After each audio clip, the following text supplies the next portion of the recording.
At night, he's a feared villain who has wiped out countless top heroes. But during the day, he is just a sweet boyfriend who bought gifts to meet his girlfriend's family. His plan to live a peaceful life is ruined the second he walks through their front door, because her family members are actually the strongest heroes in the country, and they all want his villain identity dead. Let us go back to the beginning to see how this crazy mess started. We kick things off with a ridiculously expensive mansion belonging to an elite assemblyman who thinks he owns the city. Inside, some poor guy is staring at a lawsuit, completely annoyed that this spoiled kid caused yet another massive scandal. But instead of parenting his kid, this corrupt politician is just laughing it off on the phone because he practically owns the justice system. He throws the papers in the air and yells about how kids need to fight to grow up, while an innocent lady cries over the sheer unfairness of it all. He takes another call, looking completely unbothered by the incoming legal trouble because this dude has zero shame. He confidently claims his mansion is an impenetrable fortress, guarded by top-tier heroes, including a literal human battery. With the city packed with superpowered protectors, he truly believes he is untouchable. But as he walks down his creepy hallway, he starts sweating bullets, realizing that talking a big game does not stop the sinister vibes. He slowly opens his office door to find the lights completely out and a terrifying aura filling the room. He definitely messed up. A voice calls out from the pitch-black room, mocking him as a guy wearing a creepy teddy bear mask sits there waiting. The assemblyman shakes like a leaf and stutters out a question, asking who this uninvited guest is. All that swagger is officially gone. The intruder stands up and identifies himself as part of the infamous executioner gang, while creepy red energy tentacles whip around him like a horror movie. In a world full of villains, these executioners are the absolute worst nightmare for corrupt officials. Once they target you, your luxurious life is over. The assemblyman backs against the wall, paralyzed with fear, as he realizes his expensive guards are not coming to save him. The teddy bear guy summons a massive demonic claw made of dark red energy and coldly tells the politician their boss wants a chat. Before he can even scream, the giant claw grabs him and drags his corrupt butt straight into the shadows. The screen fades to black with bloody text declaring his escape attempt completely failed. There is no way out of this one. The narration reminds us that among the endless waves of superpowered criminals, one villain stands far above the rest. A blood-splattered government badge lies on the cold floor, proving this assemblyman got absolutely wrecked. The once proud politician is now tied up and bleeding in a dingy, abandoned warehouse. Talk about a massive downgrade. In the background, a mysterious figure casually crushes a fresh apple with one hand. Honestly, that is a terrifying flex. This shadowy figure is publicly known as the most ruthless and fearsome villain alive. The apple gets completely obliterated in his grip, showing off his insane raw physical strength. The mysterious man steps into the light, revealing a sleek coat and a blood-covered face mask. He calmly praises the capture of their VIP hostage. He glances over his shoulder and tells the whimpering politician he is way too noisy to even make decent bait. His coldness is off the charts. He casually lounges on a sofa, looking down at his captive like he is actual garbage. SFX, Vine Boom. We learn this legendary, terrifying figure is none other than the infamous Executor. The assemblyman looks up in pure horror, sweating bullets as he realizes he is trapped with the worst person in the criminal underworld. The Executor stands up and questions why the supposedly great heroes let useless trash like this politician run free in the first place. He walks forward, and the sheer pressure of his aura literally starts cracking the concrete beneath his feet. He crouches down to look the assemblyman right in the eye, deciding hero incompetence does not really matter. He gently places a hand on the politician's shoulder and tells him delivering justice is exactly why he exists. He prepares to unleash his signature execution style, which he dramatically calls burning at the stake. His hand erupts into wild, crackling flames as he prepares to completely erase this corrupt official. But right before he strikes, a massive magical green energy blast crashes through the wall and completely interrupts the execution. Through the dust, we see the silhouettes of armed security guards arriving just in the nick of time. High-tech heroes rush into the warehouse, shouting at the executor to step away and surrender immediately. They proudly show off their glowing armbands to indicate they are elite members of the official Hero Association. But the executor does not even flinch. He recognizes them as corrupt lackeys of the powerful Kim family and literally calls them small fries. The guards instantly break into a nervous sweat, realizing they are severely outmatched by the monster in front of them. The executor's body starts dissolving into a swirling vortex of dark red energy as he prepares to move. In a flash of blinding light, he completely vanishes from their sight, leaving them frantically looking around. Before they can even react, he reappears and delivers a brutal strike that knocks one guard out instantly. The other guard is terrified by his godlike speed and can barely process his partner getting sent flying. The executor stands casually amidst the wreckage, calling them hypocrites but promising he will not kill them. The defeated guard grovels on the floor, weakly crying out for backup from their director. The executor turns around slightly confused by the guard's last words, wondering who exactly this director is. Suddenly, a massive green portal of swirling wind energy opens up right in the middle of the room, radiating insane power. The portal expands violently, blowing back dust and debris as a powerful new presence steps onto the scene. A powerful green wind blade slashes straight at the executor, colliding with his defense in a massive explosion. A cocky young hero with spiky orange hair yells out and asks the executor how it feels to be on the receiving end of a beatdown. He points his glowing finger like a loaded gun, channeling concentrated wind energy right at his fingertip. His official intro card reveals him as Kim Ye-hoon, the hot-headed chief of security for the legendary Han Kim family. His ability is Airshot. The executor just stares back calmly, noting that the association actually sent a big shot to deal with him this time. He tells Ye-hoon he has guts for coming all this way, but warns him he will not be leaving this fight unharmed. The two warriors lock eyes, and the tension in the room is so thick you could cut it with a knife. They pose, dramatically ready to clash in a battle that will surely level the neighborhood until a very cheerful and out-of-place song starts playing. The executor awkwardly points out that Ye-hoon is literally getting a phone call in the middle of their standoff. Ye-hoon starts frantically fumbling through his pockets. His ringtone is a ridiculously cutesy baby eel song blasting at full volume. The executor just covers his face in absolute secondhand embarrassment. We get a hilarious, chibi visualization of little fish singing under the sea, while Ye-hoon stands there sweating and apologizing. Ye-hoon whispers into his phone, trying to explain to his niece Hae and that he is busy fighting a supervillain and cannot talk right now. But then his dad screams through the line, ordering him to get home immediately. Ye-hoon instantly folds and promises he will be right there. At the exact same time, both of them end up hanging up their phones with a synchronized click. This is easily the most awkward battle in history. The executor clears his throat, trying to break the incredibly tense silence that followed their phone calls. He asks Ye-hoon if he also has a strict family that controls his life. Ye-hoon angrily yells back, telling him not to act like they have some deep emotional connection.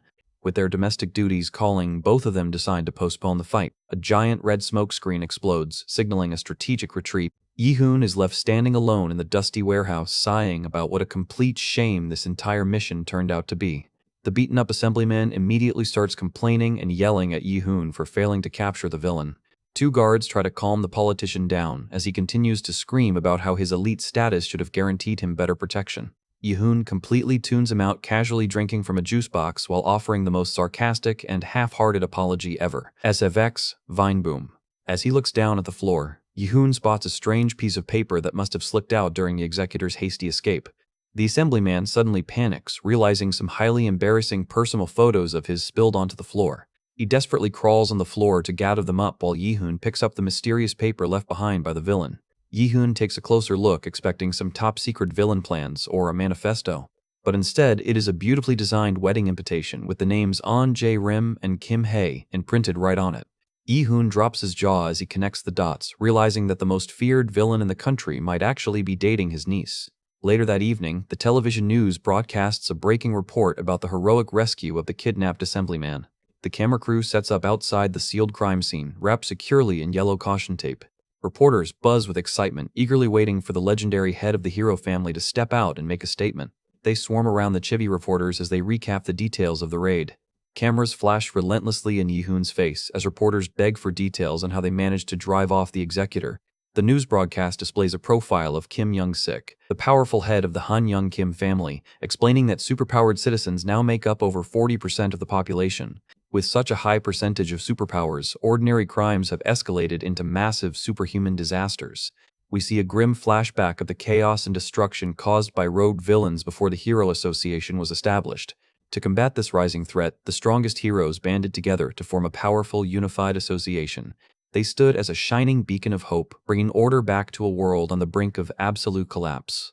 But then the executor appeared like a shadow, specifically targeting the top-ranking heroes who thought they were invincible. He walks through the battlefield, leaving a trail of defeated heroes behind him and shattering the association's pride. He brutally murdered notable figures who abused their power, becoming a symbol of pure terror for heroes and villains alike. His glowing red eyes struck fear into anyone who dared to stand in his way. The public viewed him as a merciless monster who would stop at nothing to tear down the entire hero system.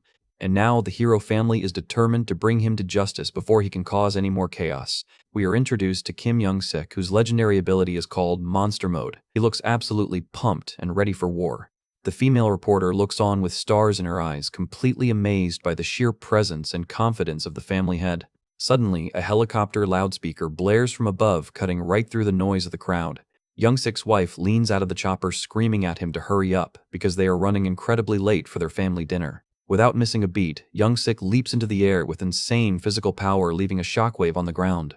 He grabs onto the helicopter's landing gear with one hand like it is the most natural thing in the world. He dangles from the flying helicopter as it sweeps away, while the news broadcast proudly declares the Hero Association will protect the peace. The crowd of citizens cheers wildly, completely inspired by his dramatic exit. Up in the sky, his wife casually reminds him to secure the helicopter legs once they get home, while he just nervously laughs. Back on the ground, the reporter is left sweat-dropping as she frantically tries to keep the broadcast professional despite the hilarious domestic exit. Meanwhile, a news screen broadcasts a warning to all citizens to stay alert regarding the active threat of the executor. Cut to a young man in a white shirt frantically screaming about where his tie is. Turns out even supervillains have mundane struggles when they are running late. We see a car speeding down the road at night, while the radio discusses how the corrupt assemblyman is playing the victim card. Inside the car is none other than An Jae-rim, who is the secret identity of the executor. He frantically tries to fix his tie, muttering that today is the most important day of his life. He recalls the legendary Han Young-kim family of heroes and how they have been constantly getting on his nerves lately. Chibi Jae-rim looks incredibly stressed behind the wheel, hoping he does not hit any traffic on his way to his destination. He activates the vehicle's auto-driving mode to focus on calming his racing thoughts. His dashboard screen lights up with an incoming call from his girlfriend, complete with a cute heart icon. Hye-in's voice comes through sweetly, asking her boyfriend why he is not at the meeting spot yet. Jae-rim slams on the brakes, arriving at the venue just in the nick of time and trying to sound as cool as possible. He quickly steps out of his sleek car, smoothly putting on his suit jacket while assuring her he is never late for her. He walks down the street carrying a massive high-end shopping bag, determined to make an amazing first impression on her family. He proudly shows off a premium gift set of top-tier beef, hoping this luxurious present will win over his future in-laws. Hae-in spots him and waves excitedly, calling out his name with a huge smile on her face. She immediately runs up and hugs him, relieved that he actually made it on time despite his busy schedule. But she still gives him a playful, suspicious look, pouting that he almost made her worry again. Jae-rim flashes a dazzling, handsome smile and sincerely apologizes to melt away all her anger. She sighs and tells him they should head inside, while Jae-rim internally celebrates his narrow escape from girlfriend trouble. They hold hands tenderly as they walk, looking like the absolute perfect couple. They walk up the steps of a grand estate, teasing each other playfully about whether she is still mad at him. The narrator formally introduces him as the executioner An Jae-rim. We see a quick flashback of Jae-rim covered in blood, hiding in the bushes with his scary mask. Despite his dark past, he chose to hide his true identity for love.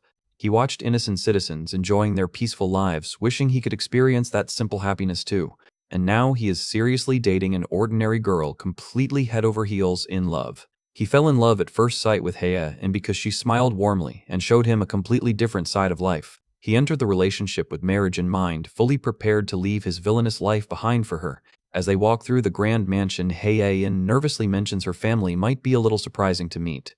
Jae-rim chuckles confidently and jokingly asks if her family is made up of ultra-important VIPs in politics or big business. The badass silhouette of the executor appears as the narrator notes that no matter how powerful her family is, they are nothing compared to him. Hae-in just laughs sheepishly, saying they are indeed something like that, while Chibi Jae-rim looks completely clueless. Hae-in opens the double doors to the dining hall, while Jae-rim starts sweating as he feels an incredibly heavy aura radiating from inside. He steps into the room, preparing himself to meet his future in-laws face-to-face.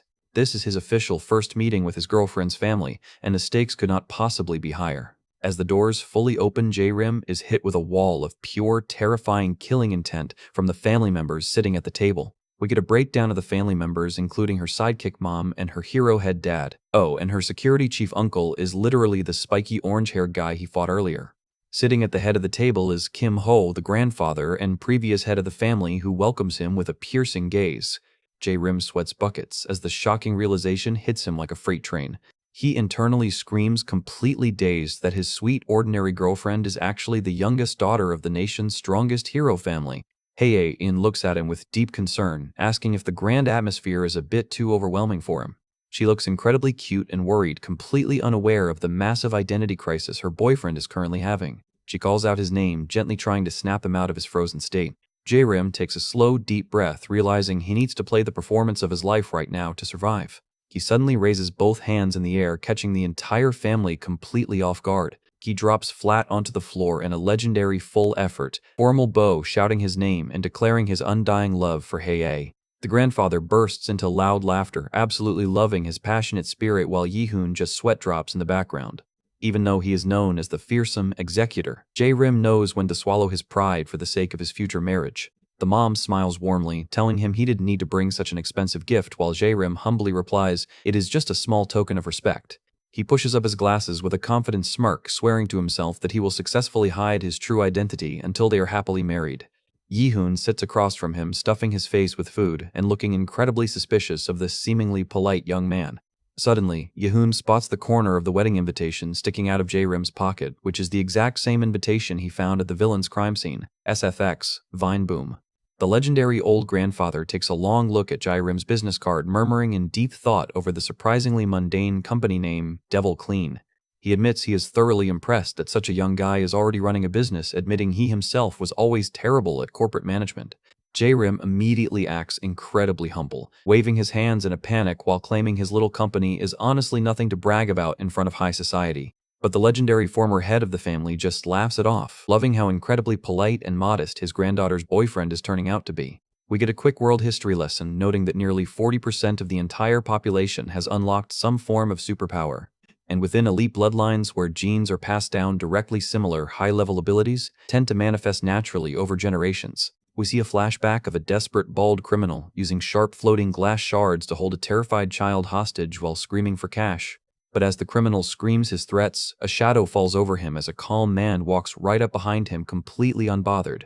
It turns out to be a young Kim Ho, casually carrying a sleeping baby in a sling, while radiating a calm but absolutely terrifying green aura. He looks the criminal dead in the eyes, telling him coldly that his noisy shouting just woke up his sleeping kid, making the thug break into a cold sweat. The absolute terror of Kim Ho's presence is so intense that the villain literally begs the police to hurry up and arrest him just to escape the grandfather. The police cart the sobbing criminal away while grateful citizens crowd around to thank the legendary hero for saving the day. What started out as a simple, uncoordinated vigilante group of strong individuals quickly began to change the structure of society. Younger Kim Ho would just laugh and wave his hand humbly, telling everyone that saving lives was honestly nothing special. Before long, these heroes became massive national celebrities plastered across the front covers of popular magazines. The entire hero organization slowly began to center itself around a few prominent, incredibly powerful families.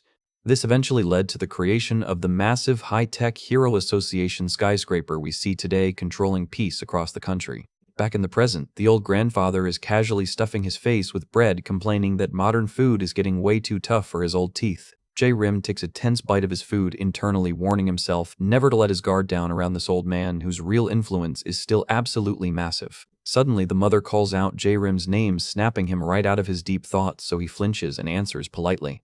She smiles warmly and asks him what kind of work his cleaning company actually specializes in on a daily basis.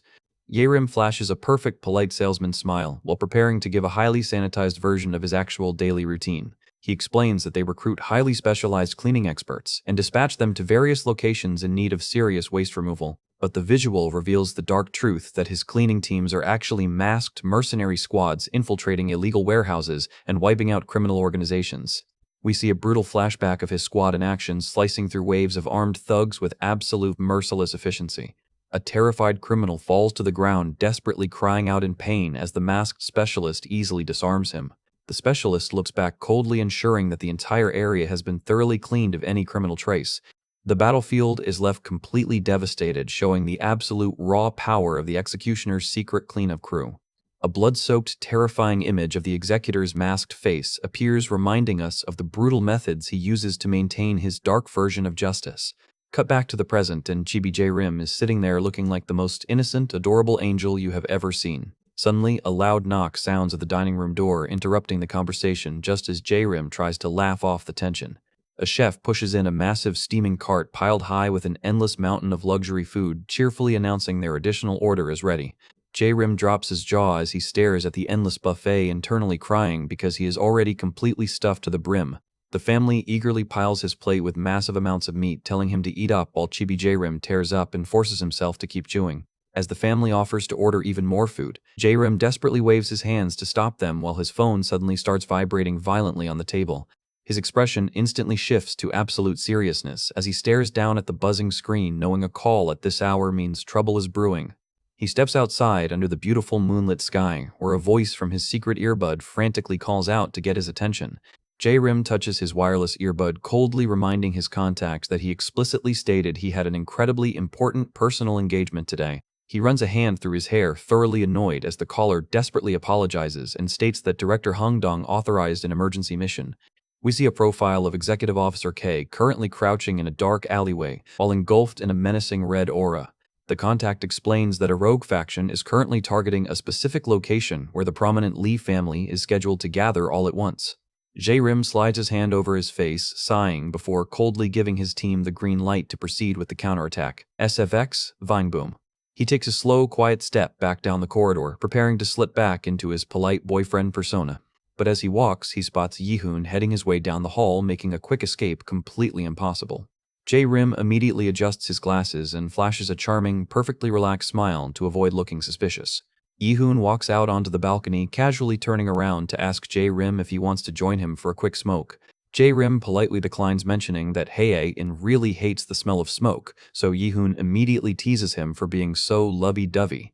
As J-Rim turns around, his smile fades into a cold glare, wondering if Yi-hoon overheard his secret call and debating if he needs to silence him quietly.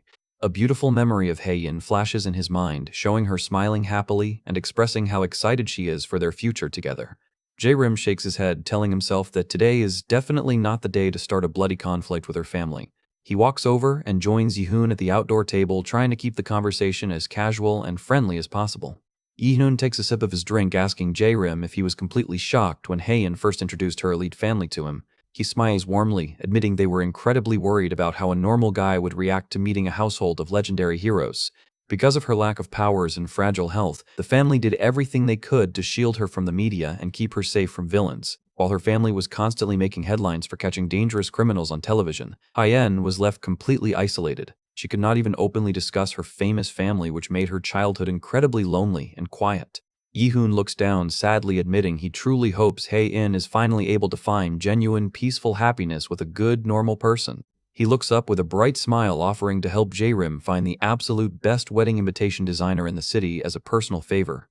J-Rim smiles warmly and reaches into his suit jacket, intending to pull out the invitation he already prepared to show him. But as his fingers search his empty pocket, Chibi J-Rim goes completely pale, realizing with absolute horror that his pocket is totally empty.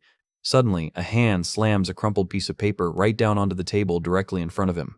Yi-hoon leans back with a smug, knowing smirk, asking J-Rim if this wedding invitation is by any chance the specific item he was looking for. In an instant, the atmosphere completely shatters as J-Rim's eye flashes a dangerous, glowing red, while Yi-hoon's eye ignites with a fierce green hero aura.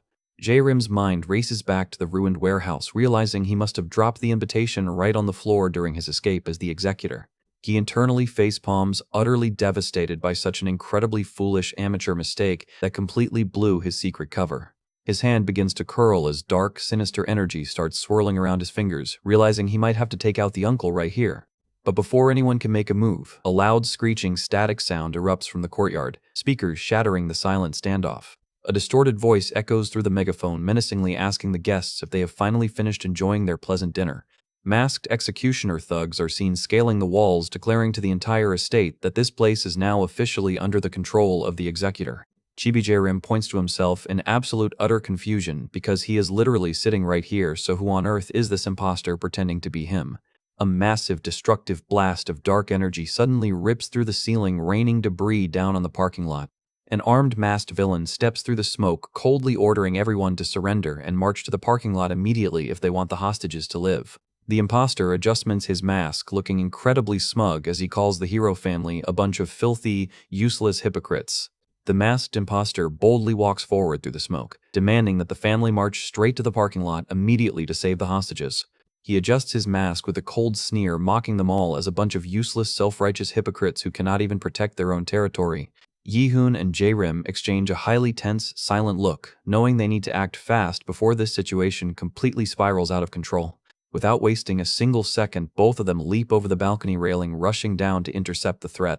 They sprint through the dark, elegant corridors of the mansion, with their footsteps echoing loudly against the walls. Yi-hoon slides open the double doors of the dining room, expecting to find the rest of the family still inside. He pushes the door open with a loud slam, his heart racing as he scans the room.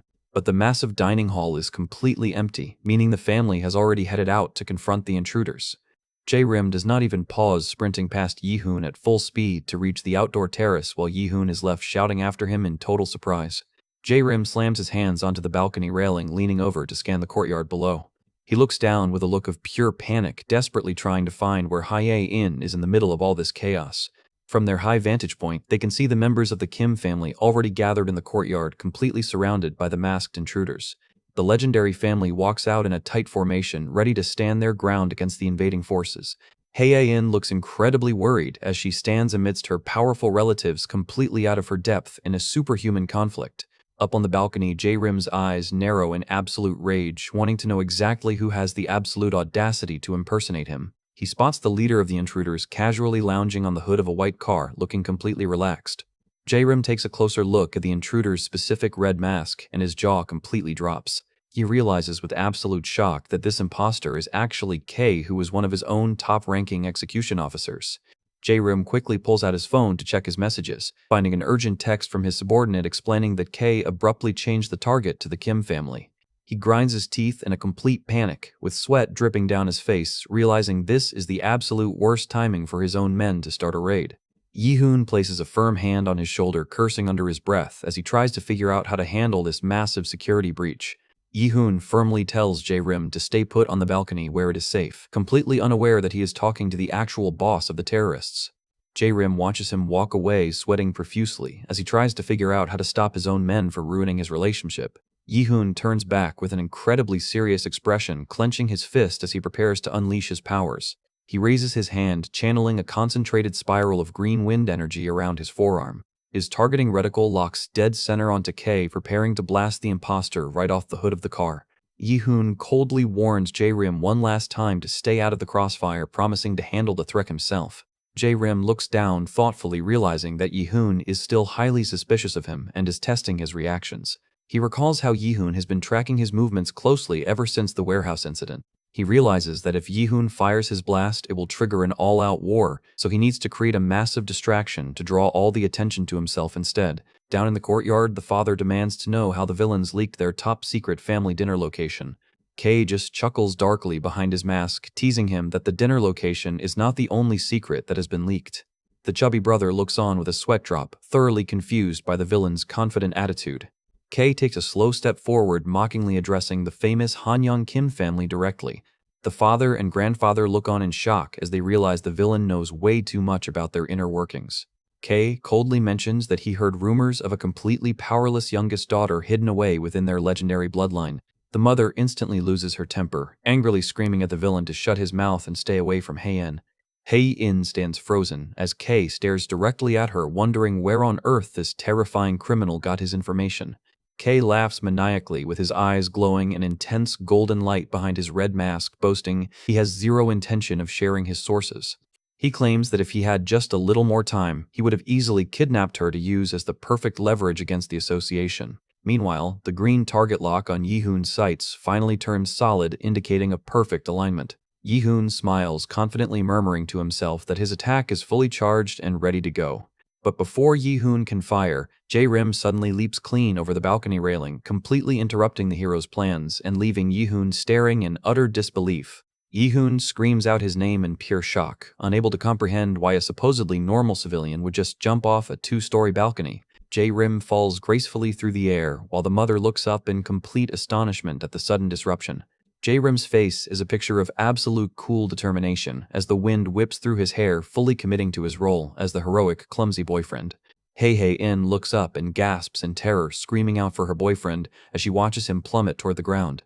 Jae-rim crashes directly into a massive ornamental bush, with a loud rustle sending leaves flying everywhere. A massive cloud of dust and leaves settles over the impact zone, leaving everyone in the courtyard completely stunned. Even Kei is completely thrown off his game, staring at the bush in absolute confusion and wondering what just happened.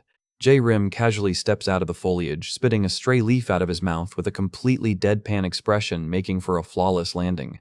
Hae-in immediately breaks away from her family and runs toward him with tears in her eyes as she screams his name. She throws her arms around him in a tight hug, scolding him for doing something so incredibly reckless and dangerous, while J-Rim just sheepishly pats her back. Kay stands there sweating bullets behind his mask, internally screaming because his actual boss just jumped off a roof and is currently hugging his target. Using his secret eye communicator, J-Rim sends a direct, highly irritated mental message to Kay, ordering him to shut his mouth immediately. He glares at his subordinate's mask, highly annoyed by the ridiculous situation Kay has dragged him into. We get a hilarious shoujo-style visualization of Kay's thoughts, showing his handsome face under the mask as he brags about his rare casual outfit before J-Rim's system instantly cuts off the connection. Hae-in holds onto his arm, trembling with fear as she tries to make sure he is not secretly injured from the fall. J-Rim gently pulls away, stepping forward to stand between Hae-in and the villains with a look of pure determination. His eyes flash a dangerous glowing red behind his glasses as he silently warns Kay that he is about to catch a serious beating. Suddenly, a massive shockwave of wind energy explodes directly behind J-Rim, cutting through the courtyard. A localized tornado of concentrated wind sweeps past them, kicking up dust and throwing the villains off balance. A giant projectile of compressed air is launched straight at Kay with incredible speed. The blast hits Kay directly in the chest with a loud crash, sending him flying backward onto the concrete. The chubby brother looks on with wide eyes, completely amazed by the sheer destructive force of the superpower that was just unleashed. Yi-hoon stands on the balcony staring down at J-Rim in shock, wondering if he was completely wrong about J-Rim being a direct lackey of the executor. Kay groans in pain as he struggles to sit up, looking up in pure terror as J-Rim slowly approaches his fallen form. J-Rim clenches his fist, tightly preparing to deliver a highly personal lesson in corporate discipline to his insubordinate employee. He delivers a brutal, lightning-fast strike that completely levels the area and knocks Kay unconscious in a single hit. J-Rim calmly adjusts his glasses, looking down at his defeated subordinate with an expression of pure cold disappointment, reminding everyone not to mess with the boss. SFX, Vine Boom. Down in the courtyard, the chubby hero brother suddenly leaps from the balcony, screaming J-Rim's name as he drops like a stone. He lands directly on J-Rim's shoulders, with a massive crash completely flattening him onto the concrete. J-Rim struggles under the immense weight of the hero, trying to keep his cool, while the brother yells at him for being a defenseless civilian in a war zone. The brother is utterly shocked, noticing that this supposedly normal civilian is somehow standing perfectly upright under his massive weight without buckling a single inch. But J-Rim isn't listening as his eyes flash a dangerous glowing red, preparing to completely obliterate the imposter who threatened his beloved Hae-in. He points a furious finger directly at Kay, demanding to know how a lowly punk like him has the absolute audacity to try and kidnap his girlfriend. Kay looks completely bewildered behind his cute little mask, utterly confused as to why his terrifying boss is suddenly playing the role of a protective, angry boyfriend. J-Rim goes into full-on drama king mode, flailing his arms around and screaming threats at Kay to make sure the family thinks he is just a passionate, harmless civilian. While screaming, he secretly slides his hand into his pocket, desperately typing out a direct, furious text message to Kay on his smartphone. Kay's phone suddenly vibrates, displaying an incredibly aggressive all-caps message from his boss, ordering him to retreat immediately. He double-checks the screen, confirming the message is indeed from his terrifying commander, who is demanding an instant retreat. Chibi J-Rim continues to yell at the top of his lungs to maintain his cover, while the chubby brother sweat drops and suggests they move to a safer location. J-Rim internally sighs in relief, begging Kay to understand that this chaotic performance is the only possible way to save their relationship. Suddenly, Kay's loyal subordinates rush over through the smoke, frantically asking their director if he is all right after that brutal wind attack. Kay sits on the ground, completely ignoring his men as he stares sadly down at the blunt text message on his screen. A tiny, highly dramatic cartoon teardrop appears on Kay's mask as he internally cries, wondering why his beloved boss is being so incredibly harsh on him today. The mother and Hae-in quickly approach J-Rim, scolding him for doing such incredibly dangerous things right in front of them. J-Rim scratches his head sheepishly, offering a forced apology as they question how on earth a simple cleaner is so familiar with the legendary hero family. Back with the villains, Kay weakly tries to defend himself, murmuring that he is still a bit lacking and did not understand the boss's secret orders properly. But his loyal thug just smiles deviously, pulling out a massive bundle of dynamite and assuring Kay that they have the perfect trump card to turn this around. The digital timer on the bomb immediately starts ticking down, showing less than a single minute left before detonation. The thug confidently suggests they blow up both the hero family and the annoying civilian, while Kay internally screams because his men have no idea who they are actually targeting. Before the thug can even prime the bomb, a sharp blast of wind slices through his hand, flinging the dynamite high into the air as he screams in pain. Yi-hoon stands on the balcony with a glowing green fist, shouting at the family to grab the airborne bomb immediately. The bundle of dynamite floats in midair, glowing with a bright green telekinetic light as the thugs look on in absolute horror. Hae-in's mother Choi-hee concentrates her glowing telekinetic powers, ready to show everyone why she is a legendary sidekick. With a graceful sweep of her hand, she flings the floating bomb high into the night sky, completely away from the estate. The dynamite rockets into the clouds, wrapped in a protective telekinetic sphere to ensure the blast does not harm any civilians. She smiles confidently, telling the family to ignore the explosives and focus all their strength on completely wiping out the remaining thugs. One of the thugs breaks into a nervous sweat, realizing they are severely outmatched by the family's telekinetic power. Another thug activates his beast transformation ability with his muscles swelling as red energy crackles all around his body. The transformed beast slams his massive fists into the concrete, shattering the ground in an attempt to create a distraction. Yi-hoon points a furious finger up toward the balcony, ordering the family to stay alert as the battle continues to rage. Suddenly, the beast thug flings the ticking bomb straight back toward the balcony where the civilians are standing. Kay smirks smugly under his mask, thinking that his men have actually managed to pull off a brilliant counter-strategy. Up on the balcony, the grandfather steps forward and uses his green energy to help Choi-hee redirect the incoming bomb even higher into the sky. J-Rim glances back coldly at Kay, displaying a glowing red message on his phone screen that simply reads, "GET lost. SFX, Vine Boom." Kay immediately gets the message and acts like he completely missed his target, casually flinging the bomb away while faking an apology. The digital timer on the bomb flashes a terrifying red 7 seconds as his subordinates look on in complete panic. One of the hero guards steps forward, activating his glowing energy barrier, just as the countdown hits the final few seconds. Kay hops backward with incredible agility, clearing the blast radius just as the timer ticks down to a single second. The bomb detonates high in the sky, lighting up the clouds in a massive, blinding flash of fire. A massive explosion echoes across the entire neighborhood, shattering windows and lighting up the night sky like a fireworks show. J-Rim quickly crouches down, shielding Hae-in under his own body to make sure she does not get hit by any falling debris. The protective barrier hero struggles to maintain his shield as the massive shockwave of the blast washes over them. The helmeted hero looks up in awe, completely amazed by the incredible performance of the explosives and wondering who developed them. Suddenly, a heavy combat boot steps down onto the concrete with a loud thud, drawing everyone's attention. Yi-hoon steps out of a green healing bubble, asking if everyone is alright, while Kay looks back at J-Rim, thoroughly confused as to why his boss is protecting these heroes. Kay crouches on a nearby wall, deciding that his beloved commander's orders must always come first, no matter how weird they are. The remaining thugs shout at their director to quickly retreat before the rest of the powerful hero family recovers from the blast. Kay agrees, jumping down from the wall while his men scramble to gather their gear and clear the area. One of his eager subordinates proudly shows off a massive new bundle of bombs, claiming he brought plenty of extra firepower just in case. The grandfather's fist suddenly ignites with a crackling green telekinetic flame as his eyes narrow in absolute rage. But before the grandfather can even strike, Kay suddenly delivers a brutal dropkick to his own subordinate, flinging him right off the ledge. The grandfather looks on in absolute utter confusion, completely thrown off by the villain suddenly attacking his own teammate. Chibi-K casually walks over and pinches a confused thug's cheek, ordering his men to completely cease all hostile actions immediately.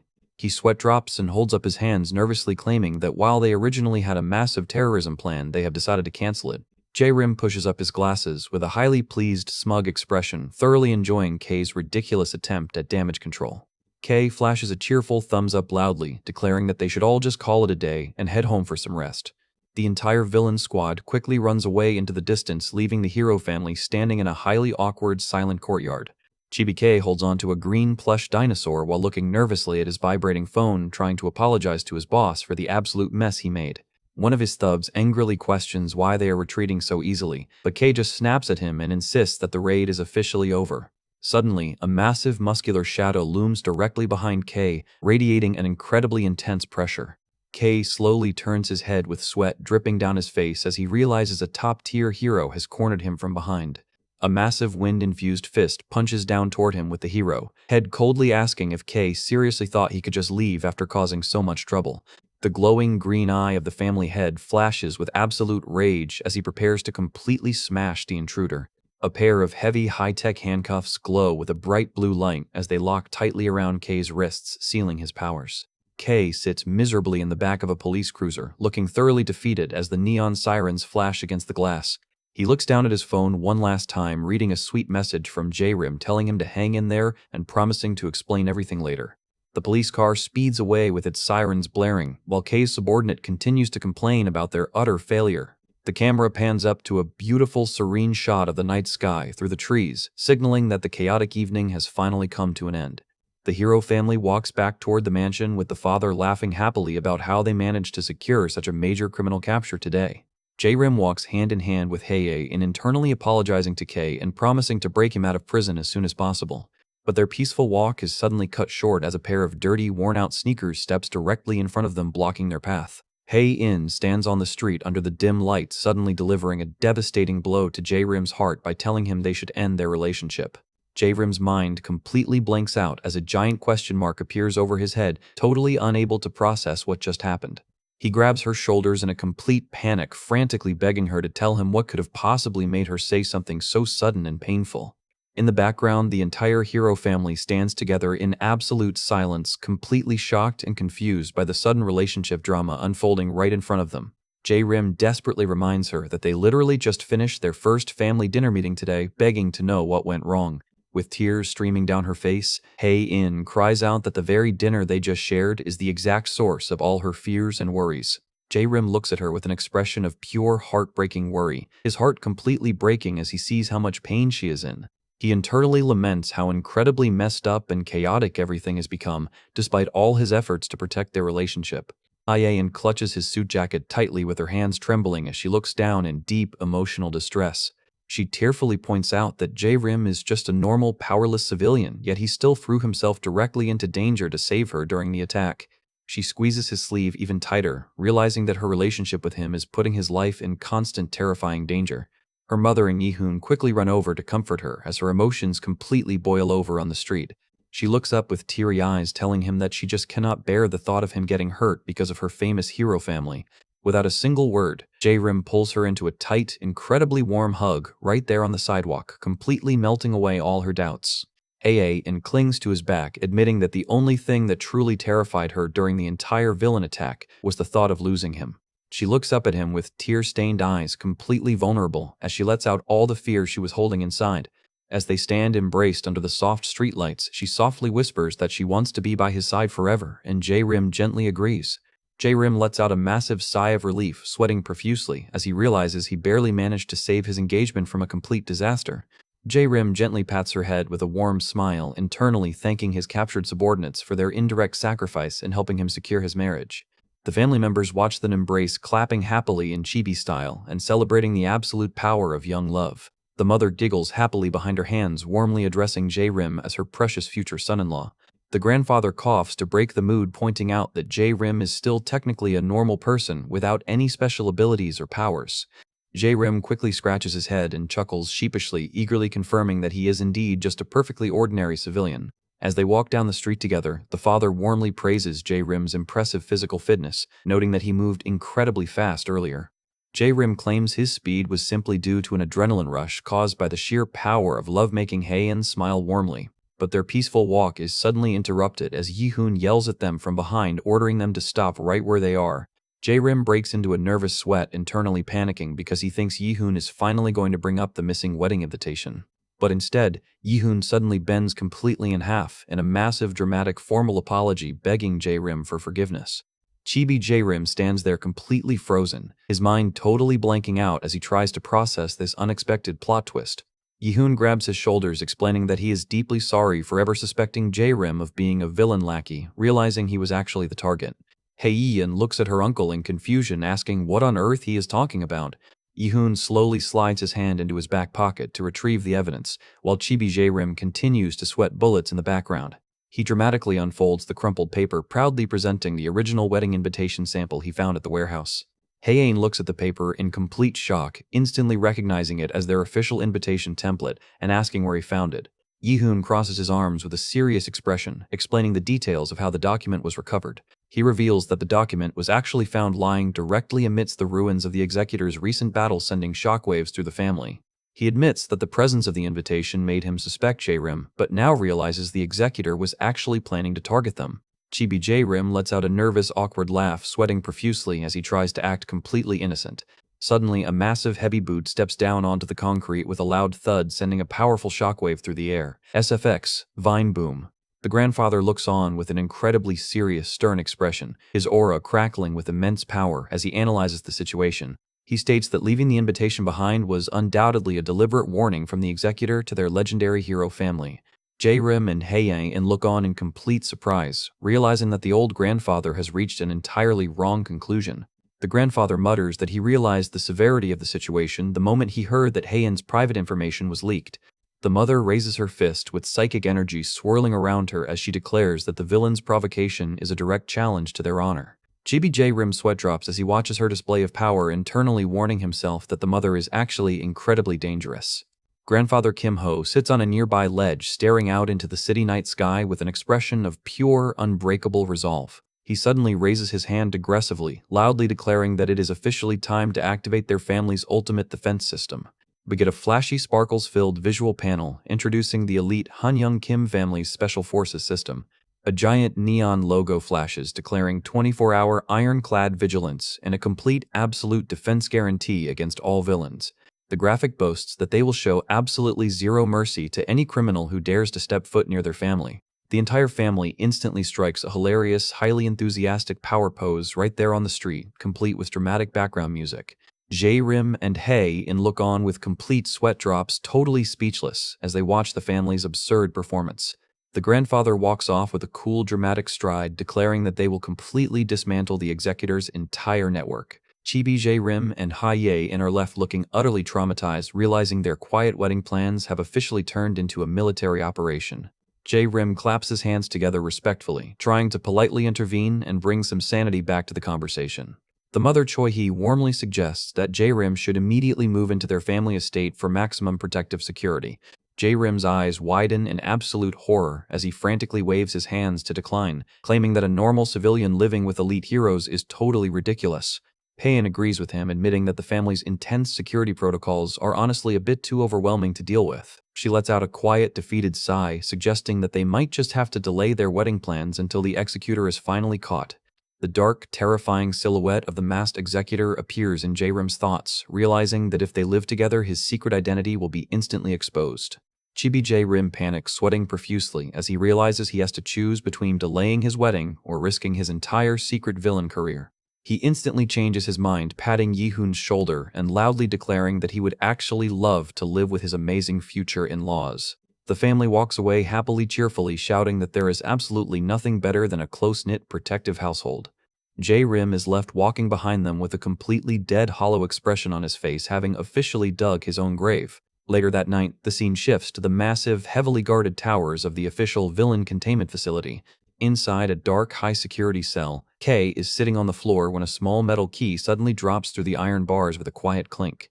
Kay looks up in surprise, asking the shadow standing outside the cell door who sent the key. A cool prison guard with blue hair and a cap stands outside, casually smoking a cigarette and murmuring that the escape was arranged by the executor. Kay picks up the key with a wide-fanged smirk of pure satisfaction, his faith in his beloved boss completely restored. He smiles darkly under his breath, whispering that he always knew his legendary boss would never leave him behind.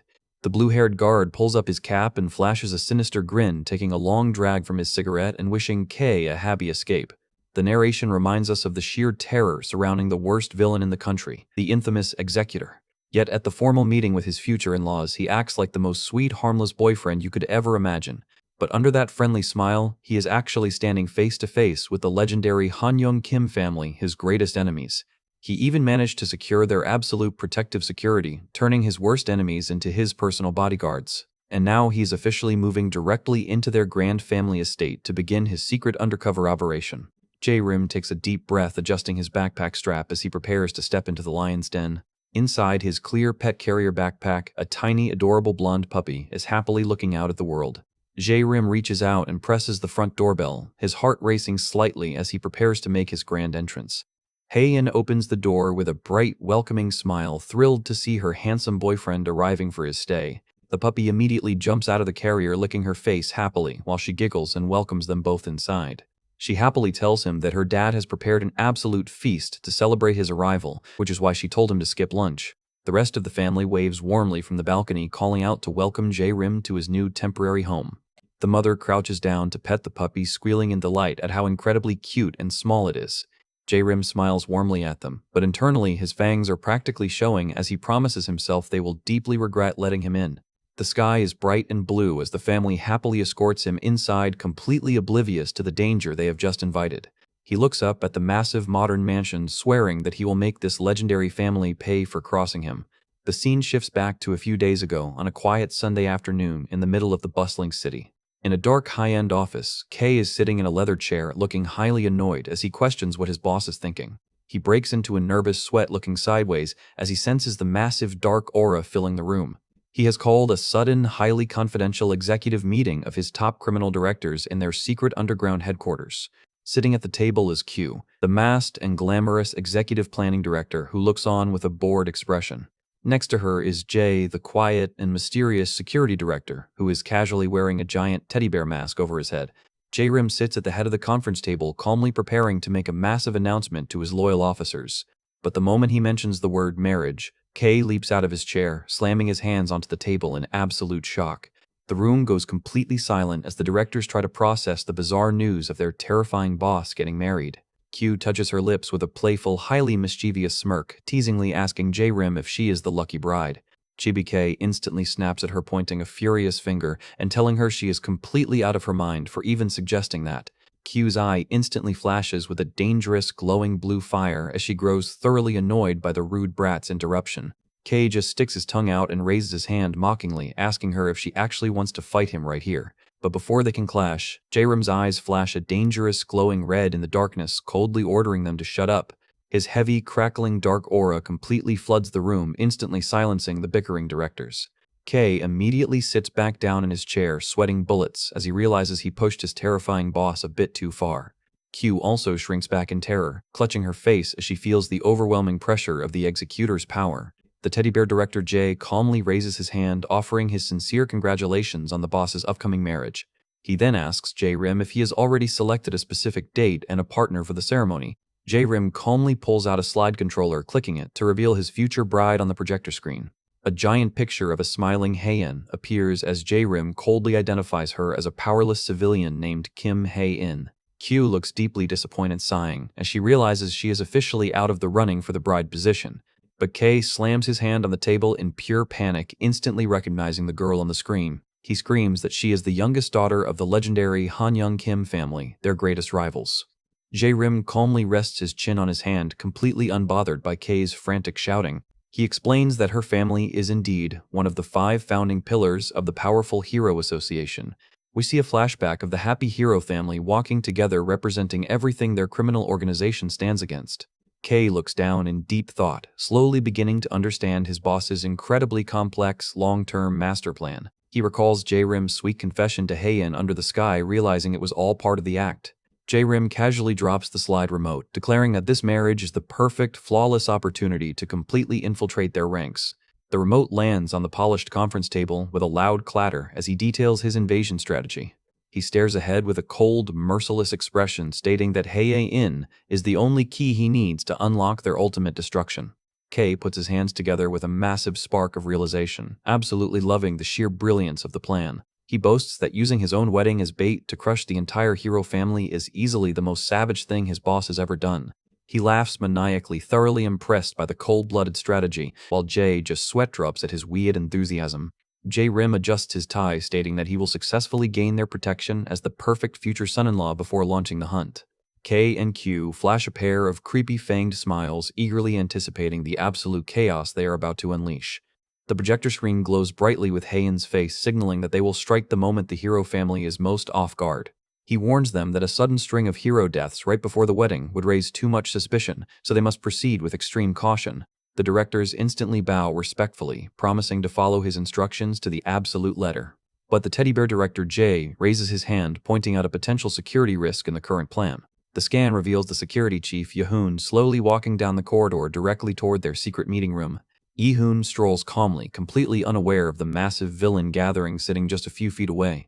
J-Rim is instantly hit with a wave of absolute shock as his personal cell phone begins to ring loudly on the desk.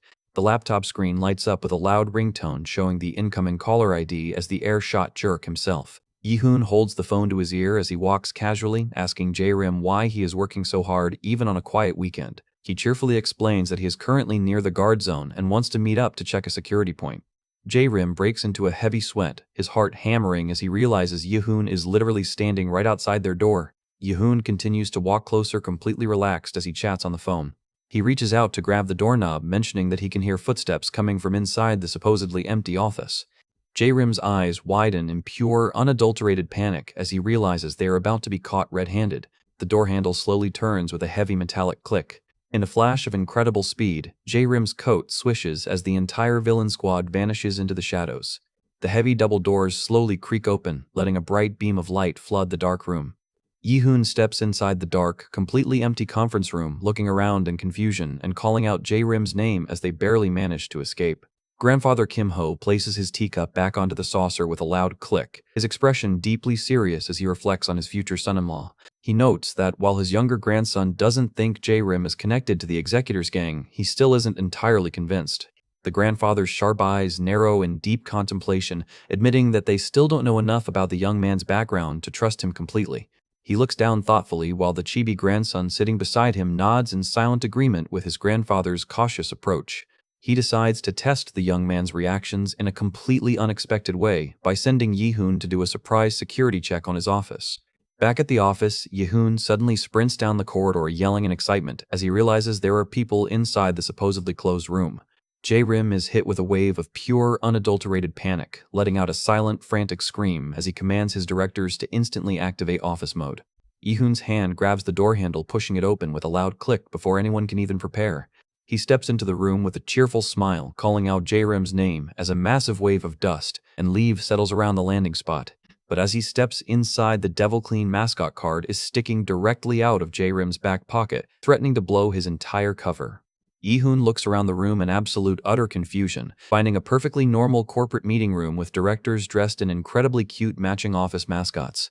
Chibi Jae-rim stands there trembling with pure, unadulterated rage, internally cursing the persistent hero for constantly ruining his plans.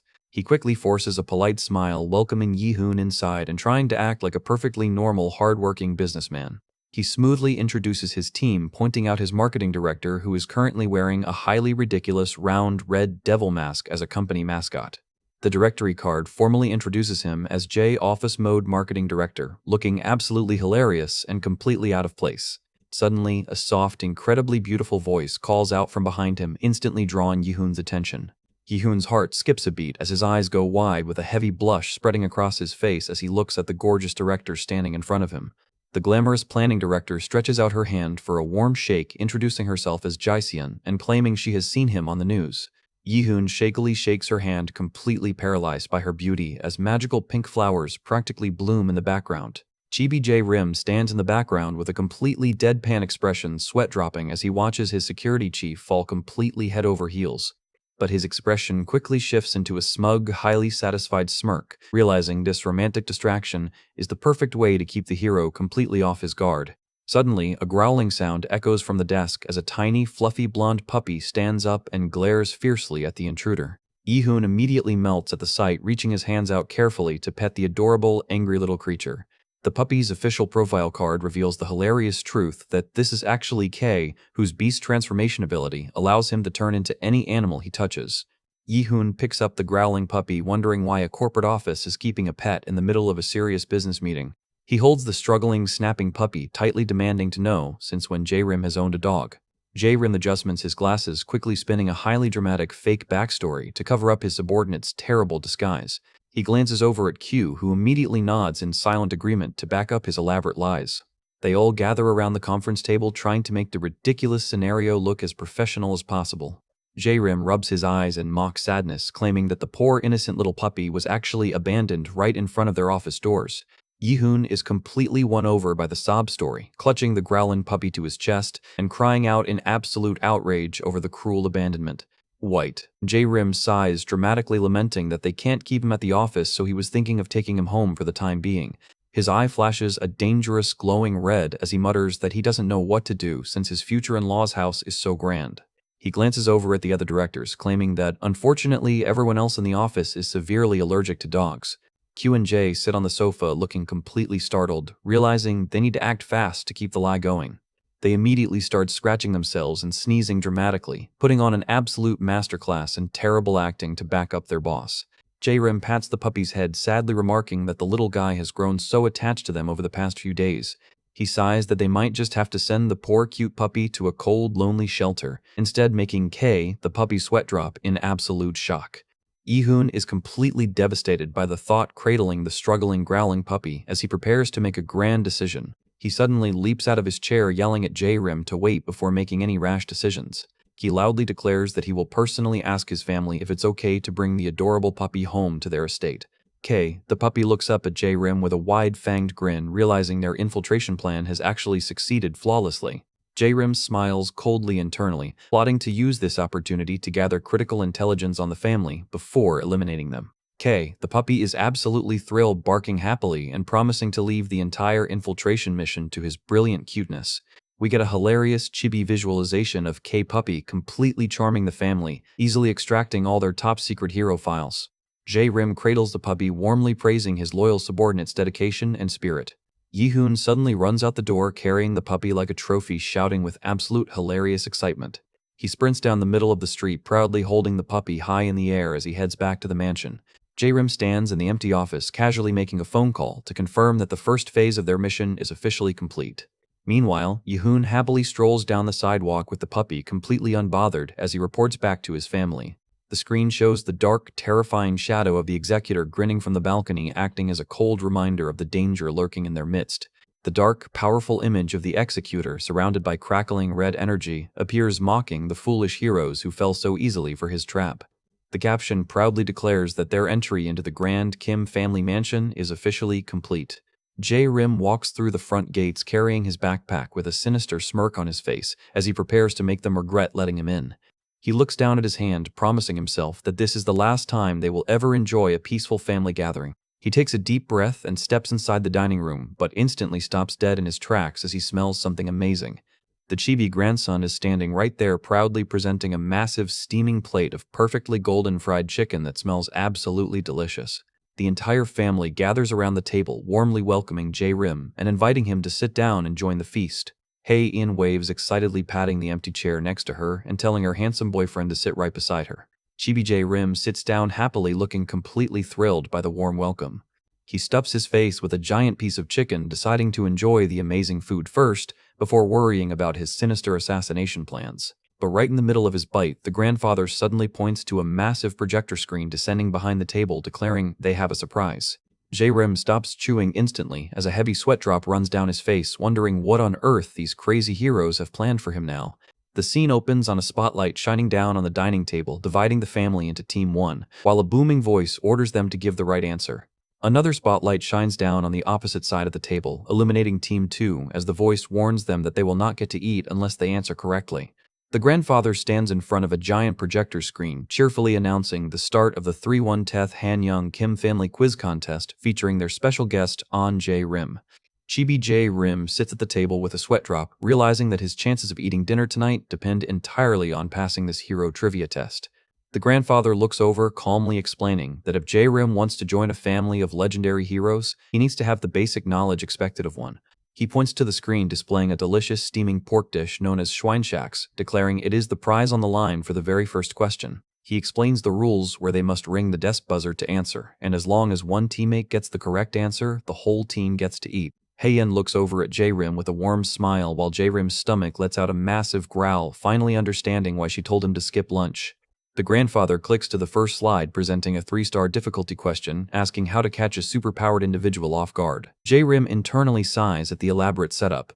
The grandfather looks back at J-Rim with a piercing gaze, eager to see what kind of intellect the newest addition to the family possesses. We get a close-up of the grandfather's confident expression as he challenges the young man to show off his abilities. The grandfather slams his hand down on the table buzzer with a loud thud, officially starting the countdown. SFX, bam! Yi-hoon instantly leaps out of his chair, raising his hand to answer first, while someone calls out his name to stop him. It turns out to be Hae-in, who playfully covers her brother's mouth and reminds him that they are on the same team, so they should work together. Before anyone else can buzz in, J-Rim calmly speaks up, declaring that the correct answer is to target their social weaknesses, making the grandfather look back in surprise. Hae-in looks at him with wide, curious eyes, repeating the phrase, social weakness, in confusion. J-Rim explains his theory that even the most skilled heroes are still human at the end of the day, and they are restricted by the laws they have sworn to follow. We see a visual of a scale and a judge's gavel representing the heavy burden of laws and regulations that official heroes must constantly adhere to. He notes that heroes are especially bound by their public sense of honor and reputation, which limits their actions in a way that villains do not have to worry about. He confidently finishes his explanation, concluding that targeting these social structures is the easiest way to catch a hero off guard. The grandfather rests his chin on his hand, murmuring that J-Rim's explanation is actually a highly plausible argument. But then he slams the buzzer with an intense expression, loudly declaring that the answer is completely wrong. SFX, bam. The little grandson calmly raises his hand from his high chair, revealing that the actual correct answer is the conditions of the target's ability. J-Rim stands frozen with a sweat drop, processing his very first defeat in a hero trivia contest. The grandfather displays a slide explaining that every power has specific activation requirements, using a diagram of K's beast transformation ability as a prime example. He explains that if a power's conditions aren't met, the user suffers a penalty, though these rules vary wildly from person to person. He boasts that such limitations do not matter to someone who is overwhelmingly powerful anyway, while J-Rim's stomach growls loudly again as the rest of the family enjoys the feast. Hae-in looks at J-Rim with deep concern, promising him they will get the next question right, while J-Rim tries to look reassuring, mostly worried that she is going hungry because of him. The grandfather calls out J-Rim's name, drawing his attention back to the head of the table. He smiles warmly, admitting that while J-Rim's answer was not technically correct, it was still a highly impressive and creative way of thinking. As a reward for his unique perspective, the grandfather holds out a sleek, high-tech black wristwatch. He passes the watch over, explaining that it is not just a simple gift. Pressing the button in the center will instantly summon an assigned guard to protect the wearer. J-Rim slips the watch onto his wrist, and with a soft click, a faint green light begins to pulse from the device. A localized hexagonal energy barrier briefly flickers into existence around J-Rim's arm, demonstrating its surprisingly high defensive capability. The grandson bows respectfully to J-Rim, indicating his role as the assigned guard connected to the device. J-Rim smiles, politely thanking the grandfather, and noting that he will feel much safer now, while internally realizing the grandfather is far more dangerous and observant than he looks. Chibi J-Rim waves his hands in a panic, promising that if he ever encounters a villain, he will immediately activate the barrier and run away as fast as possible. The grandfather laughs, heartily satisfied with his response, and calls for the quiz to resume. We see a close-up of the grandfather's sharp, calculating eyes as he watches J-Rim's reactions. Yi-hoon gets incredibly fired up, slamming his hands on the table and swearing to answer the next questions correctly so Hae-in can finally eat. He leans over his beer glass, asking J-Rim if he is doing all right, while the grandmother also checks on him. A text block screen appears, indicating they managed to answer a decent 6 out of 10 questions correctly. J-Rim forces a strained smile, sitting in front of a massive, piled-high plate of food that the family keeps offering him.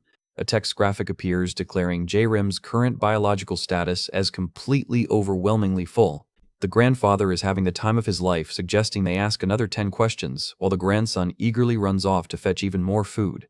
Chibi J-Rim slumps over his empty plate, crumbling into ash, as he realizes he has gone from being starved to being actively tortured with an endless mountain of food. The grandfather waves his hand, excitedly moving on to the next section of the quiz. He reads out the next slide's topic, which focuses on historical issues and criticisms of the official hero support system. The topic triggers a sudden solemn memory in J-Rim's mind, showing a flashback of his younger self looking bruised and dirty. In the memory, a mysterious woman with her face obscured by light reaches out her hand, gently asking the young boy if he wants to become a hero. Back in the present, the grandfather asks J-Rim for his thoughts on the matter. J-Rim stares down quietly, his expression unreadable as he simply answers that he does not know. K the puppy looks up at him with concern, sensing the shift in his boss's mood, while the grandfather just laughs it off and tells J-Rim not to worry about it. Sensing the slightly heavy atmosphere, Hae-in tearfully stands up and suggests they take a short break so she can go buy some ice cream for everyone. We see a beautiful, peaceful shot of the twilight sky as J-Rim walks down the street with Hae-in.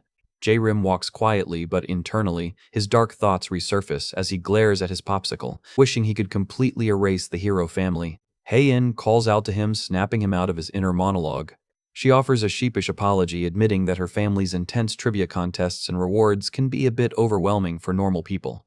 She takes a bite of her ice cream, explaining that, despite their quirky methods, her family is genuinely trying their best to welcome him into their household. J-Rim's expression softens, and he leans in close to assure her that he is incredibly grateful for how much they care to include him. He flashes a warm, genuine smile, noting that her kind words make him feel much better. Hae-in smiles brightly and runs ahead, shouting that she is going to grab another flavor of ice cream for them to share. Left alone on the sidewalk, J-Rim watches her go, wondering how she is always able to read his emotions so perfectly until a strange humming sound catches his attention. He adjusts his glasses, looking around the street as he detects a faint, shimmering energy dome, realizing the hero family has set up a massive security barrier around the entire neighborhood. Chibi J-Rim turns his head back and forth, analyzing the barrier's frequency to see if there are any weak spots or gaps he can exploit later. Meanwhile, Hae-in happily hums a tune as she approaches the front gate of their estate, carrying the bag of treats. As she reaches out to open the door, a dark shadow suddenly looms over her from behind. J-Rim turns around in surprise as a loud, piercing alarm blares through the quiet street. SFX! Beep! Beep! He stares in disbelief, realizing that something has gone terribly wrong with the security protocols. The massive, high-tech defensive robot installed at the gate suddenly activates, towering over the terrified Hae-in as its mechanical systems whir to life. The robot's glowing red eye locks onto Hae-in, identifying her as a target as it prepares to engage its defense systems. The scene starts with a close-up of the green security barrier protecting the estate, suddenly crackling and shattering under high pressure. J-Rim stands looking up at the sky in surprise, murmuring to himself as he observes the newly formed breach in the defense dome. Suddenly, a massive mechanical foot slams onto the concrete as a giant security robot drops into the courtyard, holding an unconscious Hae-in in its grip. We get a wide shot of the Grand Mansion estate, highlighting how quiet the surrounding area has suddenly become. J-Rim runs a hand through his hair, looking thoroughly frustrated as he mutters about how a family so obsessed with security could leave such an obvious vulnerability. But as he adjusts his glasses, his expression shifts into a sinister, calculated smirk, realizing he can turn this security failure to his advantage. He chuckles darkly to himself, thoroughly amused that his greatest enemies made such an amateur mistake. He looks back at the cracked barrier, deciding that this is his chance to slip through and quietly eliminate the heroes under the guise of an outside threat. He steps forward with his fists clenched, whispering to himself that he is about to rid the world of these self-righteous hypocrites once and for all. Suddenly, his eyes widen in surprise as he senses a presence approaching from behind. It turns out to be Young-sik, who warmly grabs J-Rim's hand and asks if he startled him. J-Rim quickly dials back his murderous aura, offering a polite excuse. Young-sik smiles, cheerfully announcing that they are about to head back inside to start the next round of the family quiz contest. Chibi J-Rim looks over with a cold sweat drop, internally crying because he's about to be subjected to yet another round of agonizing food torture and hero trivia. He forces a bright, polite smile, quickly agreeing to head back inside with his future father-in-law. Suddenly, J-Rim halts and whips his head back toward the entrance corridor. J-Rim stands startled, his eyes wide as his instincts warn him of an immediate anomaly. Young-sik playfully pats J-Rim's back, telling him to ignore any weird sounds and reassuring him that his father's intense quiz questions are mostly just a joke. As they walk away, J-Rim glances down at the floor and spots a familiar bag of groceries spilled near the door. He instantly panics, realizing it belongs to Hae. J-Rim stands alone in the dimly lit corridor, staring down at the spilled ice cream with a growing sense of dread. Suddenly, a massive explosion rattles the entire mansion, blowing open the courtyard doors as J-Rim looks back in pure shock. SFX, bang. J-Rim immediately sprints toward the exit, ignoring the smoke, as Young-sik screams out his name from behind. J-Rim's mind races as he runs, realizing that the tiny gap in the barrier was far too small for any outside villain to invade. He leaps over the terrace railing, trying to process who could possibly be bold enough to launch an attack directly on the estate of the legendary hero Kim Ho. He scans the dusty courtyard, realizing that the threat must have originated from their own automated defense grid. Outside, a green lightning bolt strikes the barrier as the giant defense robot continues to malfunction, sparking violently in the courtyard. The robot stands in the center of the lawn, its systems whirring as it keeps Hae-in pinned under its heavy arm. We see a close-up of Hae-in dangling limply from the robot's grip, completely unconscious and unable to defend herself. J-Rim's expression hardens into pure, unadulterated fury as he grits his teeth because no one touches his girlfriend. The robot's visor flashes a bright green, registering J-Rim as an active threat in its system. J-Rim stands alone on the lawn, looking incredibly small compared to the giant mechanical guardian towering over him. He takes a slow, heavy step forward, his eyes burning with anger as he decides to obliterate the machine. J-Rim's fist erupts into a swirling vortex of dark, crackling energy. He knows that using his signature magic might expose his secret identity, but he is too furious to care. He glares at the machine, warning it that kidnapping his beloved Heye-in was the absolute last mistake it would ever make. He leaps into the air at high speed, cocking his fist back to deliver a devastating magical strike. But mid-air, the dark energy suddenly fizzles out and vanishes from his hand. J-Rim looks down in absolute shock, realizing his ability has been completely neutralized. Seizing the opportunity, the robot raises its arm cannon, locking on to the defenseless J-Rim with a loud metallic click. The cannon charges with blinding green energy, preparing to vaporize him on the spot. A massive, concentrated beam of light erupts from the robot's weapon, lighting up the entire courtyard. J-Rim barely manages to dodge the blast, his heart racing as he tries to figure out why his powers are currently blocked. He covers his face as the debris flies, realizing he needs to focus on defending himself until his powers return. The laser beam impacts behind him, causing a massive explosion that shatters the concrete. Suddenly, Young-sik leaps into the blast zone, crossing his arms to shield J-Rim from the flying rubble. Young-sik wipes the dust from his face, frantically asking J-Rim if he is hurt after that incredibly close call. He gives J-Rim a firm pat, urging him to leave the fighting to the heroes and evacuate to a safe distance immediately. J-Rim clenches his fist, deeply frustrated with himself for letting his anger cloud his tactical judgment and almost exposing his secret. He looks over at Young-sik, noting that the hero head is not yet transformed into his signature monster mode. Young-sik clenches his own hands, looking confused as he realizes his transformation ability is also failing to activate. Meanwhile, the giant robot recalibrates its sensors, aiming its massive beam rifle directly at the two men once again. J-Rim urgently tells Young-sik that if their powers are neutralized, they need to prioritize a tactical retreat and evacuate. But Young-sik refuses to back down, his eyes burning with resolve as he powers up his physical muscles instead. He states that even if he cannot use his special superhuman abilities, he refuses to run away while his daughter is in active danger. He charges forward with pure physical strength. J-Rim's eyes widen as he senses a sudden shift in Young-sik's raw, unyielding aura. Young-sik strikes the robot's heavy armor with a massive physical blow, causing a loud shockwave. He yells out that a true hero never abandons their family, throwing his entire weight into the strike. However, the giant robot barely flinches. With a swift sweep of its heavy metal arm, it swats Young-sik away like a fly. The grandfather watches the clash from a distance, looking slightly sweat-dropped as he notes his son got taken down in a single move. But the grandfather quickly smiles confidently, reassuring himself that Young-sik is a stubborn warrior who will surely stand right back up. Young-sik struggles to pull himself out of the impact crater, his body trembling from the physical toll of the blow. He stands up with blood pouring down his face, flashing a shaky thumbs up while trying to act cool and claiming the attack just tickled. The narrator notes he is just adding to his dramatic repertoire. J-Rim watches the scene in a panic, realizing that if things continue like this, Heye-in will be carried off and Young-sik will get himself killed. He glances down at his wrist, looking directly at the high-tech guard watch the grandfather gave him earlier. In the background, the malfunctioning robot turns around and begins to slowly walk away with the unconscious Heye-in. Young-sik desperately tries to force his transformation to activate his body, straining under the immense pressure. J-Rim reaches over and slams his hand onto the watch's center button, calling out to Young-sik to evacuate while he handles the defense. A massive, pulsing green hexagonal barrier instantly erupts from the watch, encasing J-Rim in a highly powerful defensive bubble as he sprints forward. SFX, Roar Step X running footsteps. Young-sik looks back in absolute utter shock as he watches the supposedly ordinary civilian charge directly into the danger zone. Shielded entirely by the watch's green defense barrier, J-Rim runs at incredible speed, preparing to use the physical momentum of the dome to smash the robot and rescue Heye-in without exposing his secret powers. SFX, crash. J-Rim sprints forward at high speed, the watch-activated green hexagonal defense dome crackling with immense energy around him. The giant security robot fires a tracking beam at him, but the blast collides harmlessly with J-Rim's high-intensity shield. Young-sik looks on in absolute panic, screaming out for J-Rim and demanding to know why a defenseless civilian is rushing toward the threat instead of evacuating. The robot recalibrates its weapons, standing its ground as dust and wind swirl violently around the courtyard. The machine unleashes another heavy energy blast directly at J-Rim's position. J-Rim checks his glowing wristwatch, casually noting that the defensive call he made earlier has finally processed. As he runs, J-Rim begins to analyze the entire situation, starting to realize that several things about this sudden attack do not make logical sense. Trusting his instincts, J-Rim presses his watch again, deliberately disabling his protective shield.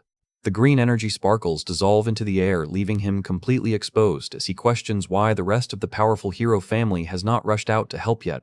Young Sik sprints after him in a complete panic, shouting that J-Rim must be completely out of his mind to turn off his only line of defense.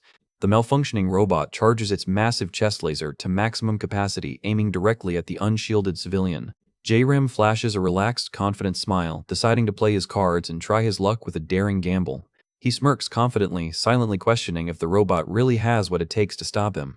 The unconscious Hei-In dangles from the robot's arm, weakly murmuring J-Rim's name as she begins to wake up. Suddenly, a lightning-fast fist strikes the robot's primary visor with incredible precise impact. The heavy mechanical head of the machine buckles violently from the force of the physical blow. We get a split panel of reactions as J-Rim looks back with an incredibly cartoonish, shocked face, while Young Sik freezes in mid-run, and the rest of the family watches calmly from the background. With the machine disabled, Hei-In slips from its mechanical grip, falling safely through the air. She falls toward the ground with a soft gasp as the dust begins to settle around them.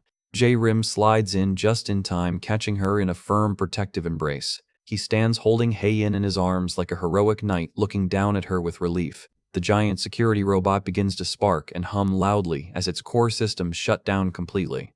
A simplified chibi illustration shows the giant robot powering down and slumping over harmlessly on the lawn.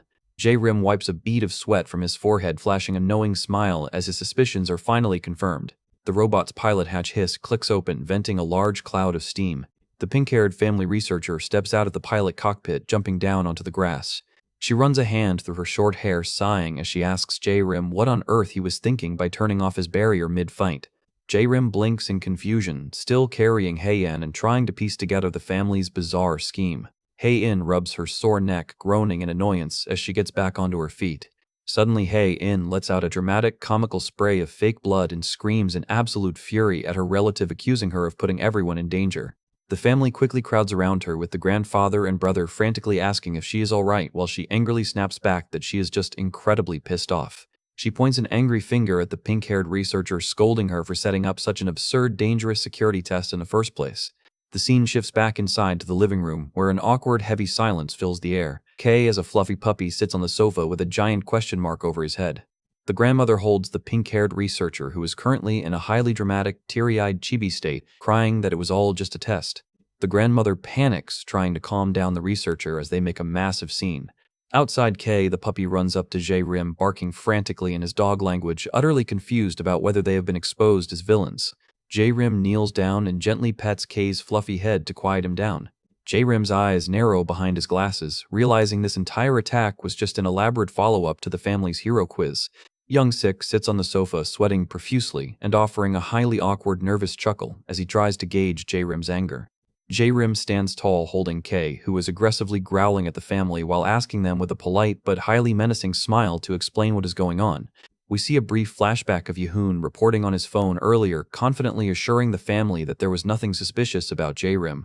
The family recalls Yehoon's report, stating that J-Rim was just a perfectly ordinary civilian who possessed nothing but normal physical traits. Back in the present, the grandfather and Young Sik sit sheepishly on the sofa, explaining that they decided to run a practical field test. They wanted to see how a completely ordinary person would react under the extreme stress of a superhuman villain attack. A plate of sliced rabbit-shaped apples sits on the table, acting as a comical peace offering to break the tension. J-Rim pushes up his glasses, clarifying that they deliberately staged a mock villain invasion just to test his survival instincts.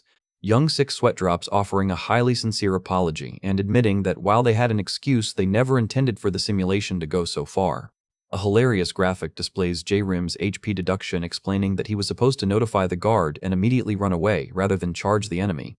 Chibi grandfather and Young Sik bow their heads in shame as Hei-In screams at them, furious that J-Rim decided to disable his shield and fight instead of running. Young Sik clasps his hands together, tearfully apologizing for the immense risk they forced him to take. The pink-haired researcher sits depressed in the corner, muttering that she really tried her best to make the simulation look as realistic as possible. She looks over at J-Rim, highly curious, and asking how on earth he managed to figure out that the entire scenario was staged. J-Rim calmly explains his deductive process, noting that several key elements were highly suspicious before he even pressed the watch button. He points out that even though a giant villain robot was actively tearing up their courtyard, none of the legendary family members sitting inside rushed out to engage. He displays a chibi visualization, noting that the moment he saw a high-tech experimental robot suit, the only pilot who came to mind was her, the director of the association's research lab. He smiles confidently, adding that Hae-in was never in any actual danger since the robot's grip was programmed to be perfectly safe. The grandfather sits back in his chair, completely blown away by J-Rim's incredible analytical mind.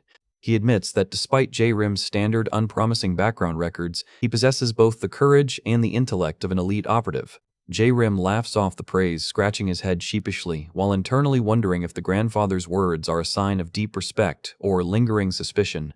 The old grandfather's expression turns incredibly serious as he declares that this simulated incident has helped him make a final decision. J-Rim looks over in confusion, wondering what the old man is planning now. He breaks into a nervous sweat internally, hoping that the grandfather is finally ready to accept him into the family without any more bizarre tests. The grandfather sits forward, asking J-Rim if he remembers the specific question regarding the official hero support system. The grandmother smiles warmly, explaining that the system operates as a freelancing support program for promising talents. J-Rim looks on with a sweat drop as the grandfather reveals they are planning to establish a brand new public nurturing system as well.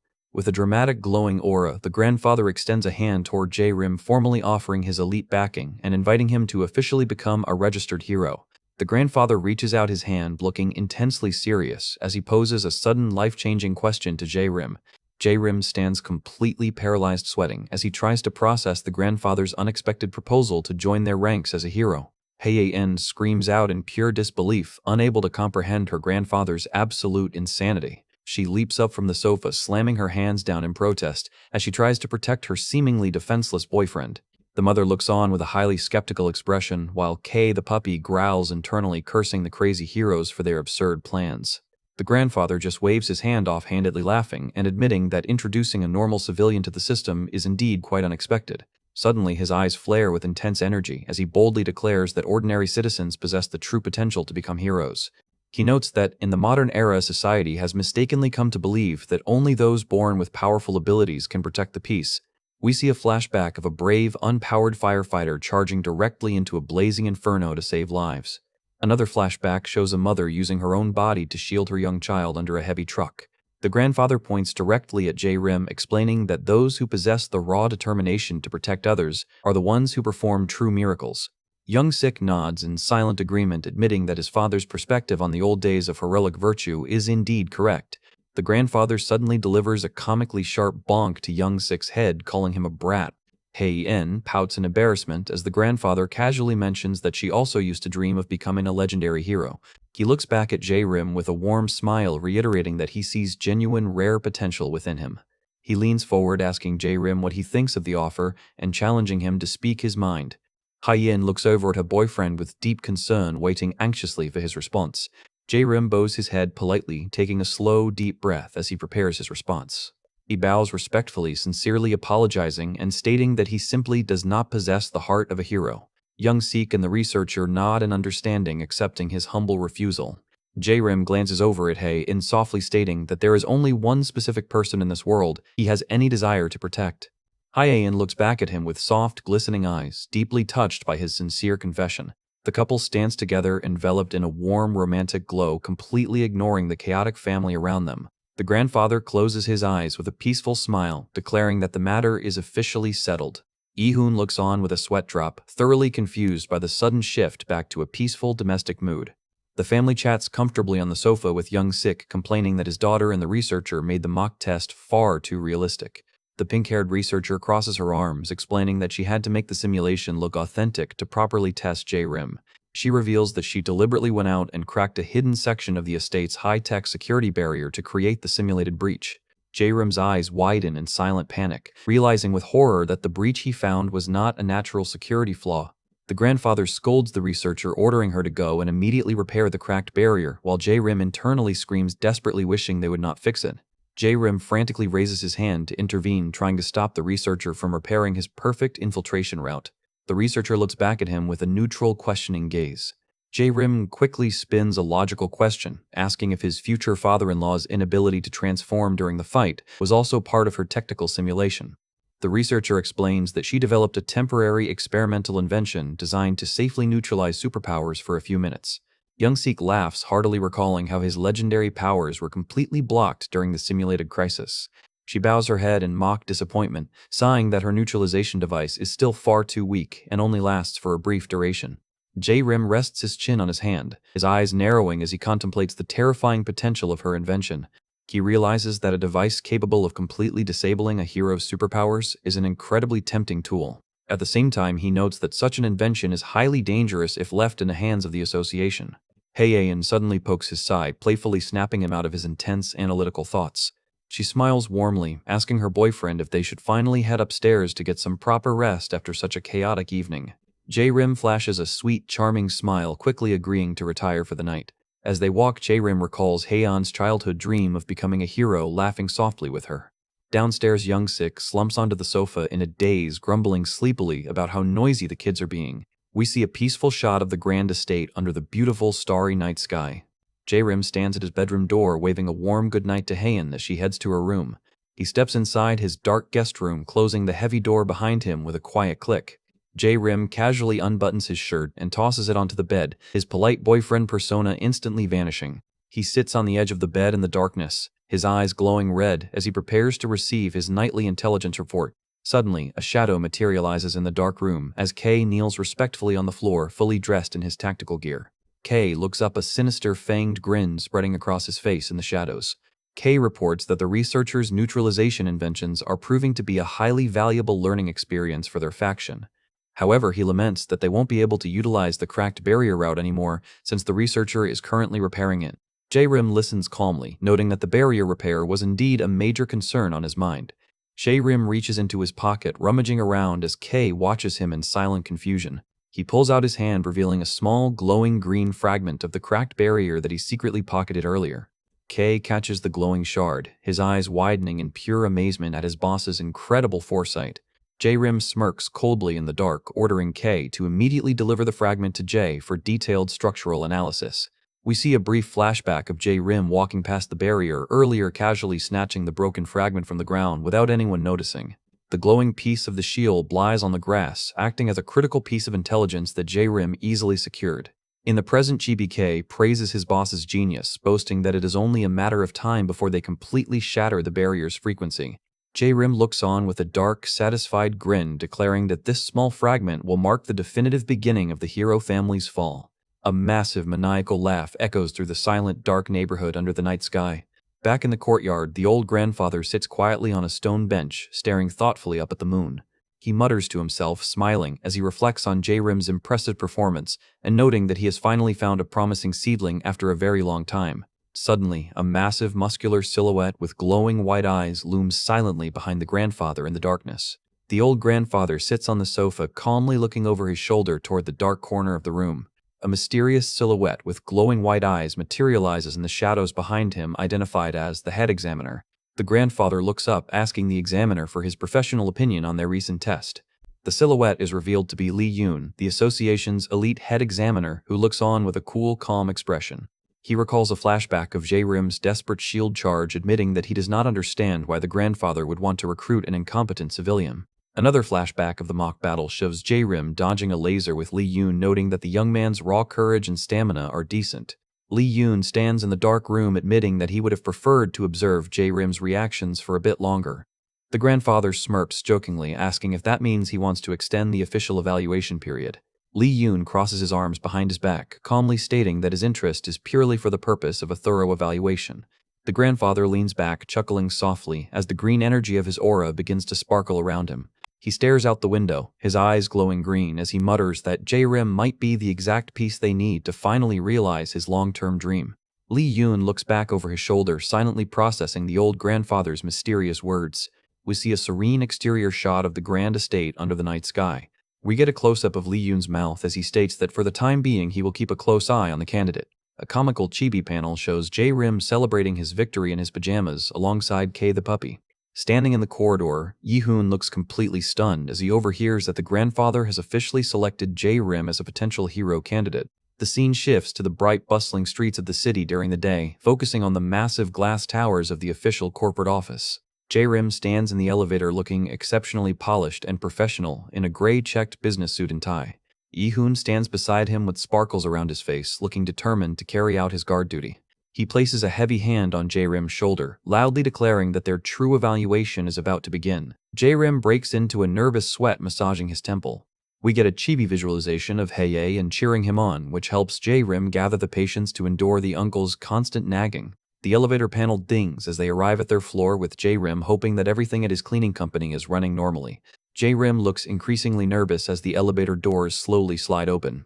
The doors open to reveal 2 long rows of corporate employees dressed in sharp black suits, bowing deeply and shouting a coordinated welcome to their boss. Yi-hoon is left completely speechless. J-Rim's sweat drops as Yi-hoon whips his head around to glare at him with absolute suspicion. Chibi Yi-hoon looks totally blank, sweating, as he notes how incredibly intense and overboard the company's greeting policy is. The moment they step out of the corridor, J-Rim angrily grabs Jay by the collar, whispering fiercely to ask why they set up such an embarrassing, unprompted display. Chibi J, wearing a red devil mask, sweat drops in a panic, defensively asking if this is not how normal corporate employees are supposed to act. J-Rim and Yi-hoon walk down the sleek, modern corridor of the office to inspect their workspace. Yi-hoon takes a slow, quiet sip of his coffee as he analyzes his surroundings. He suddenly stops calling out J-Rim's name to address the situation. Yi-hoon asks him if Haein is aware of how over-the-top his employees are, warning him that such behavior looks highly suspicious. J-Rim quickly waves his hands, dismissively laughing off the tension while trying to act as innocent as possible. Chibi Haein appears in Yi-hoon's thoughts, looking thoroughly suspicious and asking if J-Rim is quietly oppressing his staff. Chibi J-Rim and Yi-hoon share a highly forced, awkward laugh as they try to keep the mood professional. J-Rim glances sideways, sweating as he tries to convince the uncle that he is just a perfectly ordinary, harmless civilian. Yi-hoon points a finger dramatically, loudly declaring that he still views J-Rim as nothing more than a fragile civilian.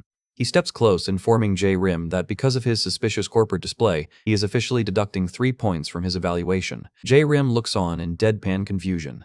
J-Rim's mind goes completely blank as he tries to comprehend the uncle's bizarre, self-made point system. Yi-hoon clenches his fist in frustration, silently swearing to himself that he will do everything in his power to block J-Rim from ever becoming a hero. J-Rim casually clicks a red pen internally, sighing and wanting to escape this highly delusional family dynamic as quickly as possible. A soft knock sounds at the door, interrupting their tense conversation. Q slides the door open, politely stepping inside to request J-Rim's signature on an urgent approval document.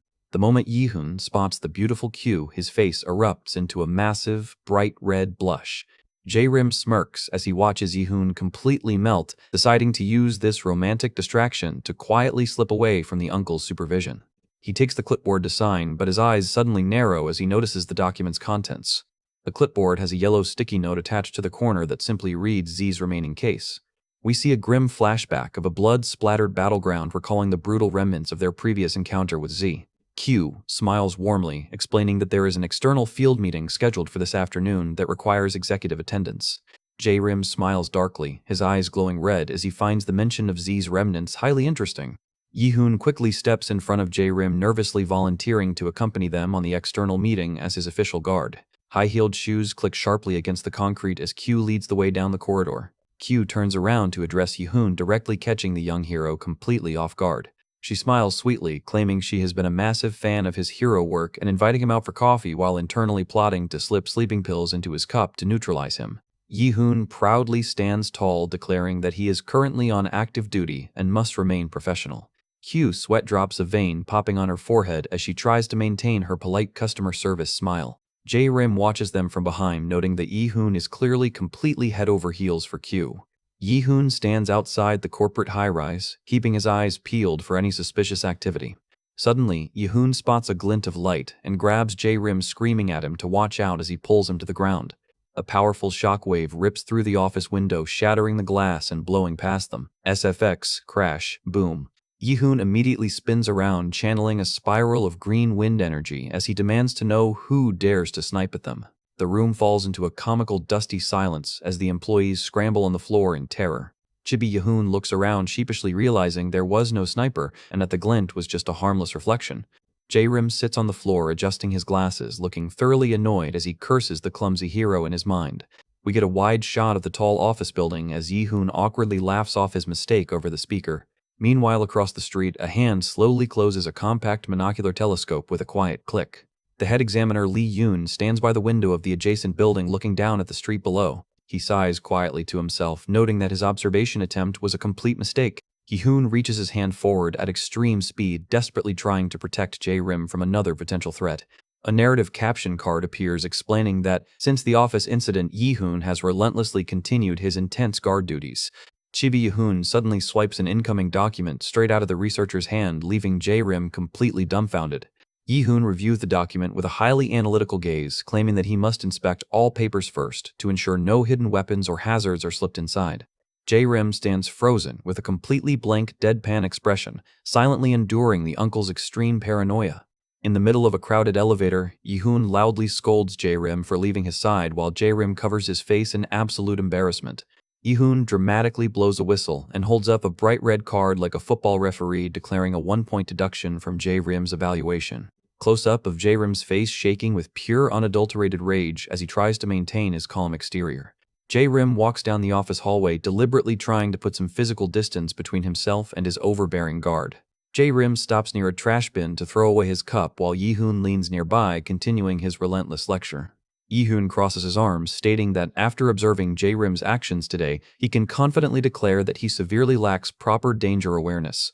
He points a finger, dramatically shouting that J-Rim has absolutely no hero awareness whatsoever. A comical chibi panel shows J-Rim looking completely deadpan with a label floating above his head that simply reads, VILAI. J-Rim slowly turns around, his dark aura starting to rumble as he asks Yi-hoon when exactly this agonizing evaluation is supposed to end. We see a vertical montage of Yi-hoon's chaotic guard duties, showing him crashing corporate board meetings and causing massive public scenes with fans outside. J-Rim's patience finally snaps, and he looms over a tiny, terrified Yi-hoon in pure, terrifying rage, demanding to know if this treatment isn't far too much. Yi-hoon instantly folds, scratching his head and offering a highly sweat-dropped, guilty apology for his overzealous behavior. J-Rim pushes up his glasses with a menacing cold glare, telling the uncle that if he is truly sorry, he knows exactly what to do. J-Rim immediately enters the conference room and slams the heavy double doors shut, shutting the uncle out. A close-up shows the a meeting sign swinging on the locked door handle. Inside, J-Rim collapses onto his chair, letting out a massive, exhausted sigh of relief.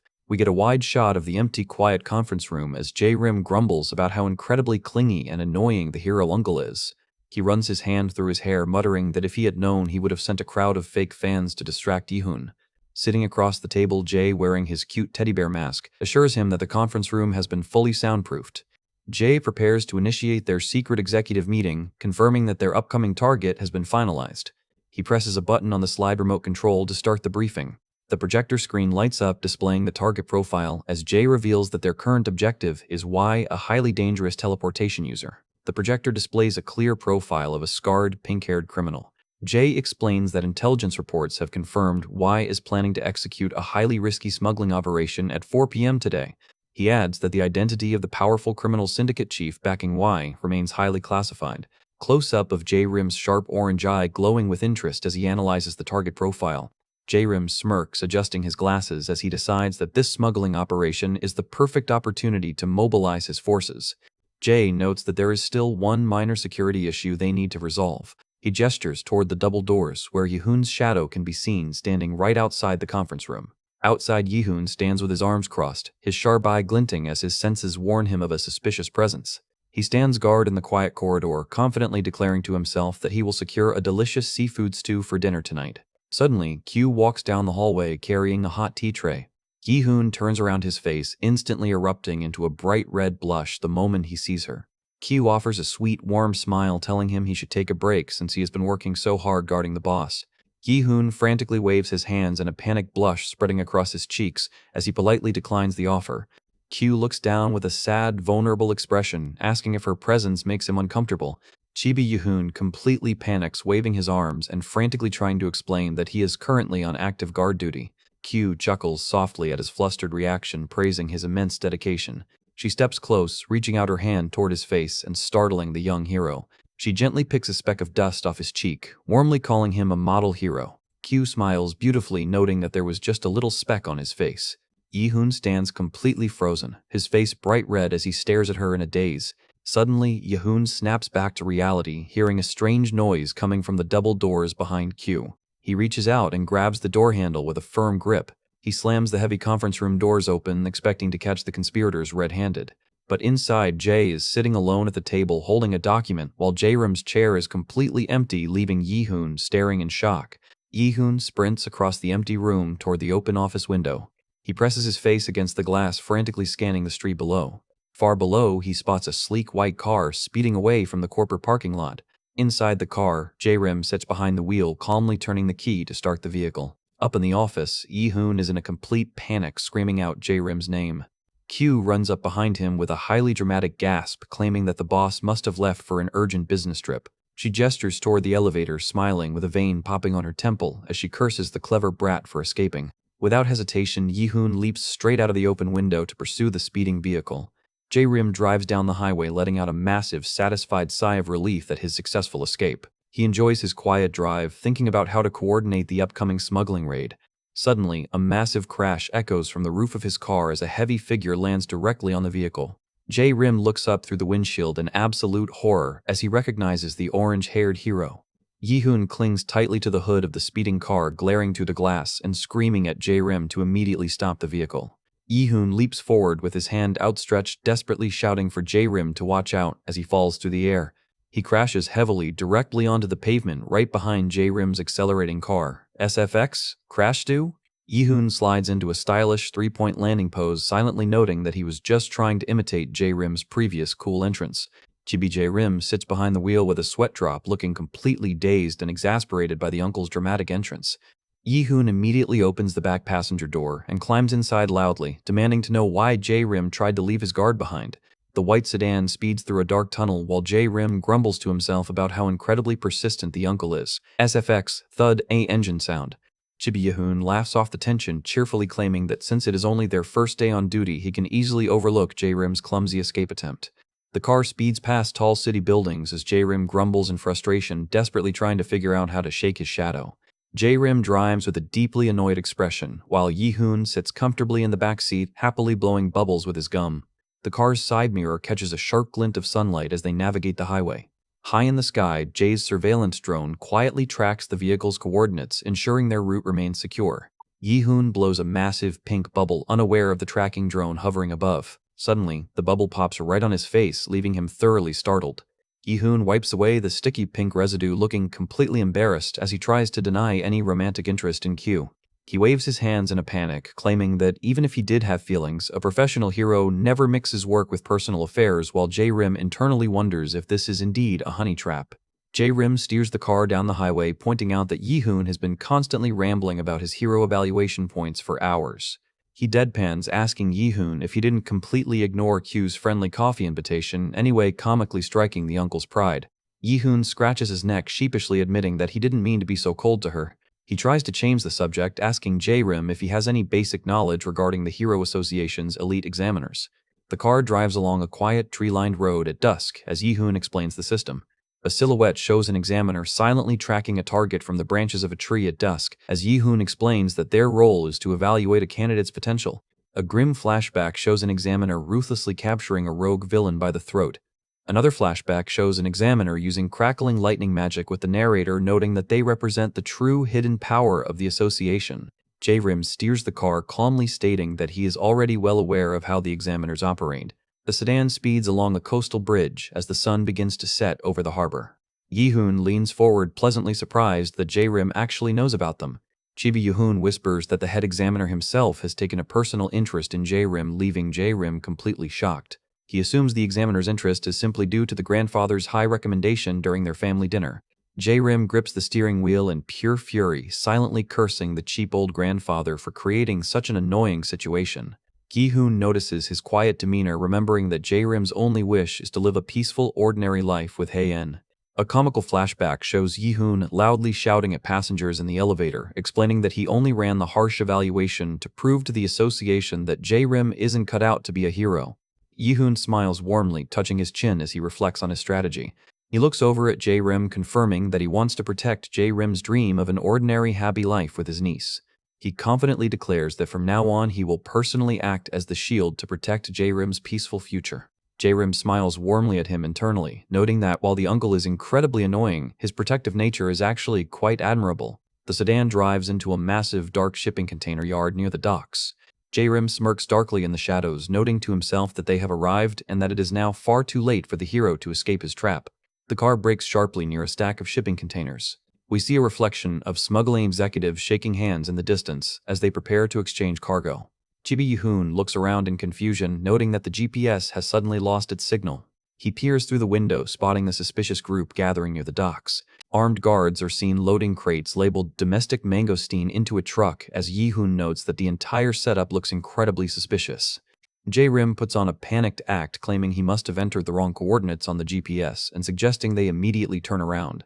Yihun's eyes widen as he spots a major threat, refusing to let a crime happen right in front of him. Sitting on a sofa in the center of the yard is Y, the pink-haired teleportation smuggler, surrounded by his armed guards. Y suddenly looks up, his sharp eyes detecting the intruders near the containers. He points a furious finger at Yihun, recognizing his uniform and identifying him as an association mutt before ordering his men to target the right-hand man of the notorious villain, Z. The guards immediately raise their automatic rifles, shouting threats as they prepare to fire, while Yihun is left completely stunned. The guards open fire, unleashing a barrage of bullets toward the intruders. Yihun quickly concentrates his green wind magic, creating a powerful defensive dome that easily deflects the incoming bullets. With a powerful sweep of his hand, he unleashes a blast of compressed air that sends one of the guards flying into a container. A heavy combat boot steps onto the concrete, drawing the attention of the remaining thugs. Yihun stands tall, wind energy crackling violently around his arms as he prepares to dismantle the rest of the smuggling ring. Hidden inside the car, J-Rim presses the center button of his wristwatch to activate his barrier. The watch screen glows brightly with the words indicating the barrier is on. Yihun controls the air pressure, suspending the fired bullets harmlessly in the air around him, and coldly warns the thugs that they made a grave mistake by attacking him. His eyes glow with intense green energy as he challenges the thugs to give him everything they have got. He unleashes a massive localized tornado of concentrated wind that sweeps through the container yard, completely wiping out the guards. The remaining thugs collapse to the ground while the pink-haired smuggler Y is left sitting alone on his sofa, completely stunned by the sheer power of the hero. But Y quickly smiles darkly, his eyes narrowing as he recognizes the signature wind techniques of the Han-Young Kim family. Yai's eyes flare with green energy as he prepares to activate his teleportation magic. In a flash of green light, Y instantly teleports right behind Yihun, calling him a Kim loser as he prepares a surprise strike.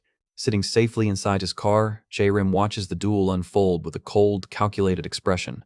He slowly pulls off his glasses, a dark, sinister smile spreading across his face as he notes that everything is proceeding exactly according to his master plan.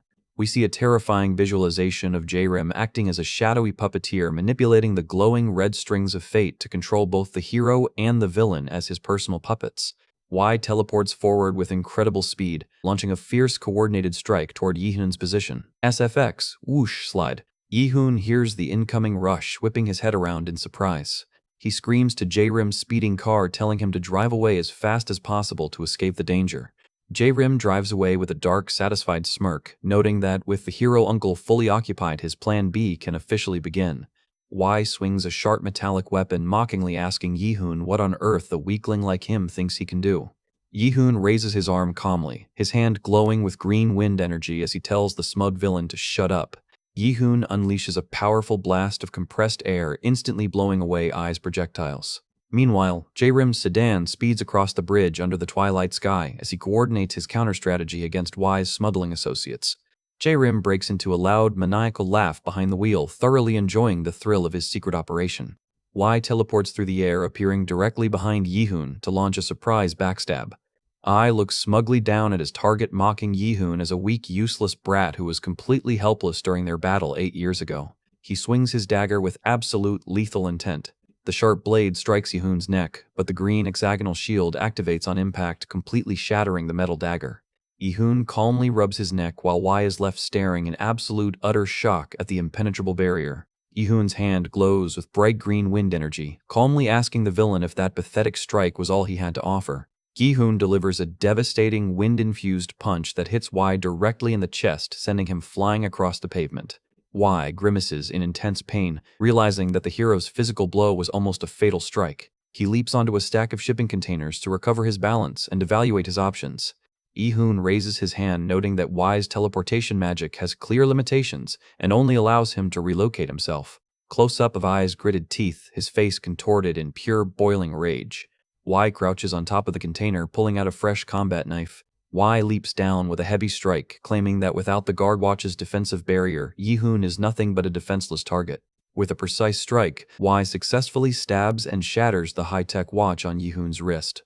Yihoon looks down at his shattered watch in shock, realizing his primary defense has been destroyed. Y immediately grabs Yihoon, violently throwing him onto the hard concrete. Y laughs maniacally as the broken watch sparks on the floor, noting that the hero's defense mechanism is surprisingly fragile. He towers over Yihoon, declaring that the battle is over and promising to eliminate him to carry on the sacred will of the fallen Z. We see a grim flashback of a massive, destructive explosion that leveled an entire block 8 years ago. The flashback reveals the fierce, scarred face of the legendary villain Z standing amidst the flames. The scene shifts to the aftermath, showing Z's defeated, lifeless form lying on the cold pavement. In a dark, high-security prison cell, a young Y sits chained to the wall, weeping in pure, unadulterated denial over the defeat of his leader. The mysterious executor stands outside the cell, his dark eyes watching the grieving smuggler through his iron mask. Y continues to weep, refusing to believe that the strongest villain in the country could be so easily defeated. The blue-haired guard suddenly opens the cell doors, letting a beam of light flood the dark room. He stands in the doorway smoking a cigarette, telling Y that the executor is offering him a rare chance to bring back the terror of Z. Y looks up, his eyes wide, as a new, dark determination is restored within his heart. Back in the present, Y grips Yihoon in a tight chokehold, completely neutralizing him. Yihoon falls limp onto the pavement while Y casually walks away from his fallen form, satisfied with his victory. Y walks toward the shipping containers, boasting that an ordinary hero can barely withstand his techniques for more than a few seconds. He stands near the cargo boxes of mangosteens, chuckling as he prepares to secure his illegal smuggling shipment. His eyes glow with intense red energy, declaring that this successful operation will mark the first step toward rebuilding Z's empire. Suddenly, a bright green wind energy begins to pulse from the fallen Yihoon's hand behind him. Yihoon unleashes a massive, explosive wind shockwave from the ground, shattering the surrounding concrete. Y is blown back by the sudden force of the blast, looking back in absolute, utter shock. He crashes heavily onto the ground, unable to comprehend how the hero survived his lethal strike. Yihoon sits up, rubbing his neck as he asks Y what on earth he was babbling about regarding Z's empire. He stands up, his heavy boots crushing the debris as his wind energy begins to swirl around him. Yihoon stands tall, wind energy swirling majestically around him as the narration notes he is no longer the weak loser Y once knew. He raises his hand, channeling a massive wind vortex into the night sky as the caption notes he earned a legendary new nickname. Close-up of Yihoon's sharp green eyes glowing with pure determination as he prepares to unleash his ultimate technique. An official title card formally presents his hero name as Kim Lee-hoon, the Airshot. Y looks on in pure terror, a cold sweat running down his neck as he feels the overwhelming, suffocating pressure of Yihoon's aura. Close-up of Y's hand clenching, shaking violently as his mind panics from the realization of the hero's power. He screams out in pure desperation, raising his arms as he tries to launch a final reckless attack. Yihoon delivers a final devastating wind strike that completely shatters Y's defenses. The sheer physical impact of the wind blast completely obliterates Y's teleportation coordinates, leaving him helpless. Yihoon stands tall over the bruised and defeated smuggler, coldly telling him that the fight is over. He smiles warmly, looking completely relaxed as he notes that his guard inspection is now officially complete. Yi lies face down on the cold concrete, gasping for breath as he struggles to stay conscious. His eyes glow with a desperate, lingering red light as he silently swears that he must win to restore the glory of Z's legacy. Holding his phone, Yihoon walks away from the unconscious smuggler, muttering that J-Rim is far too defenseless and needs constant protection as his future nephew-in-law. Close-up of Yihoon's hand pressing his phone screen, feeling highly satisfied with his role as a protective uncle-in-law. He checks his GPS tracker, completely unconcerned about any remaining threats. Suddenly, a massive, swirling teleportation portal opens right behind Yihoon. A bloody, heavily beaten figure is instantly teleported straight into the back passenger seat of a luxury car. J-Rim sits behind the steering wheel of his car, welcoming the bloody Y into his back seat with a dark, sinister smirk. J-Rim drives through the dark city streets, answering his watch communicator as it blares with static. Jay reports that the elite head examiner Lee Yoon, who was quietly tracking J-Rim's movements, has already been neutralized. J-Rim smiles, pleased with Jay's absolute efficiency in handling their primary pursuer. High in the night sky, their surveillance drone tracks the coordinates of J-Rim's vehicle. Jay's system displays a thermal scan of Y's smuggling warehouse, highlighting several suspicious targets gathering inside. J-Rim calmly instructs Jay to guide him directly to the coordinates, noting that their primary target tonight is far larger than Y. Jay explains that the mastermind coordinating Y's smuggling ring represents a far greater threat to their organization. Jay's monitor displays a profile of an elite hero identifying him as the next candidate for #1 hero after the legendary Kim Ho. A graphic reveals a powerful knight identifying the mastermind as one of the elite top 3 heroes. Jay displays the target's profile, revealing a handsome blonde man smiling warmly. Jay notes that he has suspected for a long time that a prominent hero within the association has been secretly helping high-level villains escape. A comical chibi panel shows Jay bowing head-to-head with the grandfather, comically claiming he has no idea what is going on. Chibi K, as a fluffy puppy, runs up to J-Rim's side, panting happily as J-Rim realizes his loyal subordinate has successfully returned. J-Rim looks thoroughly confused, wondering how the puppy managed to escape the grandfather's strict security. Back in the office, Jay sits at his monitors, pressing keys to run a final security analysis. Jay's monitors display the glowing silhouettes of their targets. J-Rim grips the steering wheel, his expression turning cold as he prepares to execute his plan. He smirks, noting that the hypocritical sneaky heroes are finally about to pay for their crimes. Suddenly, a massive shockwave shakes the car, and J-Rim's eyes widen as he senses a sudden threat. In the rearview mirror, Y's smiling face appears as he prepares a sudden strike from the back seat. Y grins with fangs, calling Yi-hoon a stupid loser as he boasts that he has successfully secured a hostage. He reaches forward with a weapon, declaring that this hostage is the key to Z's ultimate victory. J-Rim's hand begins to glow with dark, crackling energy. J-Rim's eyes glow with intense, terrifying energy in the dark interior of the car. J-Rim instantly grabs Y by the throat, completely cutting off his breathing and leaving Y paralyzed with terror. With a single swift motion, J-Rim violently slams Y onto the dashboard. The impact is so massive that Y is shattered straight through the car's front windshield. J-Rim looks down at Y, coldly stating that Yi-hoon was indeed the perfect opponent for him. He prepares to deliver a finishing strike, declaring that he has no intention of wasting any more time on him. J-Rim grabs Y's chin, calling him a useless waste, as Y trembles in absolute horrifying realization. J-Rim looks thoroughly disgusted, asking how Y dared to dirty his car with his blood. Close-up of Y's eye reflecting the terrifying image of J-Rim's glowing red eyes. Y's eye shakes violently as his mind is completely consumed by absolute fear. J-Rim looms over him with an overwhelming dark red aura, demanding to know if Y is going to take responsibility for the damage to his car. Y begins to foam at the mouth, completely knocked unconscious from the sheer terror of facing the executor. J-Rim drives away from the docks, looking thoroughly annoyed. He contacts Jay through his watch, asking if Yi-hoon is currently tracking their route. Jay's monitor displays a map showing Yi-hoon's thermal profile approaching the bridge. J-Rim instructs Jay to take care of the incoming hero, while Jay smiles darkly behind his mask and promises to handle the matter. A shadow leaps over the bridge walkway, preparing to intercept the car. Yi-hoon sprints across the bridge, frantically hoping that J-Rim has managed to stay safe from the smuggler. A tragic flashback shows a hospital gurney being rushed down a dark corridor with a young Yi-hoon crying out in despair. Yi-hoon stands alone in the empty, cold hospital hallway of his past. Yi-hoon recalls his helpless, dazed childhood self who was completely unable to protect those he loved. Back in the present, Yi-hoon's eyes burn with green wind energy, swearing to himself that he will never let anyone precious get hurt again. Yi-hoon prepares to launch a massive blast of wind energy to propel himself forward. With a powerful wind explosion, he rockets into the sky toward the container yard. Yi-hoon flies through the dark clouds, channeling wind energy around his body. He maneuvers through the air, focusing his green wind energy. He spots the crashed white sedan on the street far below. Yi-hoon lands heavily on the concrete pavement, calling out J-Rim's name. Close-up of Yi-hoon's eye reflecting the empty smoking car. Yi-hoon runs to the vehicle, finding Y gone and shouting J-Rim's name in pure panic. Yi-hoon stands looking up at the night sky, his expression turning serious as his senses warn him of a suspicious presence. High above, the surveillance drone's cameras hum as they track their coordinates through the dark clouds. Y is lying collapsed in the dirt, bruised and bleeding as his mind drifts into a drowsy state. He starts weeping, muttering that he's ready to join his fallen leader Z in the afterlife. But his dramatic death monologue is violently interrupted as a hand slaps him straight across the face with a massive, echoing crack. He clutches his swollen, throbbing cheek in absolute fury, screaming to know which disrespectful brat dared to hit him.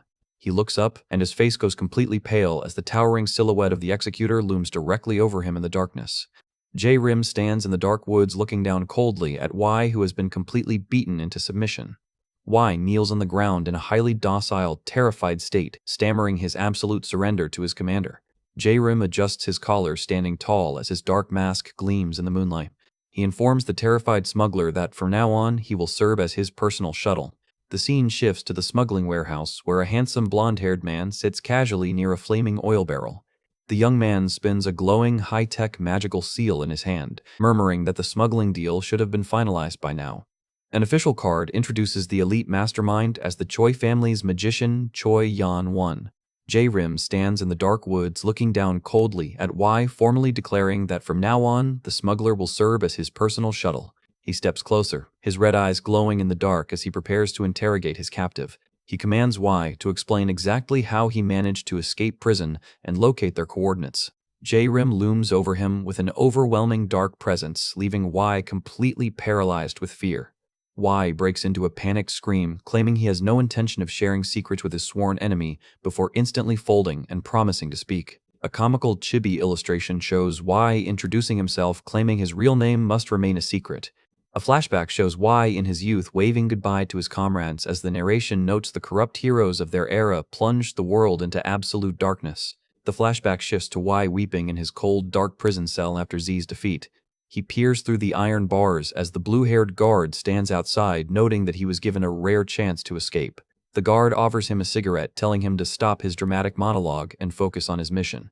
Y walks down the bright city streets with his hood up, trying to navigate the unfamiliar modern landscape. He looks around in amazement, realizing that the city has completely changed compared to 8 years ago. He stares at a giant neon billboard promoting hero-branded protein drinks, thoroughly confused by the commercialization of heroes. Nearby, 2 high school girls walk past happily discussing their favorite celebrity heroes. Y listens to the crowd's excitement, noting that the hero Choi Young-won has amassed a massive public fanbase. He spots a street survey board filled with pink heart stickers asking citizens to vote for their favorite protector.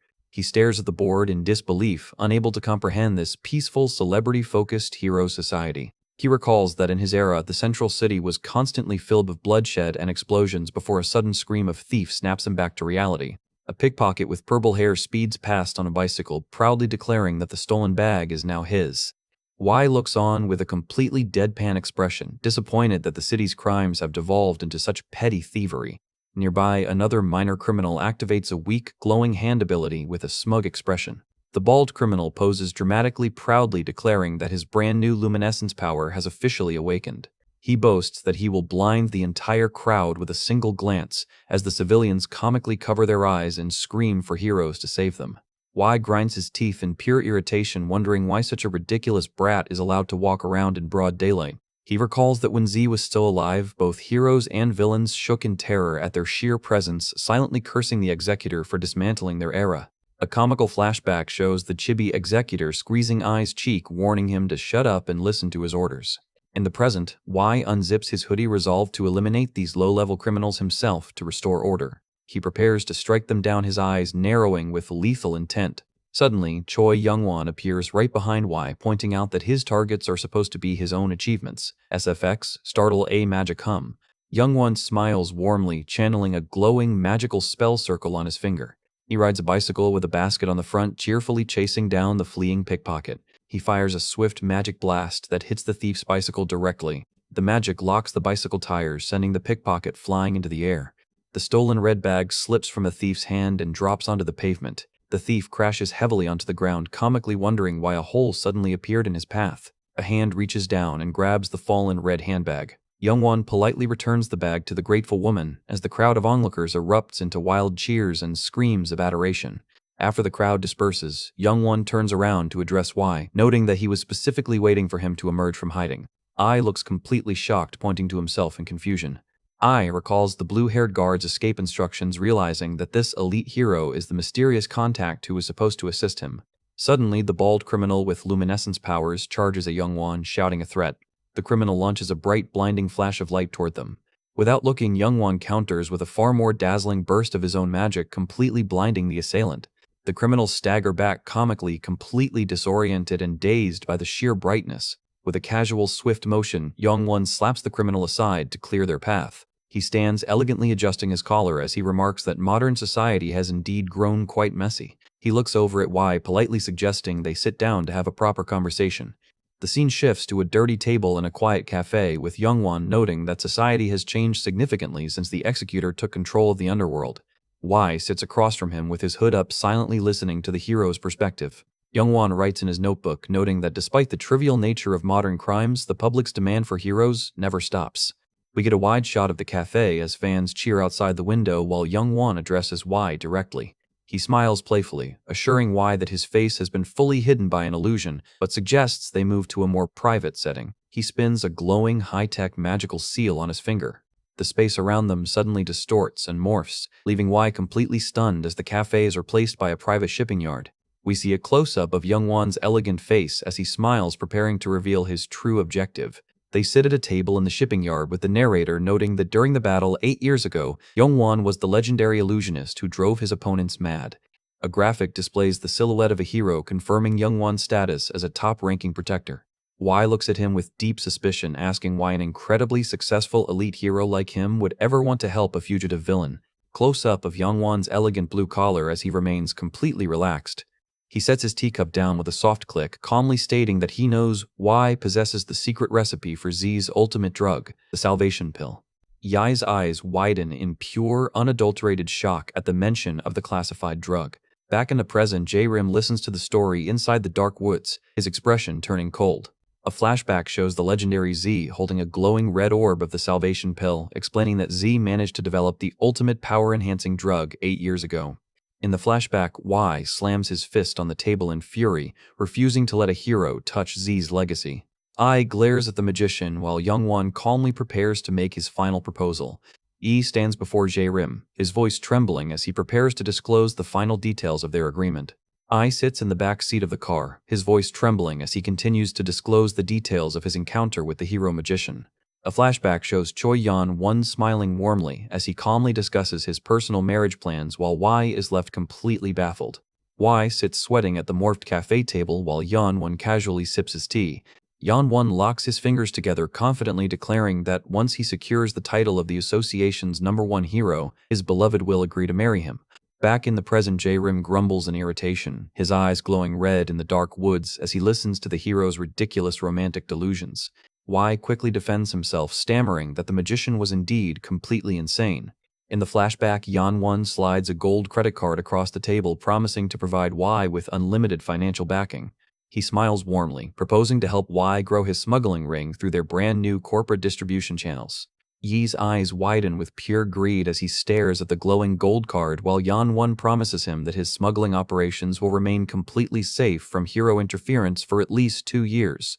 Yan-won checks his phone, lazily stretching as he notes that to become the #1 hero he needs to capture many prominent high-profile villains.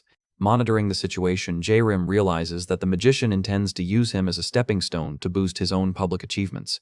J-Rim adjusts his glasses, smiling coldly, as he decides that they can easily use each other's ambitions to secure their own goals. But he notes that several aspects of the magician's plan still seem highly suspicious. He asks Y if the boxes of mangosteens they were smuggling were actually filled with the legendary salvation pill. J-Rim grabs Y by the collar, demanding a direct answer, while Y panics, frantically confirming that the crates indeed contained the classified drug. Yi gasps for air, explaining that the salvation pill was originally developed by Z to free villains from their limitations. We see a serene shot of the night sky as Y explains that the drug was designed to completely eliminate the penalties of using superpowers. J-Rim looks down at him, coldly pointing out the major flaw in Y's explanation. We see a flashback of Z's hands holding the glowing red salvation pill as the narrator notes that the original formula caused extreme lethal addiction. Y sweated profusely, quickly explaining that the key ingredients for the refined, safe version of the pill were left behind, and the magician agreed to help him recover them. J-Rim grips Y tightly, informing him that they are going to pay a surprise visit to this ambitious magician. J-Rim dusts off his coat, having finalized his infiltration strategy. He coldly commands Y to act as his shuttle and carry him into the warehouse. He glares at the trembling smuggler, admitting that his initial plan was simply to eliminate him. At the dark warehouse, Choi Yan-won stands waiting by the containers, noting that the smuggler is incredibly late. He turns his head as he hears footsteps approaching from the shadows. Y emerges from the darkness, carrying a battered, bruised, and tearful J-Rim on his shoulder, frantically screaming that he has brought a hostage. J-Rim puts on a comically pathetic performance, weeping loudly and begging the hero to save his life. I steps forward, nervously, silently praying to the fallen Z to give him the courage to face the terrifying executor. Y carries the hostage closer, ensuring the magician believes his disguise.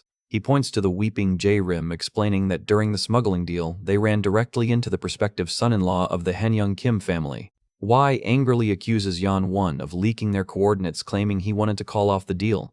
Chibi J-Rim continues his loud, comically pathetic weeping, desperately claiming he is just a harmless, ordinary civilian who accidentally married into a hero family. Yan-won narrows his eyes, looking closely at the weeping hostage. J-Rim claims that Yi-hoon was acting as his escort and was brutally beaten by the smugglers, while noting that his tie pin is currently recording everything. Close-up of the high-tech tie pin recording the exchange custom designed by J. Yan-won sits on the table, realizing that if his involvement with the smuggling ring is exposed, his reputation will be ruined. We get a close-up of his lips as he realizes that, to protect his public honor as a hero, he has no choice but to eliminate the witness. He begins to channel his magic. Suddenly, a powerful magical beam pierces straight through J-Rim's chest.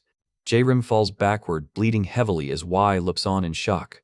J-Rim's eyes widen as he plays his role to perfection. Y stagger back in pure, unadulterated panic, his mind racing. Yan-won stands tall, stepping forward with his hands in his pockets. Y points a trembling finger at the magician, gritting his teeth in fury as he realizes the hero has completely betrayed him. Yan-won smiles, coldly holding up a sharp magical light shard. He unleashes a massive, lethal magical blast that pierces Y, directly spraying blood across the container. Y collapses to the ground, coughing up blood as he weakly whispers Z's name. J-Rim stands quietly in the shadows behind the smiling magician, his bloody disguise completely unneeded now. He reaches his hand forward with a cold, calculated expression. Yan-won turns to the injured J-Rim, asking him with a warm smile if he is all right. J-Rim continues his helpless act, planning to use the footage from his tie pin to completely destroy the magician's reputation. A wide shot of the Hero Association headquarters building appears as J-Rim plots to ruin their public credibility. Yan-won pulls J-Rim close, reassuring him that he is fully safe under his protection. He smiles warmly while J-Rim internally notes that this hero is far more ruthless than any villain. J-Rim looks down coldly, silently contemplating if he should just execute the magician right here. His mouth curves into a cold smile as his signature flame magic begins to spark. Suddenly, a blinding flash of white light explodes in the sky outside the warehouse. Jay sits at his monitors, looking thoroughly panicked as his sensors detect an unexpected energy surge. Close-up of Jay's hand tapping the keys as he tries to recalibrate the sensors. Jay sweated profusely, looking at his monitors in absolute panic. The monitors flash with an emergency warning. Outside on the bridge, Yi-hoon looks back in complete shock as a massive beam of light pierces the clouds. High-angle shot of the container yard under the massive, blinding light beam. Jay sits at his monitors, his fingers tapping the keys in a panic as he tries to restore the surveillance feed. Jay sweated profusely, muttering that their primary connection has been lost. Jay's monitor displays a glitching feed of Yi-hoon's movement, showing his target coordinates tracking toward the warehouse. Yi-hoon looks back in complete shock, realizing his target signal has abruptly shifted. A massive, blinding beam of white light suddenly explodes from the clouds, lighting up the entire neighborhood. A flashback caption appears indicating the events occurred 15 minutes ago as the drone whirs in the night sky. The surveillance drone hovers high above the warehouse, monitoring the area. Jay's terminal displays the drone commands, confirming target lock-on and preparing to execute a defensive bombardment. SFX, beep, a hum. Suddenly, the drone's power cell depletes, causing its systems to fail and the device to fall from the sky. SFX, beep, fizzle. Jay is left completely stunned, realizing that his high-tech surveillance drone has run out of battery power. Yi-hoon is startled by the whirring noise of the fallen device. SFX, startle whoosh. The malfunctioning drone fires a stray laser before crashing heavily into the street. SFX, whoosh, crash. Jay's main monitor displays a static, no-signal alert, leaving him completely cut off from the battlefield. He scratches his head in frustration, admitting that while Yi-hoon is incredibly silly, his instincts are remarkably sharp. He slams his hand down on the emergency backup button on his console. Jay's monitors show a diagnostic scan indicating that the drone's primary frame has been completely destroyed. Yi-hoon stands over the ruined chassis of the drone, looking up at the sky in deep contemplation. Jay sits back in his chair, sighing as he realizes he has no choice but to observe the situation through secondary channels. Jay's micro backup device deploys from the ruined chassis as Jay notes that while J-Rim is in immense danger, his tiny invention will allow him to track his coordinates. Yi-hoon suddenly gets a brilliant idea, his eyes widening with realization. He pulls out his smartphone, realizing he can easily track J-Rim's location by monitoring his guard watch. Chibi J looks on in sheer terror, his face turning blue as he realizes the massive security breach. Yi-hoon sprints across the bridge at high speed, while the tiny insect drone frantically struggles to keep up with him. Monitoring the chase, Jae realizes that if Yi-hoon continues to pursue Jae-rim at this speed, the executor's secret identity will be exposed. The tiny mechanical bug flies through the air trying to transmit warning signals to Jae-rim. Inside the warehouse, Choi Yan-won smiles, warmly reassuring Jae-rim that his infiltration mission is completely safe under his protection. Jae-rim glares at him coldly behind his glasses, silently debating if he should just eliminate the hero right here. Yan-won beckons him deeper into the warehouse, telling him to put up with the secrecy for the sake of their infiltration. Jae-rim follows him, his face dark with annoyance as they approach the smuggling room. Behind his back, Jae-rim's hand begins to crackle with dark red flame magic as he prepares to strike. Suddenly, Jae-rim halts, his eyes widening in pure shock as Yan-won mentions Haeyen's name. Yan-won turns around smiling as he proudly claims that he is exceptionally close with Haeyen. He opens the heavy sliding door, calling out to Y to ask if the smuggling transaction is complete. Inside the dark room, the armed thugs are gathered in a panic. Y stands bruised and bleeding in the center of the room, looking thoroughly defeated. Yan-won steps inside holding a glowing magical orb and cheerfully claiming he has developed a brilliant new magic trick to show Hae. He raises his hand, the magical spell circle glowing brightly in his palm.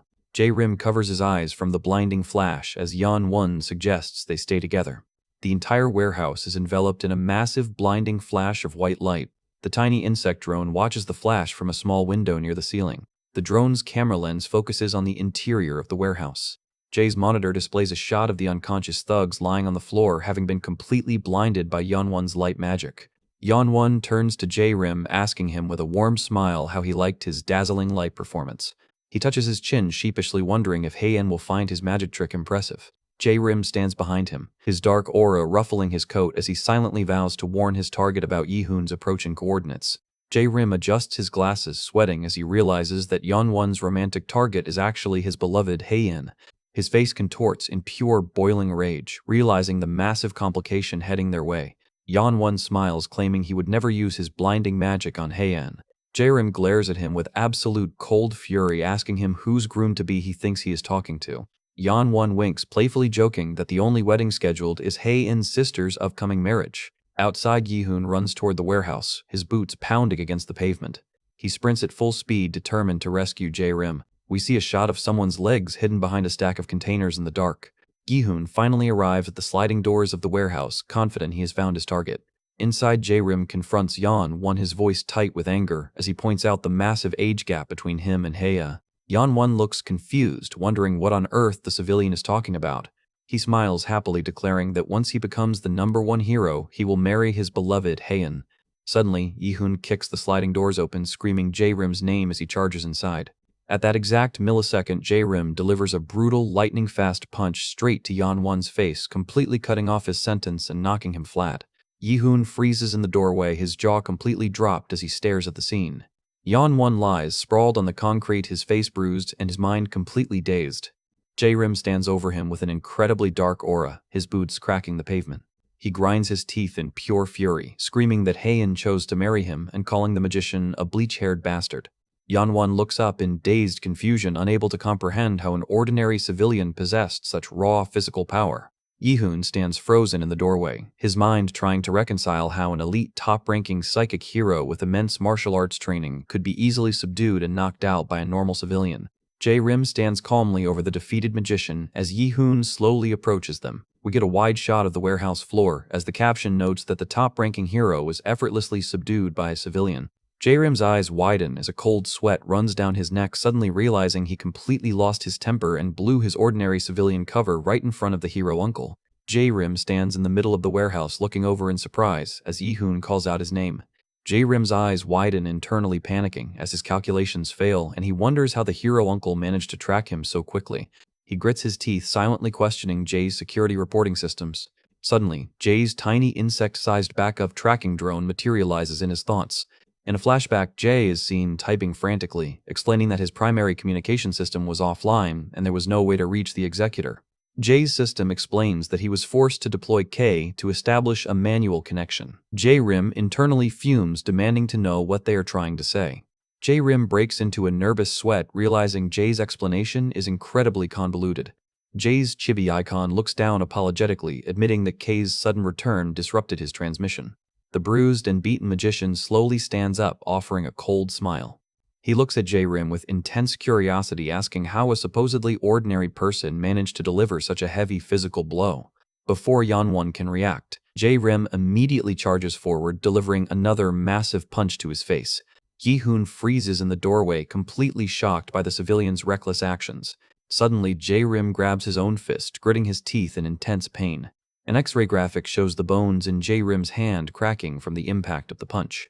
J-Rim immediately collapses to the floor, rolling around and screaming comically that his hand has been shattered. Yi-hoon rushes over in a panic, trying to help the screaming civilian.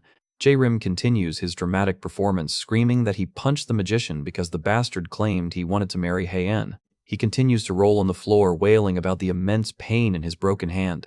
Chibi Yi-hoon looks on with a completely blank expression. Chibi Yeon-won also looks completely dazed, holding his bruised head in confusion. J-Rim slumps on the floor, internally celebrating that his calculated injury has successfully distracted the uncle. J-Rim continues his act, attempting to punch the magician again, while Yi-hoon desperately tries to restrain him. Yi-hoon struggles to hold him back loudly, assuring him that they can easily write off his actions as a classic case of civilian adrenaline. He looks completely exhausted, trying to comprehend the sheer chaos of the situation. The remaining smugglers in the background look completely bewildered by the dramatic turn of events. Yi stands nearby, bruised and bleeding, as he tries to understand why the hostage has suddenly turned into the attacker. Yi-hoon struggles to restrain J-Rim, wondering why a civilian is showing such raw physical strength. Yeon-won lies on the floor, laughing hysterically at the absurd scene. He continues to chuckle, completely unbothered by his defeat. Yi-hoon's sweat drops, looking back as J-Rim comically bites his shoulder. Yi-hoon screams in pain while J-Rim continues his aggressive performance. Police sirens flash outside the warehouse as the authorities arrive at the scene. A news broadcast covers the incident, reporting that a loyal follower of the notorious Z launched a hostage raid targeting the Han-young Kim family.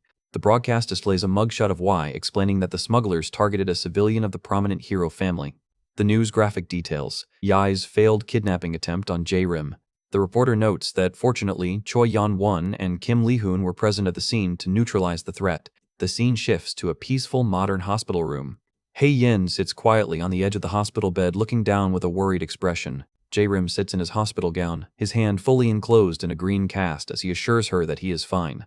J-Rim looks down at his cast, internally lamenting that he actually had to break his own hand to maintain his secret civilian cover. Hae-in runs over and throws her arms around him, crying as she asks if he is truly all right. A chibi panel shows J-Rim gently patting Hae-in's head, assuring her that the injury is nothing to worry about. Hae-in continues to cry, blaming her family's hero status for putting him in constant danger. J-Rim waves his hands, claiming that he was only admitted to the hospital to get some well-deserved rest. A narrative panel displays the broken watch, explaining that while staging his collapse was a bit dramatic, J-Rim had no choice in the middle of that chaotic scene. Another panel shows the heroes rushing to his aid, ensuring they had zero suspicions regarding his involvement. The flashback concludes as J-Rim notes he successfully arrived at Soup University Hospital as the hostage with the highest priority. An exterior shot shows the modern facade of Soup University Hospital under a clear sky. Back in the room, Hae-in walks over to sit comfortably beside J-Rim's bed. She sits on the edge of the mattress, softly calling his name. Suddenly, the door slides open as the mother bursts into the room holding a giant fruit basket. She runs to the bedside, gasping in sheer panic over J-Rim's condition. She stares at J-Rim's green cast in absolute shock. Her eyes flare with intense green psychic energy as she clenches her fist, accidentally crushing a bunch of grapes in pure rage as she vows to find the scoundrel who hurt him. Her green eyes glow with absolute murderous intent in the dimly lit hospital room. Her psychic aura flares dramatically as she vows to hunt down Z's followers and completely dismantle their remnants, while J-Rim internally panics, begging her to calm down. Chibi J-Rim sweat drops, looking terrified, as the mother suggests she teach him self-defense techniques, including how to handle a firearm. He smiles weakly, assuring her that the injury was mostly his own fault and trying to de-escalate her anger. J-Rim notes to himself that his hand fracture was an unplanned complication. He realizes that if he reveals the truth, it will trigger a massive political rift between the elite Choi and Kim hero families. A graphic displays the emblems of the Choi and Kim families, representing 2 of the 5 founding families of the Hero Association. The grandmother Hye-hyun opens the door to check on J-Rim. She smiles warmly, stepping inside to welcome their guest. The grandson looks up in surprise. The door opens to reveal Choi Yeon-won, who enters the room with a polite, charming smile. J-Rim glares at him behind his glasses, his eyes burning with silent cold fury as he questions why the arrogant magician has dared to show his face here. Yi-hoon stands by J-Rim's hospital bedside looking over as the young man asks what the hero uncle is doing here. Yi-hoon explains that he heard J-Rim was brutally attacked by the smugglers while a magical green portal glows softly in his thoughts. SFX, whoosh, magic hum. Yi-hoon looks down his hands, trembling as he grips his smartphone. He clenches his head in frustration, admitting that he doesn't have the courage to look J-Rim in the eye after failing to protect him. Yi-hoon sits depressed on a bench in the hospital corridor, muttering to himself that he has failed as a guard and doesn't deserve to be called a hero. Hyungnim watches him from a distance, noting that the proud hero uncle has turned into a complete mess. A flashback shows Chibi Yi-hoon laughing carefree with Hyungnim, noting that the uncle is usually so cheerful and doing things his own way. She notes that the moment Yi-hoon slips into this depressed state, he refuses to listen to anyone and digs himself deeper into self-deprecation. Hyungnim stands by his side wondering how to comfort him and noting that if Choi Yeon-won hadn't intervened, J-Rim might have been killed. Suddenly, Hyungnim freezes in surprise, asking the uncle if the magician who rescued J-Rim was indeed Choi Yeon-won. Close-up of Hyungnim's mouth as she violently grits her teeth in fury. Without a single word, she grabs Yi-hoon by his arm and drags him down the hospital corridor, leaving him shouting in surprise. Hyungnim pulls him along her face, dark with anger, as she realizes that if that bastard Choi Yeon-won is involved, he won't miss this perfect opportunity to use the situation to get close to Hae-in. Back in the hospital room, Yeon-won slides the door open with an elegant smile. The chibi grandson looks up from his seat, recognizing the famous hero. Yeon-won enters the room with a polite, charming greeting. A chibi illustration shows Yeon-won smiling warmly as he spots Hae-in, while J-Rim's veins comically pop in anger. SFX, smile A, anger. Yeon-won touches his collar smoothly, praising Hae-in's beauty, while Hae-in politely thanks him for saving her fiancé. Hae-in crosses her arms, looking at him with an extremely cold, suspicious glare as she points out that J-Rim needs to rest. J-Rim sits in his bed, his eyes narrowing behind his glasses as he notes that the magician's claims of being close with Hae-in look completely fake. He resolves to ask Hae-in about the details of her connection to the magician later. Yeon-won leans close, calling Hae-in's name with a sweet, affectionate tone. He winks at her, playfully asking why she is pushing him away so coldly. Hae-in responds with an icy, silent glare, completely ignoring his advances. The chibi grandson asks Yeon-won if he has come to check on J-Rim's recovery. Yeon-won smiles, turning toward J-Rim's bed to inspect the helpless civilian. Suddenly, a flashback shows a dark-haired intruder using wind magic to launch a surprise attack on the grandfather. The intruder strikes with absolute lethal force toward the grandfather. J-Rim sits up in his bed looking completely horrified as he senses an immediate threat approaching. Close-up of J-Rim's sharp eye, realizing that the attack is coming straight for him. The silhouette of the dark-haired intruder leaps through the room, her hand glowing with green psychic energy. SFX, hum, startle. Close-up of the intruder's glowing green eye as she focuses her target lock on J-Rim. Suddenly, the mother Choi-hee activates her green psychic magic, creating a barrier to intercept the attack. SFX, flash hum.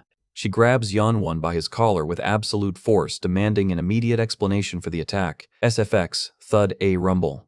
A wide shot of the hospital room shows the mother confronting Yeon-won. Green magical energy crackles through the air. Yi-hoon and Hyungnim arrive at the doorway, panting heavily as they witness the confrontation. Hyungnim glares at Yeon-won, demanding to know if he seriously tried to attack an ordinary civilian. The mother continues to channel her psychic energy, ready to launch a devastating counterstrike. The female intruder is comically blown back by the mother's wind blast, crashing onto the floor. The mother glares coldly at Yeon-won, asking if this aggressive behavior is what the elite Choi family truly wants. Yeon-won raises his hands in a fake apology, offering a casual, cheeky smile. He stands holding his glowing magical orb, mockingly asking why everyone is being so incredibly sensitive. He points a finger toward J-Rim's bed, asking them if they truly believe this man is just an ordinary, helpless civilian. He leans incredibly close to J-Rim's face, whispering that this entire incident was just a test to reveal his true hidden powers. Yi-hoon and Hyungnim look on in disbelief at his accusations. Yeon-won's eyes glow with intense, menacing energy as he declares that J-Rim's reaction during the crisis was far too precise for a civilian. He suddenly grabs J-Rim's chin, forcing him to look up as he demands to know what secret superpower he possesses. J-Rim sweat drops, comically shaking in pure panic as he tries to maintain his helpless civilian disguise. Suddenly, J-Rim comically vomits a massive dramatic spray of blood all over the place. SFX, splash spit. Yeon-won stands frozen, his elegant clothes completely covered in blood as he looks on in absolute dazed disgust. Yeonnim quickly steps between them, slapping Yeonwon's hand away and declaring that whether Jae-rim has powers or not is none of his business. She points toward the exit, coldly telling the magician that his time is up and he needs to get out. Yeonwon smiles, calmly brushing off his blood-splattered coat as he remarks that Yeonnim hasn't changed a bit. The family stands together as the uninvited guests finally turn around and leave the hospital room. Jae-rim sits in his bed, coughing, comically wiping the blood from his chin as he silently vows to execute the arrogant magician very soon. The scene shifts to a high-tech, glowing underground laboratory belonging to the association. Close-up of Yeonwon's boots clicking sharply against the metallic walkways of the lab. He walks through the high-tech facility accompanied by his personal assistant. He approaches a massive, glowing genetic containment tank filled with bubbling water. A female researcher in a white lab coat approaches him, mentioning that she saw the news broadcast of the warehouse raid. She notes that she assumed Yeonwon only intended to test if Y was a viable guinea pig for their genetic research. Yeonwon glares coldly at the bubbling water tank as she notes that it looks like he decided to completely abandon his subordinate. The female researcher stands by the bubbling water tank looking back at Yeonwon as she notes that he has completely abandoned his subordinate. Yeonwon touches his bandaged jaw, looking over his shoulder as he questions her gaze. A chibi panel shows Yeonwon smiling playfully, asking why she is looking at him as if he were a villain. Deep inside the facility, multiple high-tech genetic containment tubes glow with bright green energy. Yeonwon walks down the metallic catwalk, casually questioning Y's worth. An overhead shot displays Y lying unconscious on an observation table, with the researcher noting that his teleportation ability has been completely neutralized. Yeonwon smiles, coldly stating that he is exceptionally quick to forget about useless things.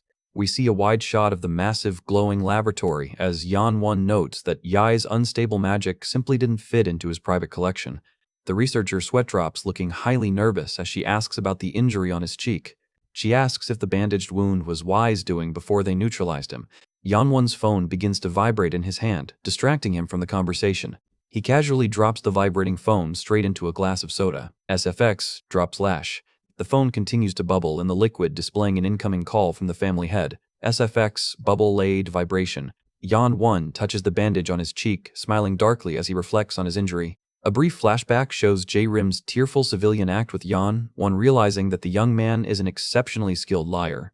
His eyes glow with intense, menacing energy as he boasts that he possesses the rare gift of always identifying a liar. We see a mutated clone floating inside a glowing green experimental tube as Yeonwon decides that instead of killing the liar, he wants to run a highly personal, dangerous test on him first.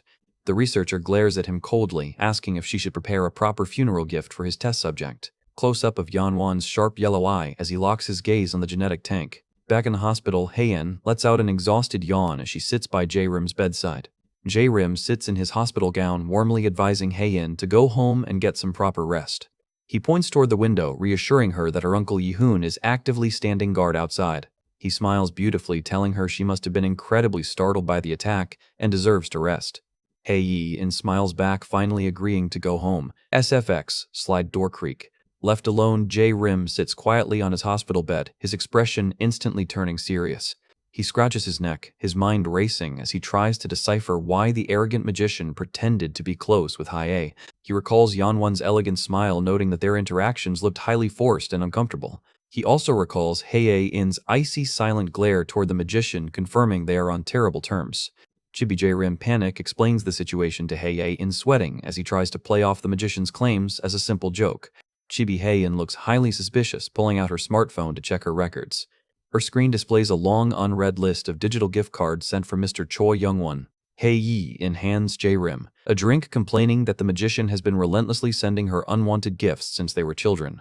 Jae-rim stares at the screen with a cold sweat drop, realizing the magician has been acting as a persistent stalker. He grinds his teeth in pure murderous fury, silently swearing to execute the delusional, bleach-haired bastard at all costs. We see a shot of a shattered stone monument bearing the name of the Choi family head, recalling a massive political feud.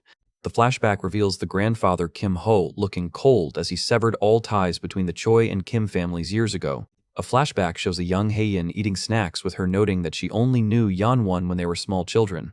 Hae-in waves goodnight to Jae-rim, promising to turn off the lights as she leaves. She gently slides the door closed behind her. Outside the room, her expression instantly turns solemn as she looks back at the door. She clenches her fist, her hand shaking with pure, quiet rage as she notes that her beloved fiancé got hurt once again because of her family. She forces a bright, reassuring smile as she tells the guards to take good care of J-Rim. As she walks down the hospital corridor, she resolves that things cannot continue like this. Under the dark city sky, the scene shifts to a quiet, closed local bar. Hye-in pushes the heavy wooden door open, entering the dimly lit tavern. We get an overhead shot of the bar where Yi-hoon and Hyungnim are already waiting for her. Young-sik stands in the center of the room in his pink apron, his expression serious as he welcomes her. Yi-hoon looks up, his face serious as he prepares to coordinate their plan. Hye-in stands determined, declaring that it is officially time to launch their emergency family gathering. A television screen glows in the background of their secret meeting room. Back in his hospital bed, J-Rim answers his watch communicator, calmly assuring his caller that everything remains under control. Jay looks down at his desk in absolute shame, apologizing because the executor got hurt during the smuggling operation. J-Rim's eyes glow with intense, cold energy, instructing Jay to forget about his injuries and focus on their next objective. Under the moonlight, a massive shipping truck speeds down a dark highway. The vehicle races past, kicking up dust on the road. Inside, the unsuspecting driver hums happily as he steers the truck. Suddenly, a massive muscular arm smashes through the driver's side window, catching the driver completely off guard. SFX, shatter docu thud. Jay's terrifying red energy tentacles rip through the metal cargo doors of the speeding truck. SFX, clank a rattle. Jay stands tall over the wreckage as the driver screams in pure terror, recognizing the fearsome executioner gang. Jay's sharp red tentacles coil in the air, preparing to strike. The tentacles lash out violently, grabbing the screaming driver from the cab. Jay slides the heavy metal cargo doors open to reveal the cargo inside. Inside the truck, the bloody, beaten form of Y lies unconscious. Jay looms over him, noting that since Y has seen the executor's bare face, his elimination has been ordered by the association. Close-up of Y's bloodied face as Jay's shadow falls over him. Back in the hospital, J-Rim answers his phone, confirming that the target is still alive. Jay asks J-Rim what their next course of action should be regarding the captive. SFX, beep static. J-Rim smiles, coldly satisfied with the successful recovery of their target. Hyungnim stands in the courtyard holding a pink leash, calling out to her pet to come out for his scheduled walk. Y looks on with a highly anxious expression, wondering how their situation could have devolved so quickly. A wide shot of the grand estate highlights the quiet, peaceful neighborhood under a bright, sunny sky. Inside the quiet corporate headquarters, Jay rests on a plush chair as a phone begins to ring loudly on the desk. K, as a fluffy puppy, wakes up on the carpet, startled by the sharp, persistent sound of the phone. He immediately scrambles across the floor to answer the call. K peers out of his pet carrier, desperately wishing his commander was here. He slides past the heavy red curtain, looking around the empty apartment for any sign of J-Rim. The grandmother Hye-hyun kneels down to pet his head, smiling warmly as she notes how much the little puppy seems to miss his owner. She assures him that J-Rim has been temporarily hospitalized, but will return on Monday, telling him to wait patiently, leaving K instantly struck by shock. K stands in his room looking completely stunned as he processes the news of his boss's hospitalization. He sits in front of his laptop looking highly stressed as his face darkens with worry. On the monitor screen, Jay's bear mask appears as he scolds K for his complete lack of communication during the crisis. Jay rubs his head in frustration, complaining about the sheer noise and chaos of their recent operations. K sweat drops, trying to defend his actions, while Jay angrily snaps that he failed to respond to their emergency support beacons. Chibi K waves his hands in panic, claiming that his role as a puppy required him to maintain his undercover disguise at all costs, leaving him zero time to make contact. A shot of his phone lying neglected on a table highlights his complete isolation during the mission. Jay's terminal displays both J and Q looking deadpan, completely unpersuaded by K's ridiculous puppy excuses. Jay explains that J-Rim's injury was not caused by the smugglers or any external hero. He confirms that the executor deliberately fractured his own hand. A flashback shows J-Rim clenching his fist, breaking his own bones to maintain his helpless civilian disguise. Q looks on with a serious, cold expression. Jay sits back in his chair, stating that despite the executor's self-inflicted wound, the ultimate responsibility still lies with the corrupt Kim family. He smirks, declaring that they will gradually dismantle the Kim family's network before the upcoming wedding. Chibi J holds up his finger, firmly reminding them that any direct action requires explicit permission from the executor first. K looks down solemnly, stating that he has just remembered a critical matter and must leave immediately. The laptop screen flashes as the communication link is abruptly terminated. K slams his laptop shut, noting that his role as a puppy has given him a rare advantage. He clenches his fist in determination, resolved to sprint to the hospital to check on his injured commander. K, as a fluffy puppy, races down the stairs at full speed. He lands right next to Yi-hoon, who is sitting depressed on the living room sofa. Yi-hoon looks down completely dazed as he wonders why the puppy is running around inside instead of patrolling the grounds. Kay panics, realizing that Yi-hoon's presence in the living room has completely blocked his escape route. Yi-hoon grumbles to himself while Kay tries to sneak past him toward the entrance. Kay sits silently on the carpet near his pink leash, staring at Yi-hoon with a sparkling, innocent expression. Yi-hoon is comically overwhelmed by the puppy's pure cuteness, his nose bleeding as he immediately agrees to take him out for a walk. Yi-hoon approaches him while Kay silently plots to cut his leash and escape the moment they step outside. Yi-hoon scoops him up with an eager grasp while Kay frantically struggles in his grip. He hugs the struggling puppy, tightly calling him General Doldoli and thanking him for the comfort, while Kay barks furiously in protest. Hyungnim approaches them with a deadpan expression, asking Yi-hoon what on earth he is doing to the poor dog. She takes the puppy into her own arms, noting that Alexander is clearly asking to go for his walk. Yi-hoon is left looking completely defeated on the sofa. Hyungnim bends down to fasten a specialized collar onto the puppy while Kay internally laments his ridiculous double life as a pet. She fastens the collar while Kay silently celebrates his narrow escape to find his commander. She smiles smugly, noting that the simple collar isn't quite enough for her tastes. She mutters to herself about upgrading the collar to a highly advanced protective harness, wondering if her robotic defense units would suit the puppy better. Kay is left sweating profusely, looking completely terrified by the researcher's intense mechanical upgrades. He looks up at the sky in pure comical despair, screaming out for his commander. In the hospital, Hae-in gently squeezes Jae-rim's hand, asking her fiancé what is wrong. Jae-rim breaks into a nervous sweat, stammering that everything is completely fine. A shot from outside the window shows the peaceful hospital room under the clear sky. On the busy city streets, a crowd of onlookers whispers in excitement as a helmeted figure walks past.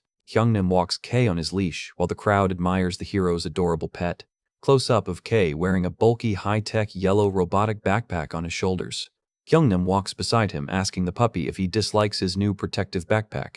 The robotic backpack is shown in detail, designed by Hyungnim with advanced calculations to guarantee absolute safety, while Kay internally laments the humiliation. In the background of the street, Jae watches the duo from behind a corner, while Kay silently plots his escape from the ridiculous harness. Kay trots along the pavement looking for any gap to break away. A mysterious, shadowy figure watches the puppy from behind a brick wall, commenting on how cute the hero's pet looks. The mysterious stalker smiles darkly, noting that the puppy's high-tech harness looks incredibly easy to rip apart. The purple-haired stalker Myung peers around the corner of a brick wall, whispering that the puppy's robotic harness looks incredibly easy to tear apart. She stands in the shadows, gritting her teeth in pure silent fury. She recalls a flashback of Yi-hoon preparing to launch a powerful wind attack.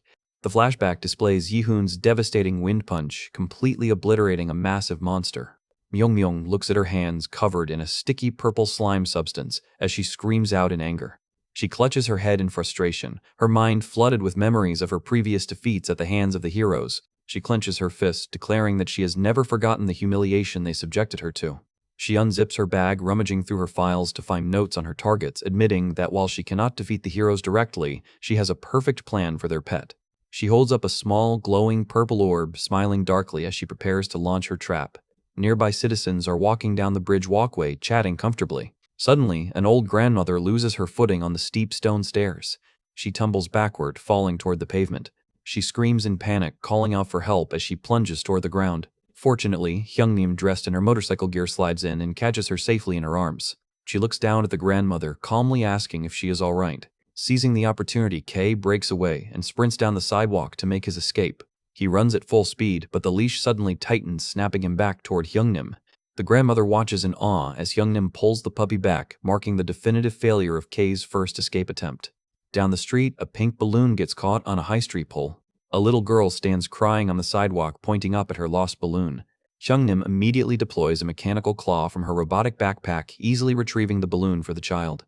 The crowd of onlookers cheers in admiration, marking the failure of Kay's second escape attempt. Kay tries to chew through the durable leash, but Hyungnim simply walks him along, marking the failure of his third escape attempt.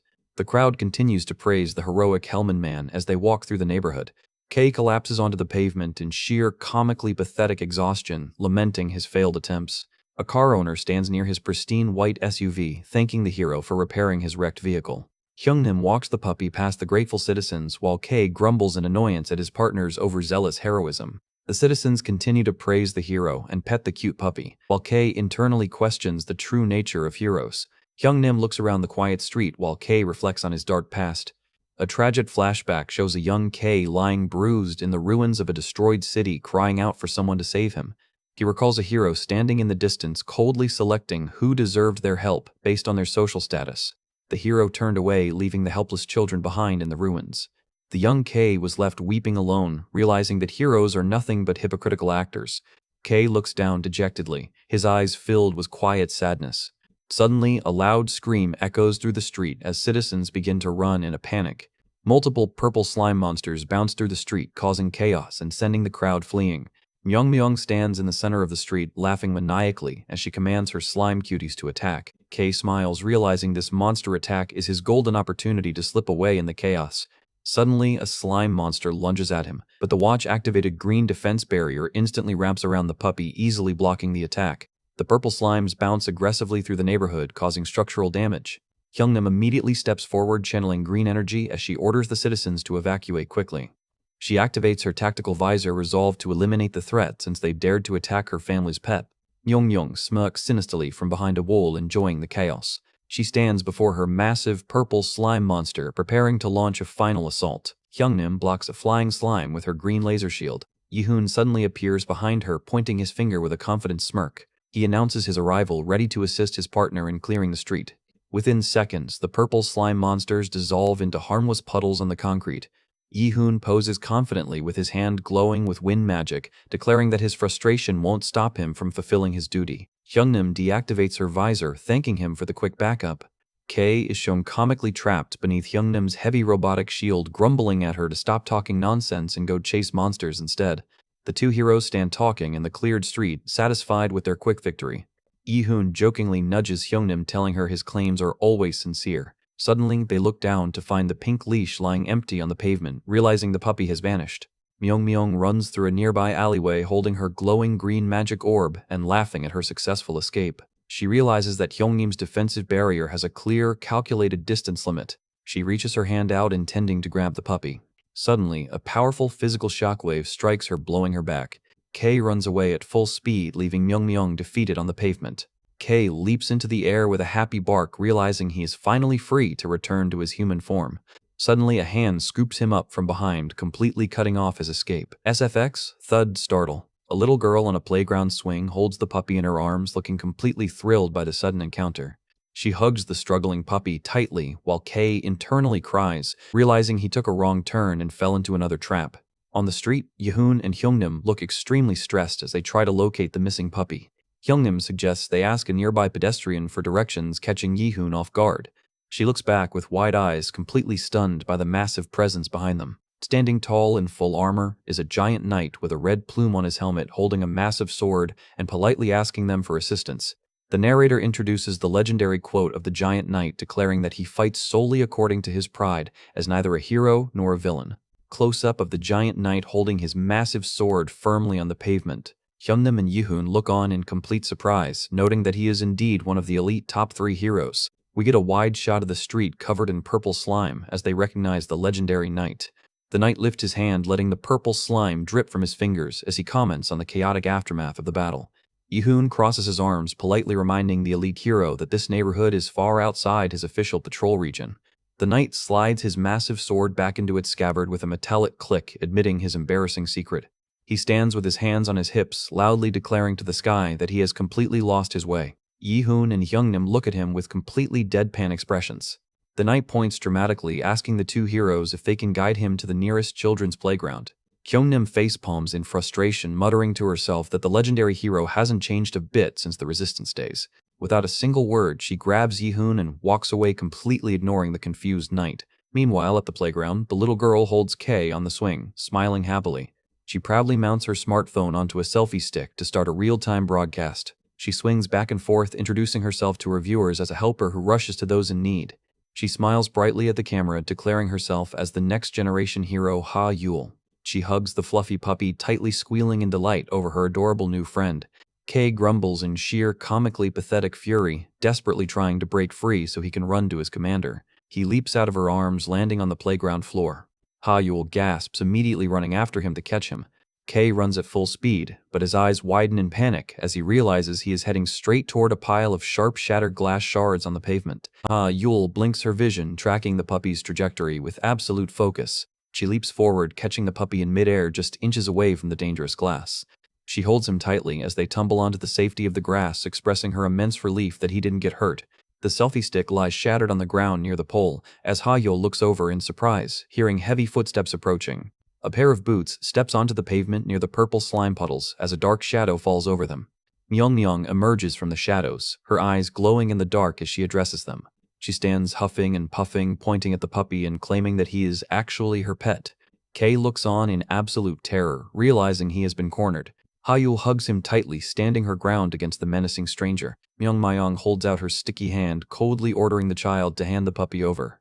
Yaul firmly refuses, looking at her with absolute defiance. She hugs the puppy closer, declaring that Kay is not a simple pet but an animal companion, and scolding Myung for not knowing the difference. Myung grits her teeth in pure boiling fury at the child's defiance. She raises her hand, summoning a massive wave of purple slime magic.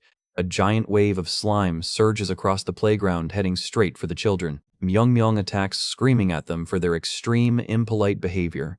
A massive slime monster lunges through the air with its fangs bared. Kay braces himself, ready to use his defensive barrier to protect the girl. A brief flashback shows J-Rim warmly hugging a young, tearful Kay in the past. Yule shields the puppy under her own body, bracing for the impact of the slime. Suddenly, the high-tech dog backpack detects the incoming threat, activating its emergency safety systems. The yellow backpack deploys a miniature Gatling gun on the puppy's shoulder as Hayul looks on in absolute dazed confusion. The lunging slime monster freezes in midair, sweating comically as it stares at the heavy weapon pointed at its face. Myung is completely horrified, sweating profusely as she witnesses the absurd robotic upgrade. The Gatling gun charges with blinding energy, its barrel spinning at high speed.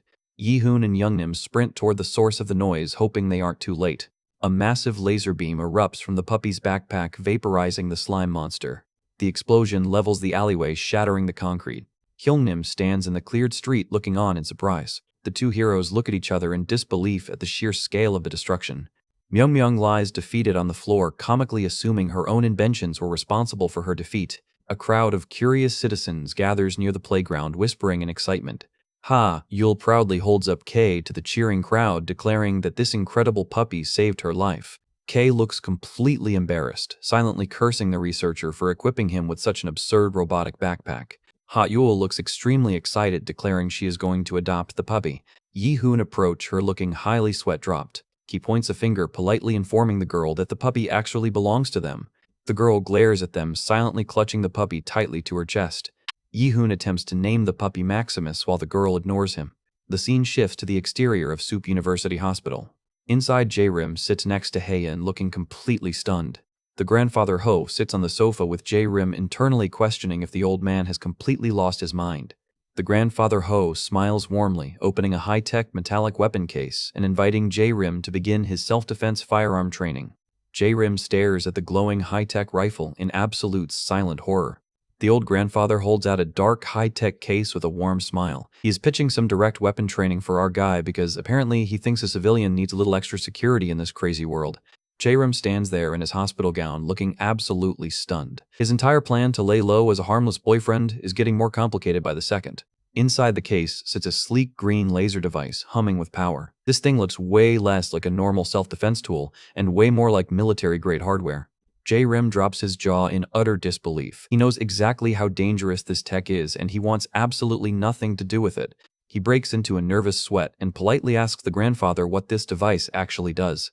Heian looks over thoughtfully and actually starts backing him up. She expresses her own doubts about her grandfather pushing this intense training on him. J-Rim quickly raises his hand to politely decline. He is desperately hoping to shut down this boot camp before it even starts. We get a quick mental image of this powerful weapon firing a destructive beam just to highlight how completely chaotic the grandfather's methods are. Heian reaches over to touch J-Rim's arm and totally agrees that heavy weapon training might be a bit too intense for an ordinary citizen. But instead of letting it go, she happily whips out a black handgun with a bright, cheerful smile. Wait, she seriously thinks handing her boyfriend a literal gun is the normal compromise here. She happily loads the weapon with a sharp click and encourages her fiancé to give it a try. J-Rim completely blanks out as he sweats bullets in the background. The grandfather sits across from them looking highly pleased with his granddaughter's enthusiastic reaction. He wears a smug grin because he is so proud of how easily he managed to get her on board with his training idea. The scene shifts outside to a local pub that is currently closed down for a highly confidential meeting. We get a high-angle view of the empty bar where the family members are gathered to discuss some very serious matters.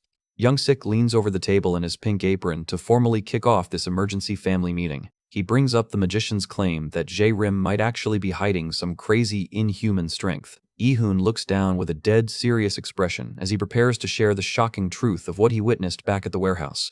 We see a dramatic flashback of Jae-rim delivering that brutal, lightning-fast punch straight to the magician's face.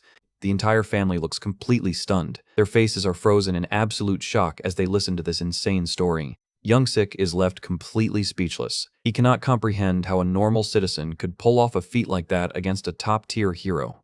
Lee-hoon continues his solemn explanation and really emphasizes that Jae-rim actually managed to knock out a heavy hitter. Young-nim crosses her arms skeptically. She points out that even highly trained operatives struggle to lay a finger on Choi. Yeon-won? The Chibi family members stand around with massive question marks over their heads. They are completely lost in thought. Hae-in waves her hand and tries to explain away the warehouse incident with the simplest excuse possible. She points out that even their father has his legendary monster mode, so high-strength feats are not entirely foreign to them. She also mentions how easily the magician got hit and suggests that his defenses might just be massively overrated. She sits there looking completely blank with little chicks floating around her head as she claims it was probably just a robot doing the work anyway. The grandmother runs a hand through her hair and lets out a massive, exhausted sigh over her daughter's total lack of danger awareness. The family gathers around the wooden table as they reflect on Hae-in's surprisingly dull instincts. The grandfather walks out with his hands in his pockets, deciding that they simply cannot leave Jae-rim out there as a defenseless civilian.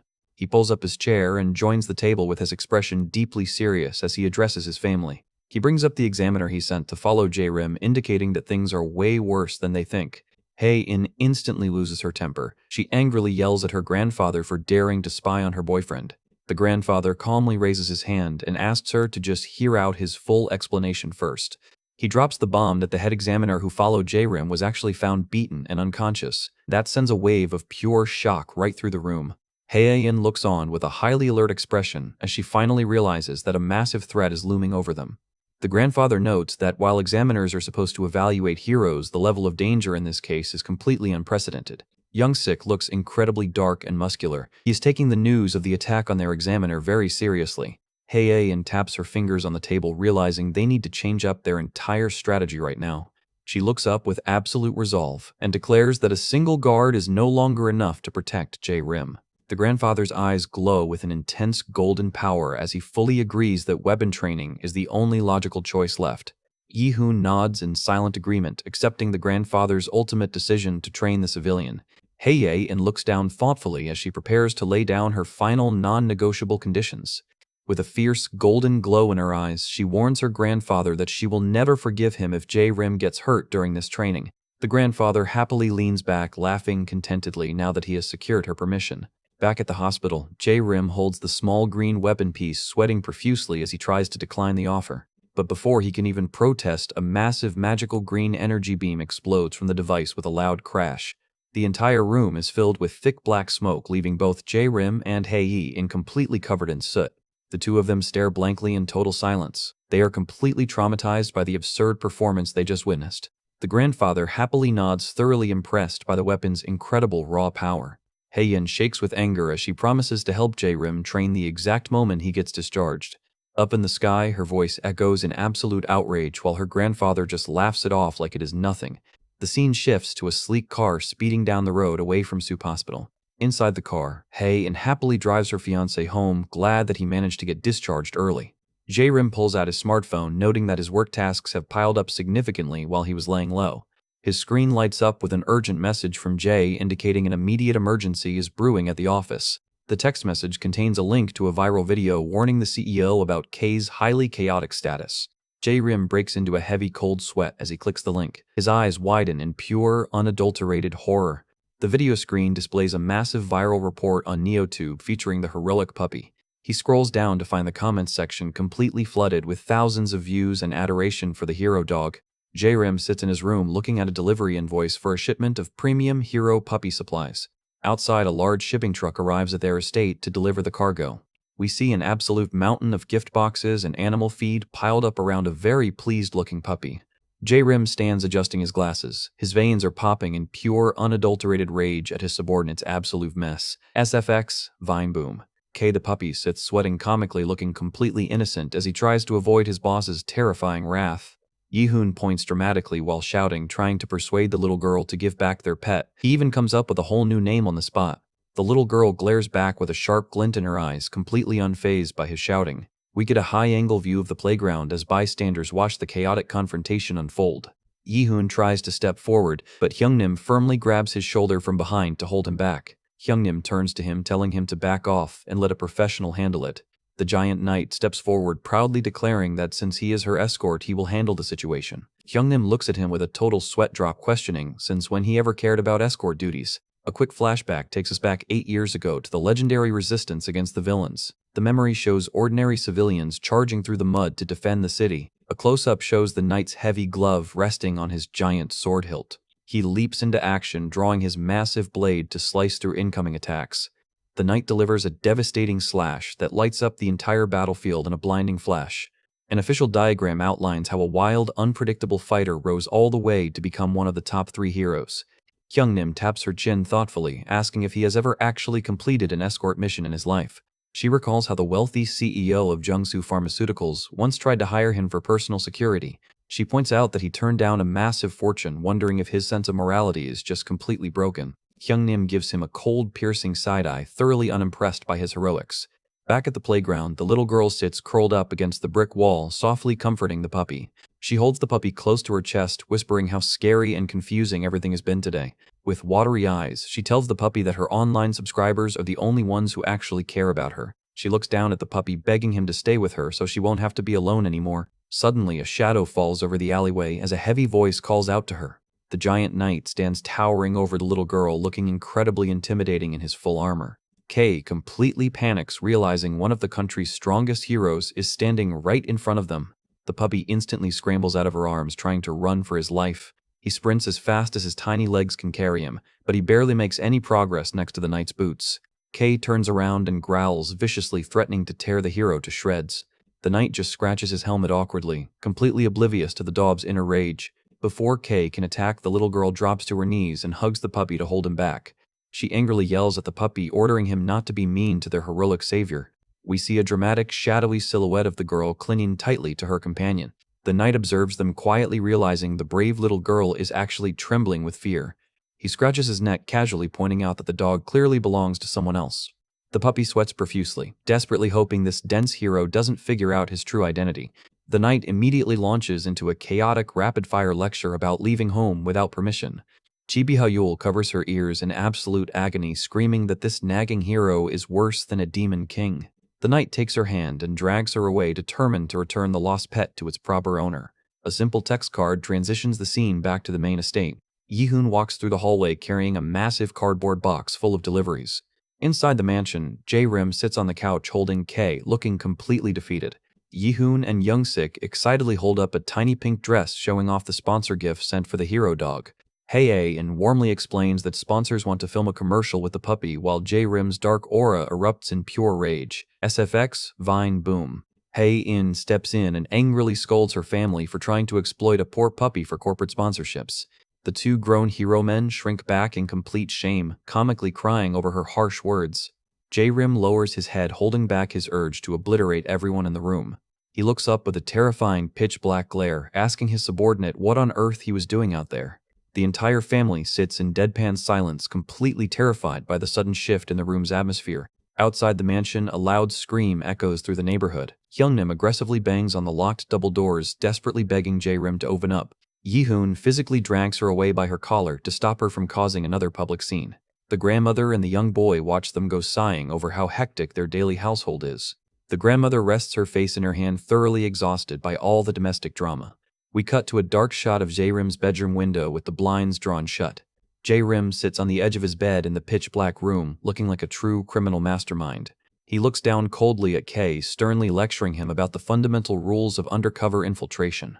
Kei drops flat onto his knees, in his human form, bowing his head to the floor in absolute apology. K recalls his recent failures, feeling deeply ashamed of letting his boss down. He remembers being trapped inside a magical bubble shield while getting squeezed like a plush toy. J-Rim's hand clenches on the bedsheet as he prepares to assign his officer a new objective. K looks up in shock as J-Rim orders him to expose the dirty secrets of the magician Choi Young-won. K flashes a sinister fanged smirk, thrilled to finally have a proper villain assignment. J-Rim's phone displays an incoming classified report regarding Y's illegal drug trade network. He reviews the text message, confirming that an elite hero family is directly connected to the operation. J-Rim's eyes glow red in the dark car as he resolves to completely destroy their syndicate. Deep inside an underground corridor, a set of glowing pink orbs rolls across a cracked stone floor. A heavy combat boot steps onto the carpet of a dark cathedral. A corrupt priest with slicked-back blue hair smiles evilly as he welcomes his unexpected guests. The giant knight steps into the cathedral holding the hand of the next-generation hero Ha Yul.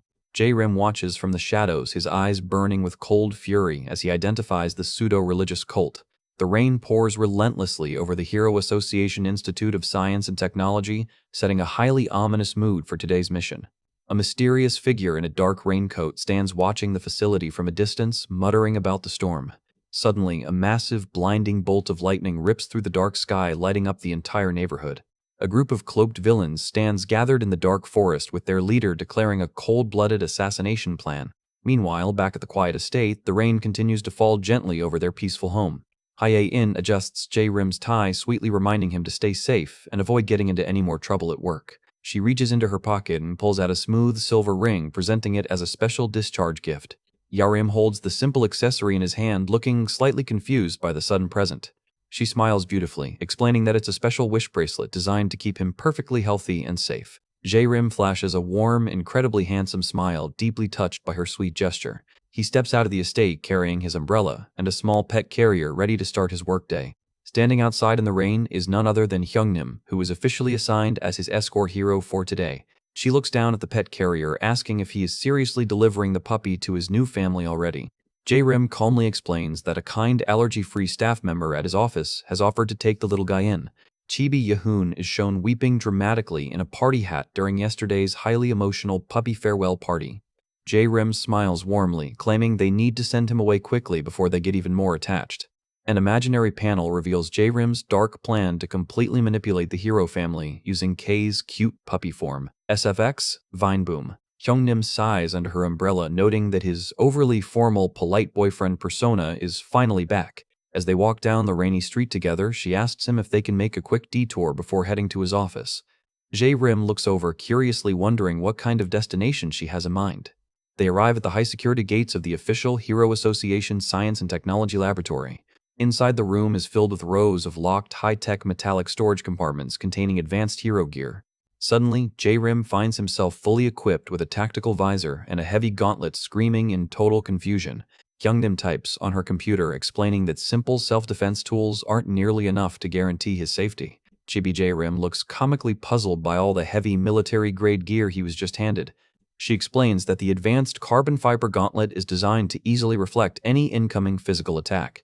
She points out that the high-tech goggles contain advanced sensors to track local life forms. She even designed custom sneakers, equipped with thrusters to help him escape from danger at ideal speed. She turns her back, quietly muttering that his personal safety is the only thing that truly matters to her family. J-Rim stands holding the visor, looking completely deadpan as he realizes she is being completely sincere. He drops into a deep, highly dramatic bow of gratitude to maintain his innocent boyfriend disguise. Hyungnim tells him there's no need to bow warmly, praising his incredibly polite and humble nature. As they walk, J-Rim quietly slips his hand into his suit jacket pocket to check on his partner. Inside his pocket, a tiny, incredibly cute, chibi hamster with little wings is peeking out happily. K has transformed into his adorable hamster mode, signaling to his boss that he is fully prepared to execute the mission. They continue walking down the corridor while J-Rim secretly coordinates their next infiltration phase. J-Rim adjusts his glasses, his eyes flashing with a dangerous light as he prepares to map out the Institute's layout. The tiny chibi hamster smiles determinedly, promising to extract all the laboratory's secret files. J-Rim casually drops the tiny hamster onto the floor near a console walkway while Hyungnim walks ahead. He smiles to himself, thoroughly enjoying how incredibly easy it is to infiltrate the hero's most secure facility. Suddenly, a powerful shockwave of compressed wind sweeps past them, blowing back J-Rim's hair. A massive explosion suddenly shatters the concrete wall of the corridor directly behind them. A baseball wrapped in crackling dark energy slams through the rubble, leaving J-Rim completely stunned. The smoke clears to reveal the legendary old grandfather standing in the wreckage holding a massive baseball bat. J-Rim's face goes completely pale as his mind blanks out in pure, unadulterated horror. Chibi Youngnim and J-Rim look on with completely deadpan, exhausted expressions. The grandfather laughs maniacally proudly, declaring that he has arrived to personally supervise their defense training. Chibi J-Rim immediately tries to sneak away, claiming he has to get to work, but the grandfather orders the doors closed. A massive steel security gate slams shut with a heavy metallic click, completely trapping them inside. Meanwhile, the tiny hamster K scurries down the dark ventilation shaft, muttering about the complex layout. He peers through a metal grate, spotting a group of scientists gathering in the corridor below. The researchers are gossiping, complaining that their director is constantly bringing useless outsiders into their high-security lab. Chibi Hamster K sits inside the vent, comically munching on popcorn, thoroughly enjoying their petty workplace drama. Suddenly, a pair of elegant, high-heeled boots clicks against the metallic walkway, silencing the gossipers. The Hero Association senior researcher Choi Joyeon walks down the hall holding a little girl's hand. The little girl, Ha Yul, waves cheerfully toward the panicked scientists, greeting them with a big smile. Inside the vent, the tiny hamster K goes completely pale, his eyes popping out in absolute, utter horror. Ha Yul giggles, asking the terrified researchers if they were wondering why she is currently visiting the lab. She strikes a highly dramatic, sparkles-filled pose, boasting about her status as a next-generation hero star. Outside, the heavy rain continues to lash against the laboratory's massive transmission towers.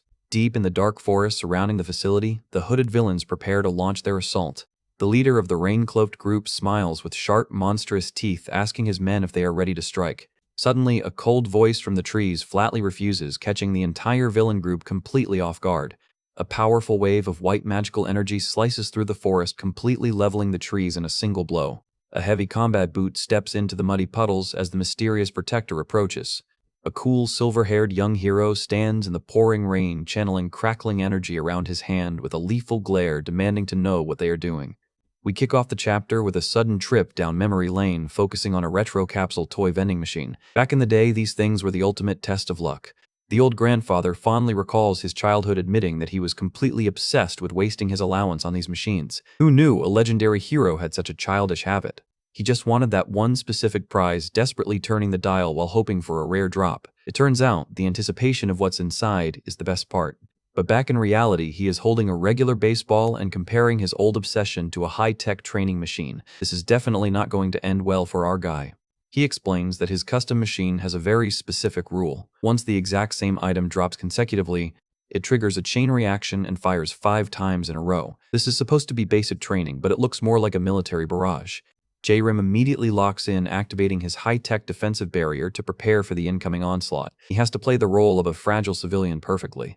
The first baseball slams hard against his glowing hexagonal shield, deflecting harmlessly into the air. So far, his training gear is holding up surprisingly well. But his luck instantly runs out as the 6th item turns out to be a literal hand grenade. Wait, since when do toy machines dispense lethal explosives? Hai-Hing screams at him to immediately activate his speed boots and run for his life. There is absolutely zero time to stand there and calculate a defense. An absolute massive explosion rocks the entire training hall, sending dust and concrete flying everywhere. J-Rim is literally running for his life from his future in-laws. He barely manages to outrun the blast radius, activating the thrusters on his custom sneakers just in the nick of time. This is easily the most stressful family workout in history. The old grandfather just laughs it off, casually complimenting him for successfully dodging the explosive blast. He is way too unbothered by almost vaporizing his granddaughter's fiancé.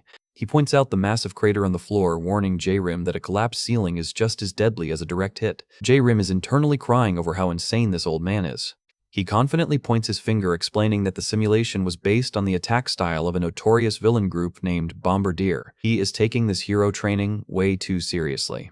The grandfather continues his lecture, noting that the absolute peak of the villain underworld is currently occupied by the terrifying executor. If only he knew he was talking directly to him. J-Rim breaks into a nervous sweat, silently looking away as the old man warns him that this monster could target him next. Talk about an extremely awkward conversation.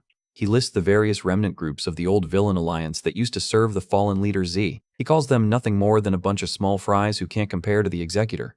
Hyun looks thoroughly unimpressed, pointing out that their defense training is starting to look more like a historical lecture. She just wants to get this over with. But the grandfather ignores her, activating the next level of his training machine to launch a full-scale assault. He's determined to test the civilians' limits.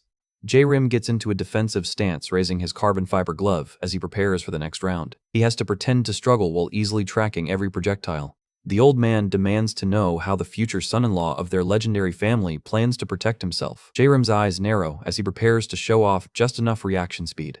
The machine whirs to life, launching a highly concentrated projectile straight toward his head with a bright flash of light. This looks way too fast for an ordinary civilian.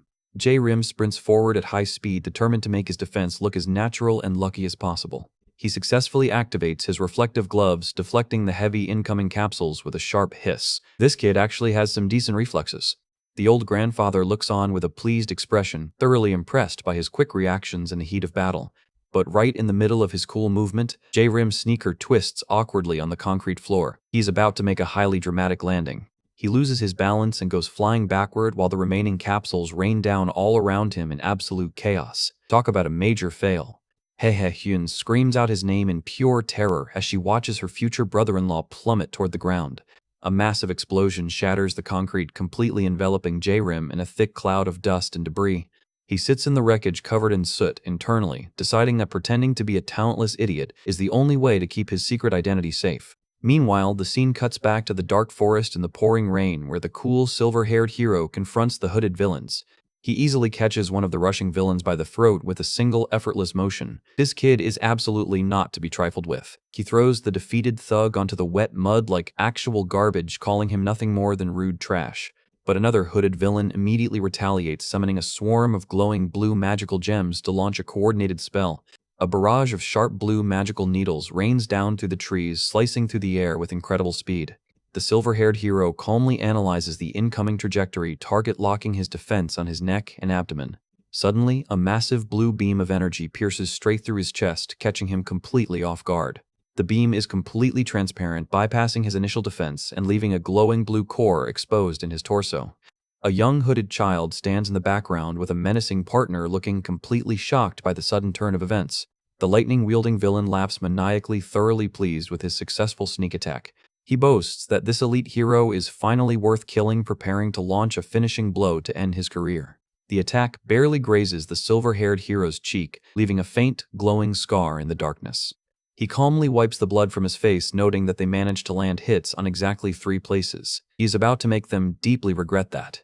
The sheer physical force of the punch creates a massive wind shockwave, sending the screaming villain flying straight through the forest. He calmly licks the blood off his finger with a chilling cold expression, declaring this brutal beatdown as his personal gift in return. The young hooded child stands paralyzed in the rain, trembling with absolute terror as he realizes they are severely outmatched. He realizes this mysterious hero possesses a terrifying level of strength that they have never heard of before. In desperation, a mysterious hand prepared to activate a cursed high-tech eye item to turn the tide. Back at the quiet training room, J-Rim lets out a long, exhausted sigh as he lies on the floor. She turns and yells at her grandfather, claiming that J-Rim could have been killed if they hadn't saved him. The old grandfather scratches his head in sheepish embarrassment, realizing he might have pushed his future grandson-in-law a bit too far today. She continues to scold him firmly, declaring that his intense, dangerous mock tests are way too much for a normal civilian to handle. But the old man just laughs it off internally, secretly plotting to push J-Rim even harder next time to reveal his true potential. J-Rim continues his pathetic act, sobbing that he's going to tell Hyun about how they bullied him during training. Suddenly, a strange crackling static sound echoes through the empty training hall, drawing everyone's attention. A massive glitched holographic eye materializes in the middle of the room, radiating an incredibly ominous and terrifying aura. What on earth is going on here? The creepy glitched eye from earlier starts, causing complete system failures all over the institute. Honestly, if my screen started looking like this, I would probably just throw the whole computer away. The scientists inside are running around in a complete panic as a dark, corrupted smoke begins filling the laboratories. It looks like their highly praised high-tech defense protocols are completely useless right now. The dark fog continues to spread violently through the hallways, completely overtaking the research equipment. Talk about a worst-case scenario for a peaceful Friday afternoon. Little Ha-Yul is left shaking with fear, completely cornered by the dark, sinister energy. She was just trying to show off her cool stream, and now she is in the middle of a literal horror movie. Meanwhile, our favorite chibi hamster K is watching everything unfold from the vents completely shocked. He cannot believe a rogue villain faction actually had the guts to target a top-secret hero facility. The head researcher tries to stay calm, ordering her team to immediately activate the emergency defense protocols, but judging by the massive sirens blaring in the background, it is already way too late. She touches her earpiece as the system alerts her to the breach, with her expression turning incredibly serious. This family literally cannot go 5 minutes without getting attacked by some crazy syndicate. Suddenly, she hears a loud crash from behind, whipping her head around to see the dark fog expanding. This is definitely not a drill. The creepy black smoke grabs Hyul, dragging her away as she screams for someone to let her go. This is getting way too intense for a kid's playground star. Hamster K realizes he has to act fast because his primary mission is to protect this kid. He is not about to let his cover get ruined before he can even find his boss. The dark smoke completely envelops her as she cries out in fear. Suddenly, K's human blonde form appears, holding the little girl close and telling her there is absolutely no need to worry. Talk about a legendary rescue from our undercover hero dog. K is determined to find out who has the audacity to raid the very institute his boss is trying to infiltrate. He peeks through the dark fog, his eyes narrowing in complete focus. He is about to show these intruders what happens when you mess with his territory. Yule looks up with tears in her eyes, completely dazed by the sudden rescue. She clutches onto her protector, still trembling from the terrifying encounter. But in a sudden flash of light, they find themselves warped directly to a completely different battlefield. Talk about a confusing teleportation glitch. The silver-haired hero looks back in complete shock as the sudden guests drop onto his battlefield. He was already having a rough day fighting the hooded villains. The lightning villain laughs mockingly, calling the hero absolute trash as he lands a heavy hit. It looks like the heroes are severely struggling today. A close-up shows blood dripping from the hero's hand, highlighting the sheer brutality of the attack. The young hooded child points at the fallen hero, completely unbothered by his pain. The silver-haired hero struggles to stand, realizing that this bizarre magic allows the enemy to launch completely undetectable attacks. The lightning-wielding villain stands proudly in the rain, boasting about his ultimate combination of lightning and fog. He is way too confident for someone about to get wrecked. A hand with a creepy eye in the palm slowly opens, revealing the dark source of their tracking magic. Honestly, that is a highly cursed aesthetic choice. The leader of the group coldly declares that the job is officially complete and they have secured the Sanctus. J-Rim's plans are getting more complicated by the second. The silver-haired hero coughs up blood, completely defeated on the wet pavement. He really thought he was a main character, but he got absolutely crushed. The creepy priest walks right past his fallen form, completely ignoring him as he approaches the kids. But Hyul suddenly steps forward and screams at them to stay away, trying to protect her savior. Hamster K stares at her in absolute shock, unable to comprehend how a normal kid can show such insane courage. She glares at the villains with absolute defiance, completely refusing to back down. This kid has some serious main character energy. The priest just chuckles softly, finding her brave performance highly amusing as he sweeps her away in his dark smoke. He gently touches her cheek, mockingly addressing her as the legendary saintess of the secret garden church. Hamster K is still hiding on her shoulder, sweating profusely as he tries to stay hidden. J-Rim recalls a conversation with his comrade, realizing that this pseudo-religious cult is a highly dangerous faction. The priest grabs her hair coldly, warning her that he will rip her tongue out if she continues to be cocky. Yul grimaces in pain, struggling under his tight grip. K, the hamster, peeks out from her collar, realizing he needs to act quickly to coordinate a counter-strategy. He realizes this is his perfect opportunity to carry out the mission his boss gave him yesterday. He whispers to the child, asking her if she can use her teleportation ability to help them escape. But she tearfully explains that her magic has a strict limitation, and using it more than once is completely impossible. Suddenly, a massive green laser beam shoots down from the sky, cutting through the dark clouds. The villains quickly realize they have been detected by the Hero Association, and prepare to make a hasty retreat. Hyungnim arrives on the scene, pilot operating her massive green battle mech. She is not playing around today. The wounded silver-haired hero lies on the floor, looking up in relief as his backup finally arrives. Hyungnim targets the villains, coldly declaring that they will not be escaping so easily. She fires a barrage of high-power green energy blasts straight toward their position. The villains scatter as the heavy attacks shatter the pavement all around them. The leader orders his men to focus their defense while they secure the Sanctus. One of the elite thugs steps forward, confidently claiming he will handle the incoming mech. He laughs maniacally, unleashing a massive green spell circle of his own. Hyungnim grumbles, realizing the villain's magical durability is surprisingly high. She needs to increase her weapons output. The other thugs quickly carry their injured captain away through the rain. The thug stands his ground, focusing his magic to block the mech's path. We get a close-up of Hyungnim's glowing eyes as she charges her primary weapon to maximum capacity. She yells out, unleashing a massive, devastating beam of light directly at him. The blast hits with incredible force, lighting up the entire street. J-Rim watches the massive explosion from a distance, looking completely unbothered. The explosion completely levels the block, sending debris flying high into the sky. Hye-in tells J-Rim to ignore the noise and focus on driving to work because she has zero danger awareness as usual.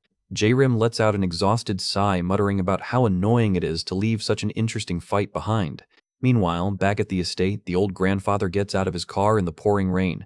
He looks into the back seat only to find the puppy carrier completely open and empty. He realizes with absolute horror that the clever puppy has somehow managed to escape his strict supervision.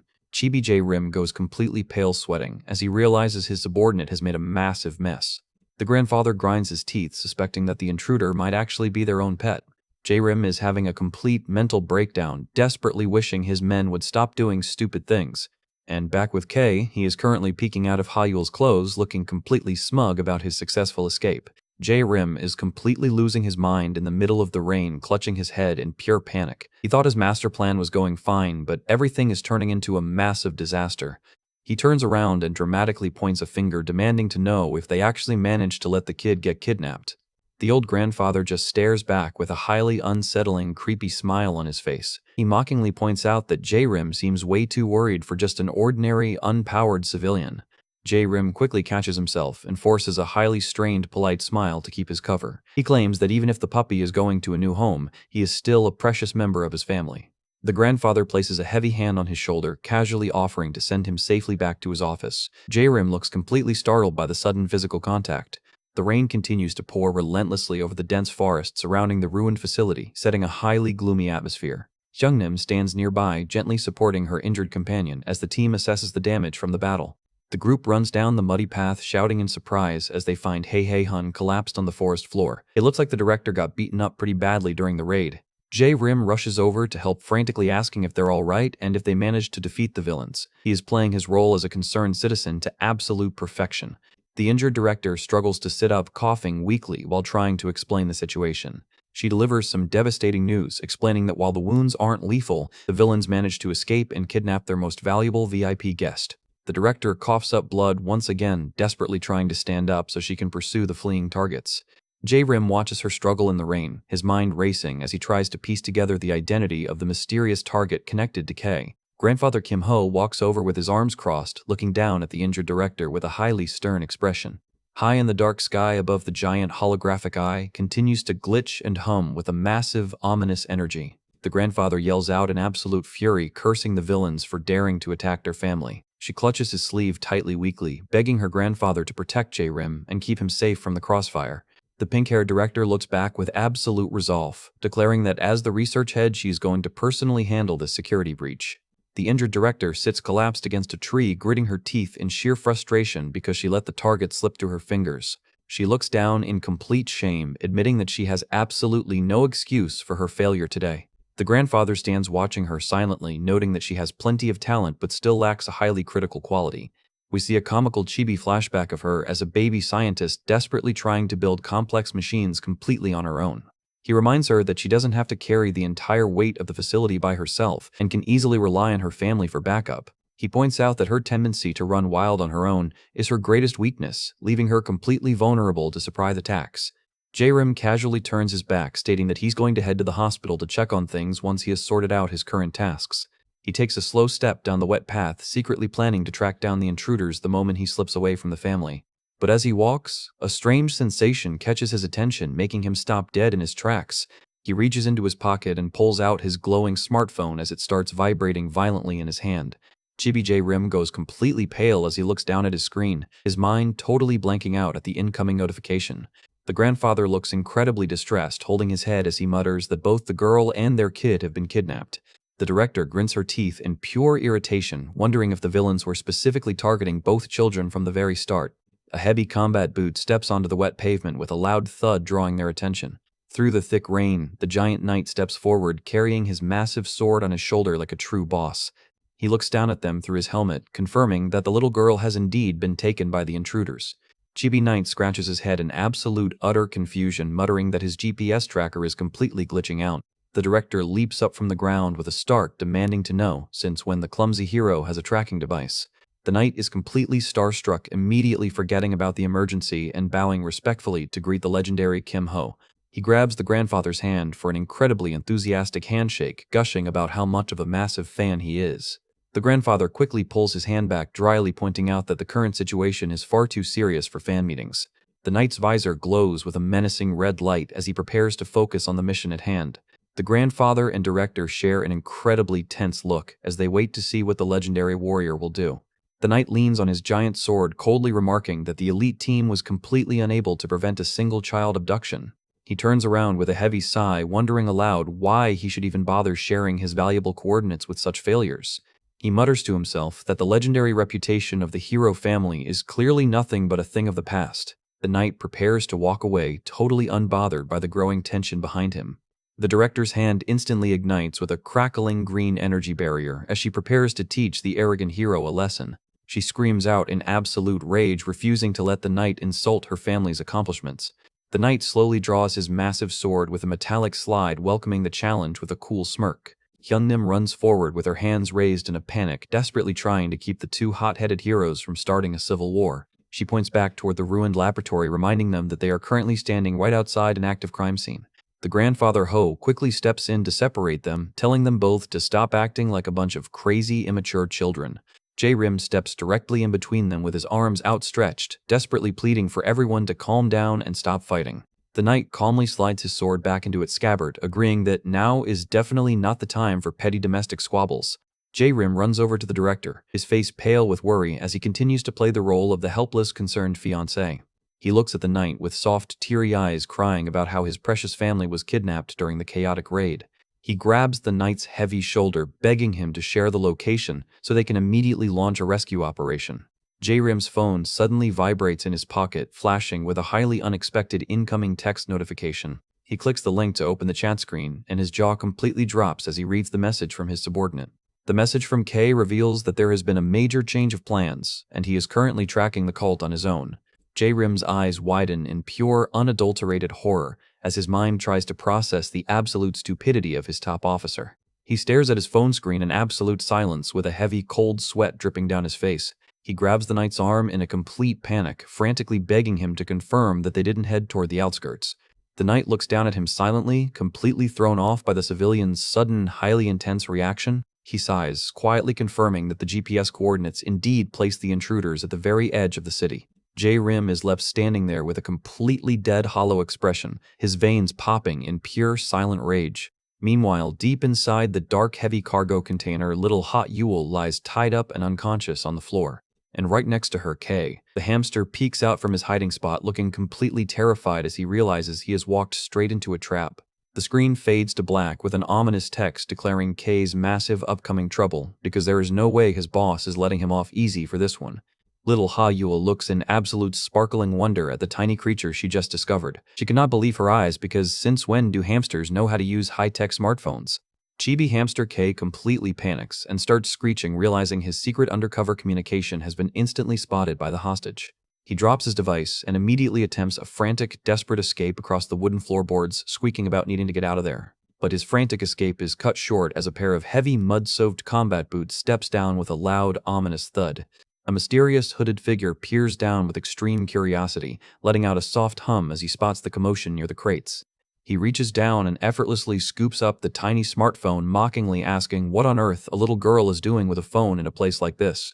Hamster K peeks out from behind the wooden crate, sweating profusely as he realizes his precious line of communication with his boss has been confiscated. The smug villain smiles widely, effortlessly crushing the high-tech smartphone in his bare hand with a sharp metallic crunch. He scolds the girl for trying to bring electronic devices into his hideout.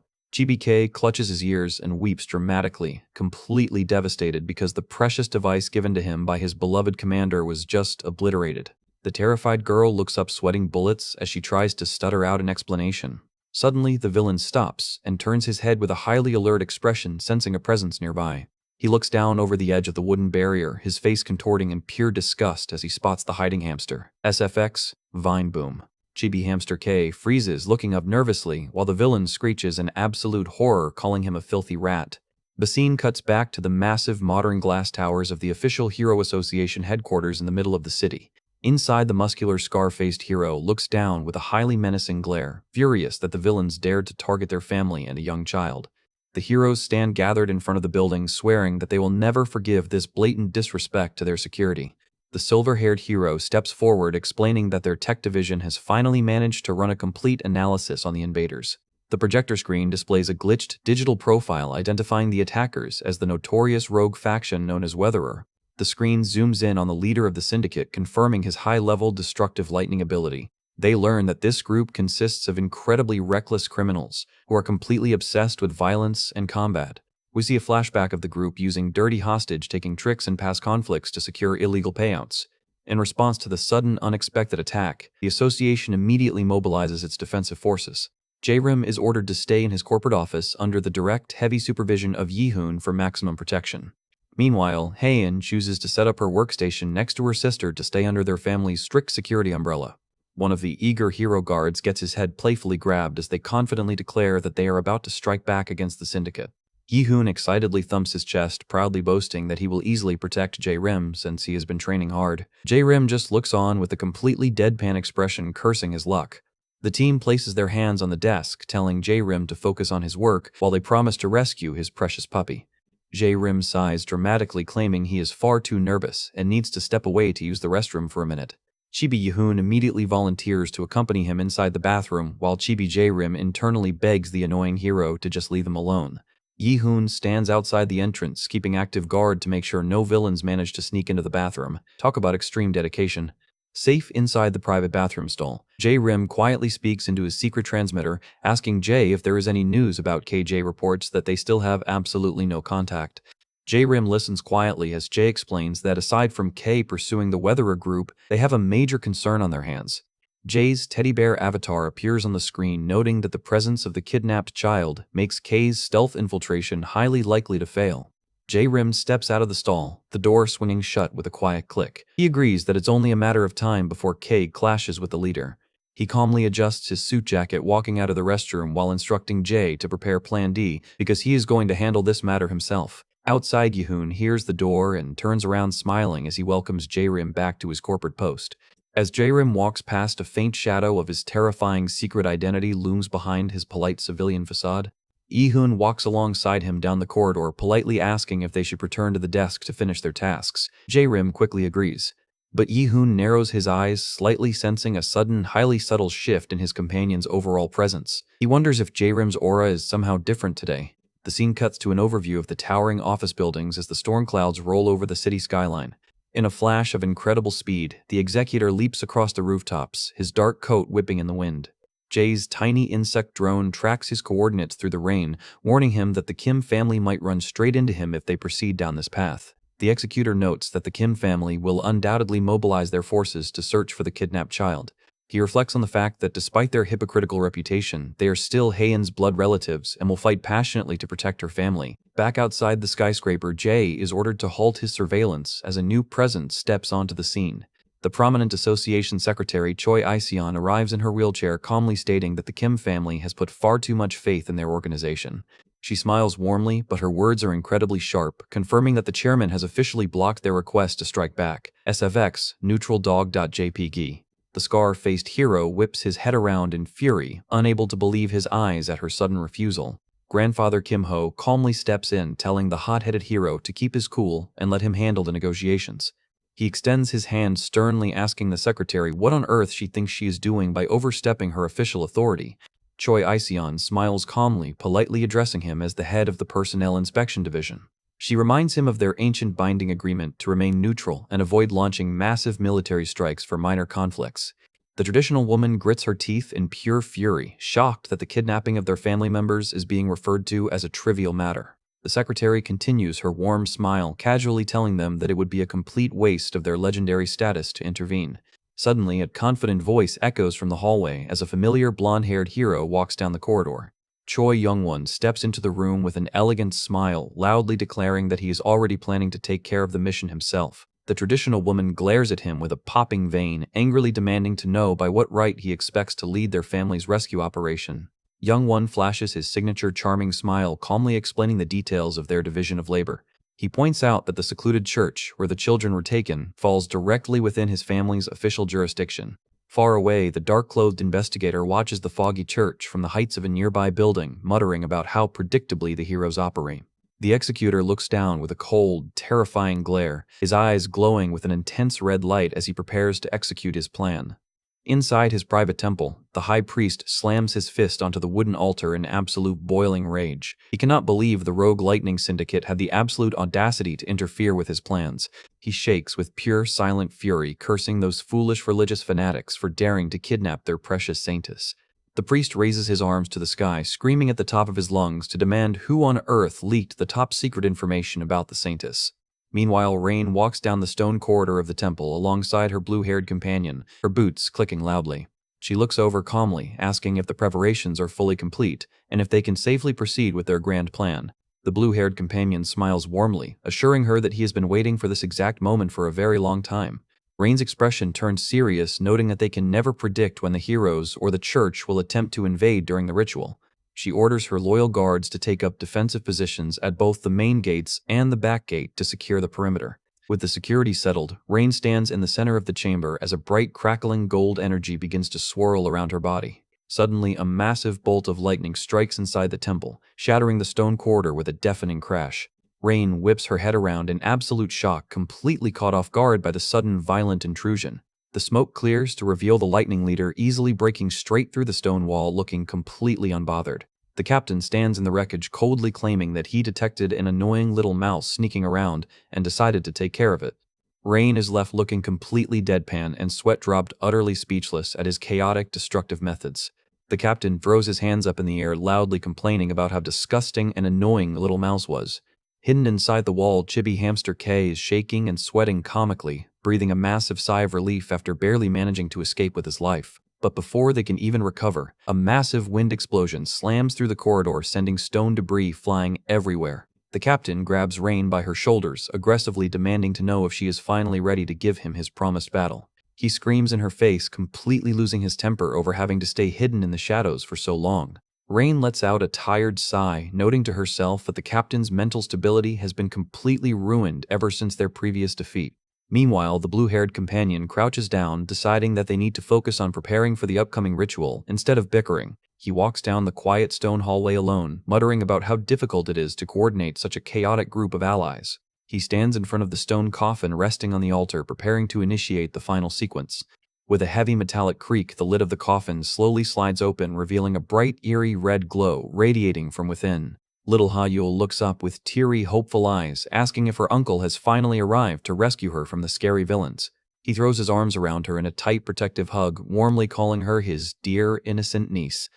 Yul rests her head on his shoulder, looking completely confused and dazed by the sudden familial reunion.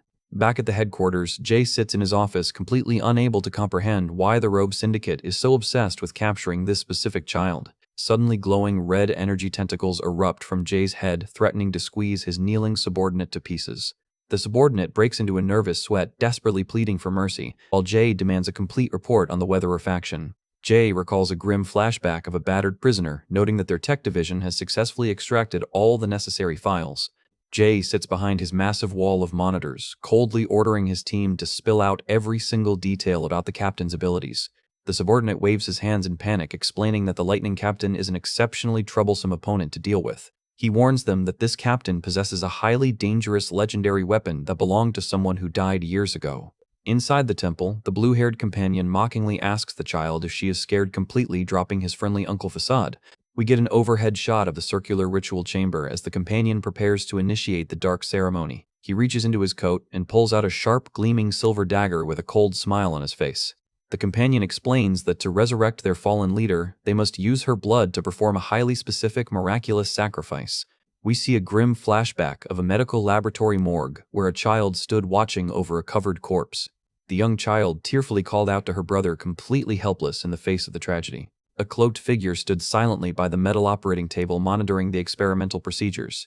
The scientist wore a highly crazed, unsettling grin, telling her that she must perform a true miracle to save her brother's life. A tear rolled down the child's face, realizing that in a world full of self-righteous heroes, There was absolutely no one who was ever going to step forward and save her. The scene cuts back to the knight, his heavy helmet casting a dark shadow as he reflects on his own tragic past. He recalls how much he wanted to become a legendary hero who could perform miracles and save those in need. Suddenly, a hand slams down on the companion's wrist with incredible precise impact, stopping the blade in midair. The blue-haired companion whips his head around in surprise as the blonde intruder stands holding his hand with a cold glare. The blonde guy squeezes his wrist with absolute force, making the companion scream in intense pain as his magic fizzles out. Haha, Yul looks up with a confused expression, completely dazed by the sudden disruption of the ritual. In a flash of light, the blonde intruder delivers a devastating wind-infused strike that sends the companion flying straight across the chamber. The blonde guy calmly walks away, carrying the child on his shoulder, completely ignoring their frantic screams. He turns his head, his face a picture of absolute cool determination as the dust begins to settle. Ha! Yul stares up at her mysterious savior in absolute silent wonder. He uses his glowing energy blade to easily slice through her restraints with a clean, sharp hiss. He looks down at her coldly, telling her to stay out of his way so he can finish clearing out the remaining enemies. Yul stands watching him silently, her eyes wide as she tries to process his incredible strength. The scene shifts back to the massive modern skyscraper of the official Hero Association headquarters. Chibi J-Rim is having a complete panic attack as a beautiful glowing woman looms directly behind his thoughts. Yi-hoon suddenly leans incredibly close to his face, making J-Rim sweat bullets as he wonders if his secret cover has finally been blown. We start the chapter with a deep dive into the backstory of Q, the Thousand Woman, who possesses some incredibly unique makeup and disguise skills. Back then, she was badly bruised and bleeding on the cold floor, struggling to survive her dangerous life. But her fate completely changed when a powerful, shadowy figure extended a hand to take her under his wing. Her rare talent was fully recognized by none other than the legendary Executor himself, giving her a new purpose in life. Because of her flawless disguises, she genuinely believed there was absolutely no way her secret identity would ever be exposed by anyone. But back in the present, she is sweating bullets as Yi-hoon leans incredibly close to her face in the middle of the office. Yi-hoon is sniffing her collar, claiming that his sharp, sensitive nose can never be fooled by subtle scents. He points his finger dramatically, proudly identifying her exact perfume as the luxurious Versace Pour Femme Della Violet. Chibi J-Rim is having a complete panic attack in the background, utterly stunned by the uncle's bizarre bloodhound-like senses. J-Rim desperately tries to keep his cool, wondering how on earth his disguise failed when he took so much care to erase all traces of his scent. Yi-hoon narrows his eyes, thoughtfully resting his finger on his chin as he prepares to ask a highly personal question. He whispers to J-Rim, asking if there is a secret, highly suspicious relationship between him and the beautiful Miss Jusian. In Q's mind, tens of thousands of terrifying possibilities are passing by as she waits for the uncle to finish his thought. But Yi-hoon's train of thought takes an incredibly silly turn as he asks if J-Rim simply wears the same women's perfume as her. Chibi Yi-hoon pouts in jealousy, admitting that he was actually worried about the scent, but now realizes he wants to buy the exact same perfume for himself. J-Rim's patience finally snaps, and he delivers a comically sharp chop straight to the uncle's head to shut him up. The security chief collapses flat onto the floor, completely knocked out by the civilian's adrenaline-fueled physical strike. J-Rim immediately goes back into his dramatic boyfriend mode, waving his hands in a mock panic over the accident. He kneels over the unconscious hero, faking a tearful apology, while internally cursing the uncle's fragile, overrated defenses. He stares down at the drooling hero, completely unbothered, as he prepares to slip away from his guard duty. Suddenly, a sharp, static noise crackles from the walkie-talkie lying on the carpet near his feet. Hei-yin's voice calls out through the speaker, frantically checking on her uncle's status. Hyungnim stands near her computer, calmly reporting that their security system has detected a major issue at the temple. The secretary smiles warmly, stating that if her family gets involved, it will become far too difficult for other factions to take action. She watches as the blonde-haired Youngwon prepares to head out to the coordinates to handle the threat. Hyungnim continues her broadcast over the radio, telling her team to stay on high alert. The executor's eyes glow with an intense, terrifying red light behind his mask, silently warning his team to avoid meeting Haye-in at all costs during the mission. Over the radio, she continues to call out for her uncle, completely unaware of the absolute chaos unfolding in the office. Back at the secluded temple, Human K stands looking incredibly cool, coldly telling the remaining thugs to get out of his way.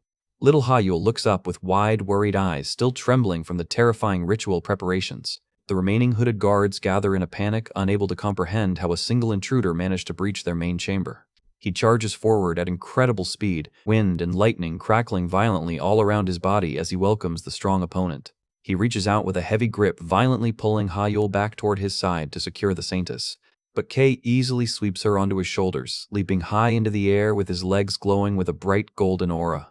We get a close-up of Kay's focused expression as his golden energy surges to maximum capacity. A massive, destructive golden blast erupts from his feet, completely shattering the stone floor of the temple.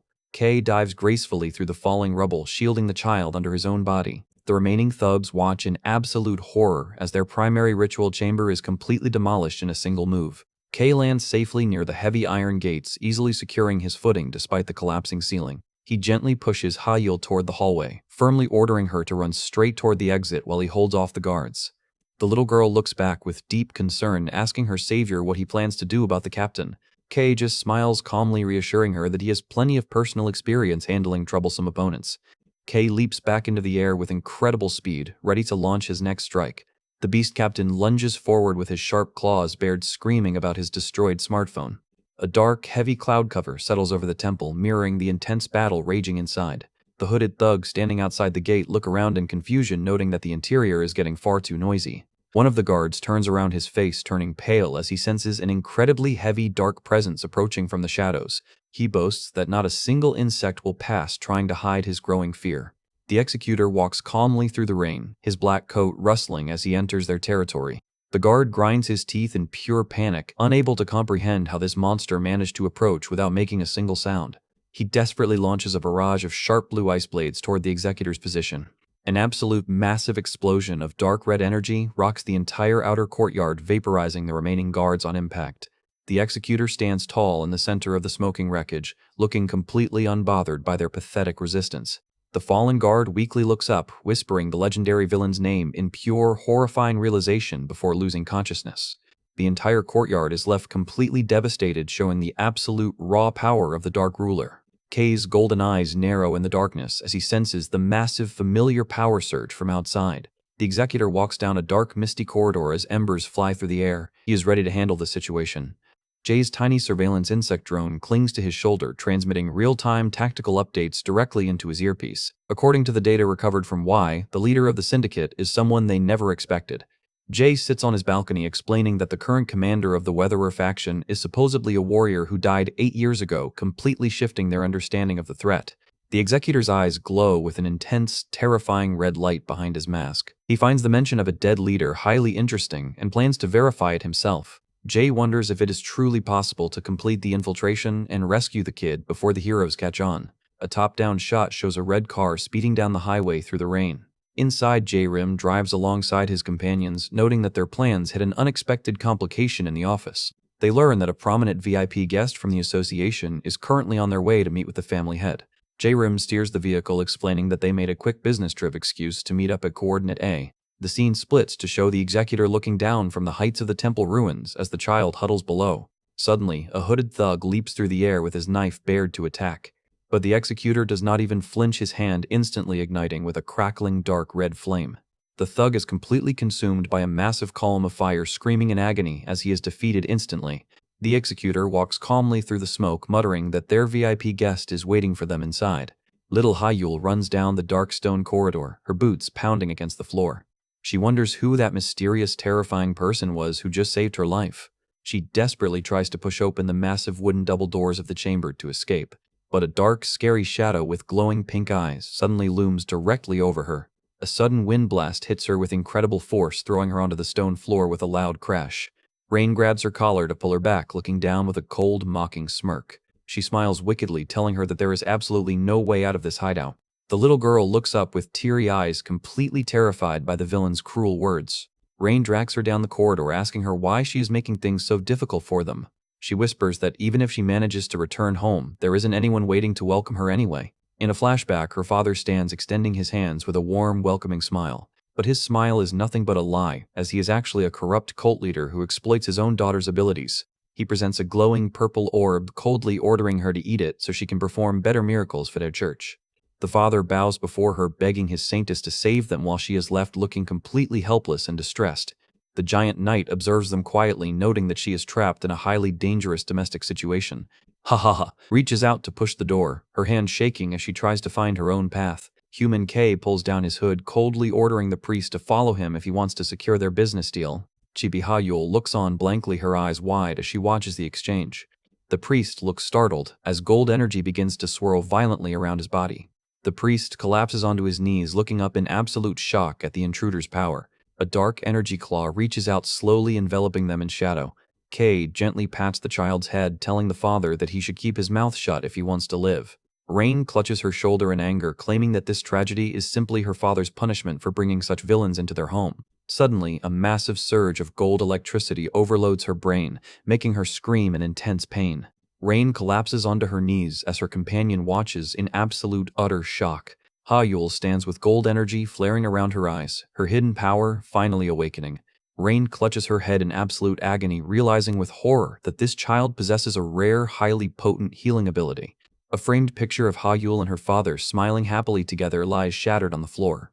Rain continues to scream and writhe on the ground, completely unable to contain the overwhelming power. She desperately tries to launch a final desperate attack to stop the child from escaping, but a set of glowing red-hot chains suddenly materializes in the air with a heavy metallic clatter. The chains wrap tightly around Rain's arm, instantly setting it on fire as she screams in pure terror. The flames consume her arm as Hayul looks back in absolute dazed shock. A sleek, polished dress shoe steps calmly onto the stone tiles, signaling the arrival of a new presence.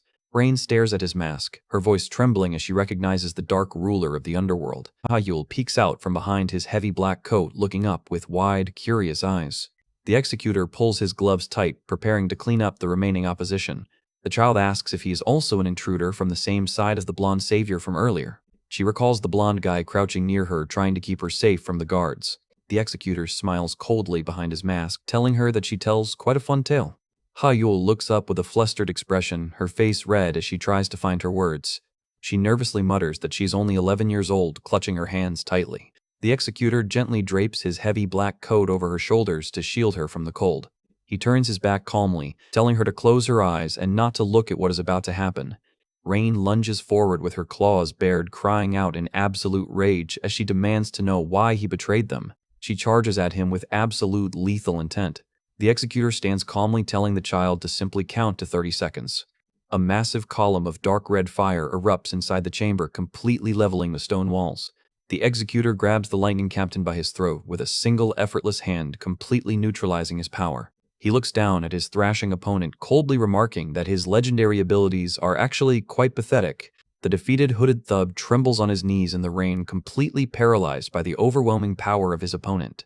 Through the dark mist, Choi Young-won walks forward with an incredibly elegant, confident stride, surrounded by his personal guard division. He smiles playfully, calmly, asking the trembling thug if he is indeed the last survivor of their pathetic defense squad. The guard grinds his teeth in pure irritation, desperately clutching his weapon as he tries to find the strength to launch a final strike. He recalls a warm, glitched memory of his three comrades smiling together, remembering the oath they took to rebuild their family. But his memory is violently cut short as a massive spray of blood splatters across the stone wall. Young-won continues his walk, calmly reporting through his communicator that the temple's back entrance has been successfully cleared. He touches his receiver casually, asking Hyungnim how her progress is going with the support system.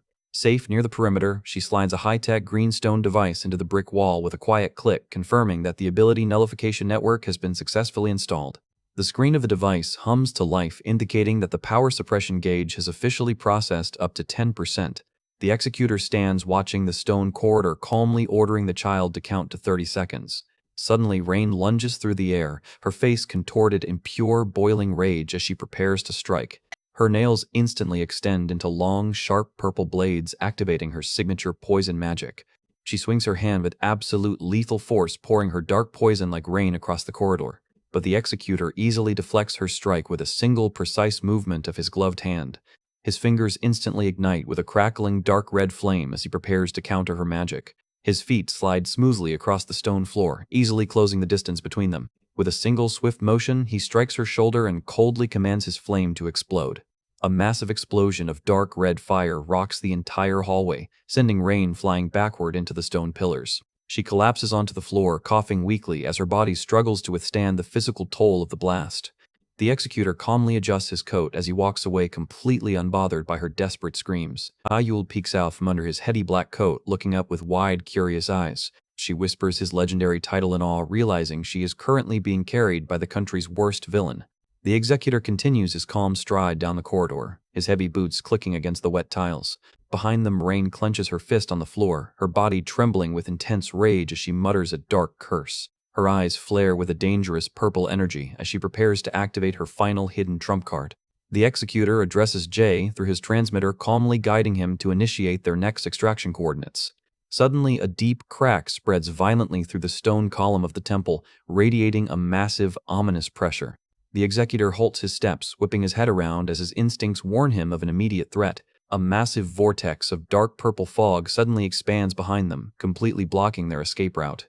Rain smiles wickedly through the smoke, declaring that it is already far too late for them to leave this hideout alive. She picks up her shattered purple medicine pill from the ground, ready to consume the amplified drug. She swallows the orb, her body immediately crackling with a terrifying, unstable purple electricity. The executor moves to protect the child, but the sheer explosive pressure of her amplified magic catches him off guard. Little Hayul screams in horror as she watches her savior get caught in the middle of the massive blast zone. But as the smoke clears, the executor stands completely unharmed, his glowing red eyes staring back with absolute cold indifference. He tells Jay that he fully trusts Kay's abilities to handle his part of the mission successfully. Rain is left looking completely horrified, unable to comprehend how this monster remained totally fine after a direct hit. The executor casually brushes the dust off his shoulders, telling her that her little tantrum is officially over. His hand ignites with a crackling dark red flame once again as he prepares to deliver the finishing blow. He steps forward coldly, stating that it is finally time to end this. Rain collapses onto her knees in sheer, comically pathetic defeat, completely unable to find any more strength to resist. Meanwhile, outside the temple walls, Yihun stops as a loud, echoing scream catches his attention. He looks over, realizing that the source of the commotion is located just beyond the stone barrier. Back in the corridor, the executor sighs in annoyance, noting that his favorite shirt has been completely ruined by her magic. Little Ha-Yul looks up with a highly dazed, confused expression, clutching onto his cloak. She looks at him with wide eyes, asking if the yellow-haired savior from earlier was actually working on his side too. She huddles under the black fabric, looking incredibly small and helpless as she awaits his response. The executor stands looking down at her, noting that the poor child looks genuinely terrified by all the violence. He hands her his coat, calmly explaining that while the situation is difficult, he has no choice but to handle it. He assures her that if she follows him obediently, he has absolutely no intention of harming her. The little girl immediately brightens up, offering a highly cheerful, innocent smile as she agrees to go with him. Meanwhile, outside the gate, Yehun prepares to launch his ultimate wind chainsaw technique to slice through the entrance. The child points happily, loudly declaring that she will follow him and stay by his side forever. The executor's jaw completely drops, sweating profusely as his plans to lay low get derailed by her sudden affection. Suddenly, a massive green wind blade slices straight through the heavy wooden gates with a loud, deafening crash. Chibi Executor is left looking completely dazed and sweat-dropped, utterly speechless at the sudden, highly dramatic intrusion. Yihun bursts through the shattered wreckage, wind energy crackling violently around his arms as he points a furious finger. He loudly accuses the executor of gaslighting an innocent child to force her to join his criminal syndicate. Hyungneem's green suppression stone continues to hum, indicating that the device has officially processed up to 65%. A text box displays the power suppress progress bar, warning us that the ultimate hero trap is almost fully charged. We start the chapter with a flashback of young Hai Haihun in her high-tech lab. She was always amazing at creating cool gadgets, but she severely struggled to get along with normal people. She recalls the days she spent with her older brother trying to keep up with his legendary achievements. Her sister wept, crying about how much she wanted to become a great hero, just like the rest of their prominent family. Hae Hyun gently hugged and comforted her, promising to do whatever it takes to support her dreams. We get an overview of the legendary hero family standing together in the courtyard with their faces serious. The father looked back with a sweat drop, realizing his daughter was taking his training advice far too seriously. She confidently declared that if the task was worth doing, she would easily step forward to handle the burden herself. Being part of the third generation of a legendary hero bloodline came with an immense level of pressure from the public. The shadowy chairman presented her with her official assignments, telling her she must match the greatness of her ancestors.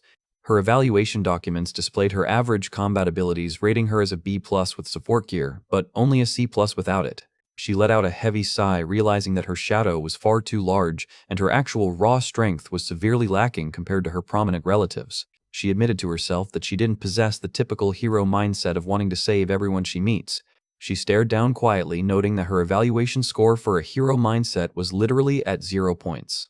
Haye-in sat in her hospital gown, softly asking her sister why she still insisted on joining the system despite her doubts.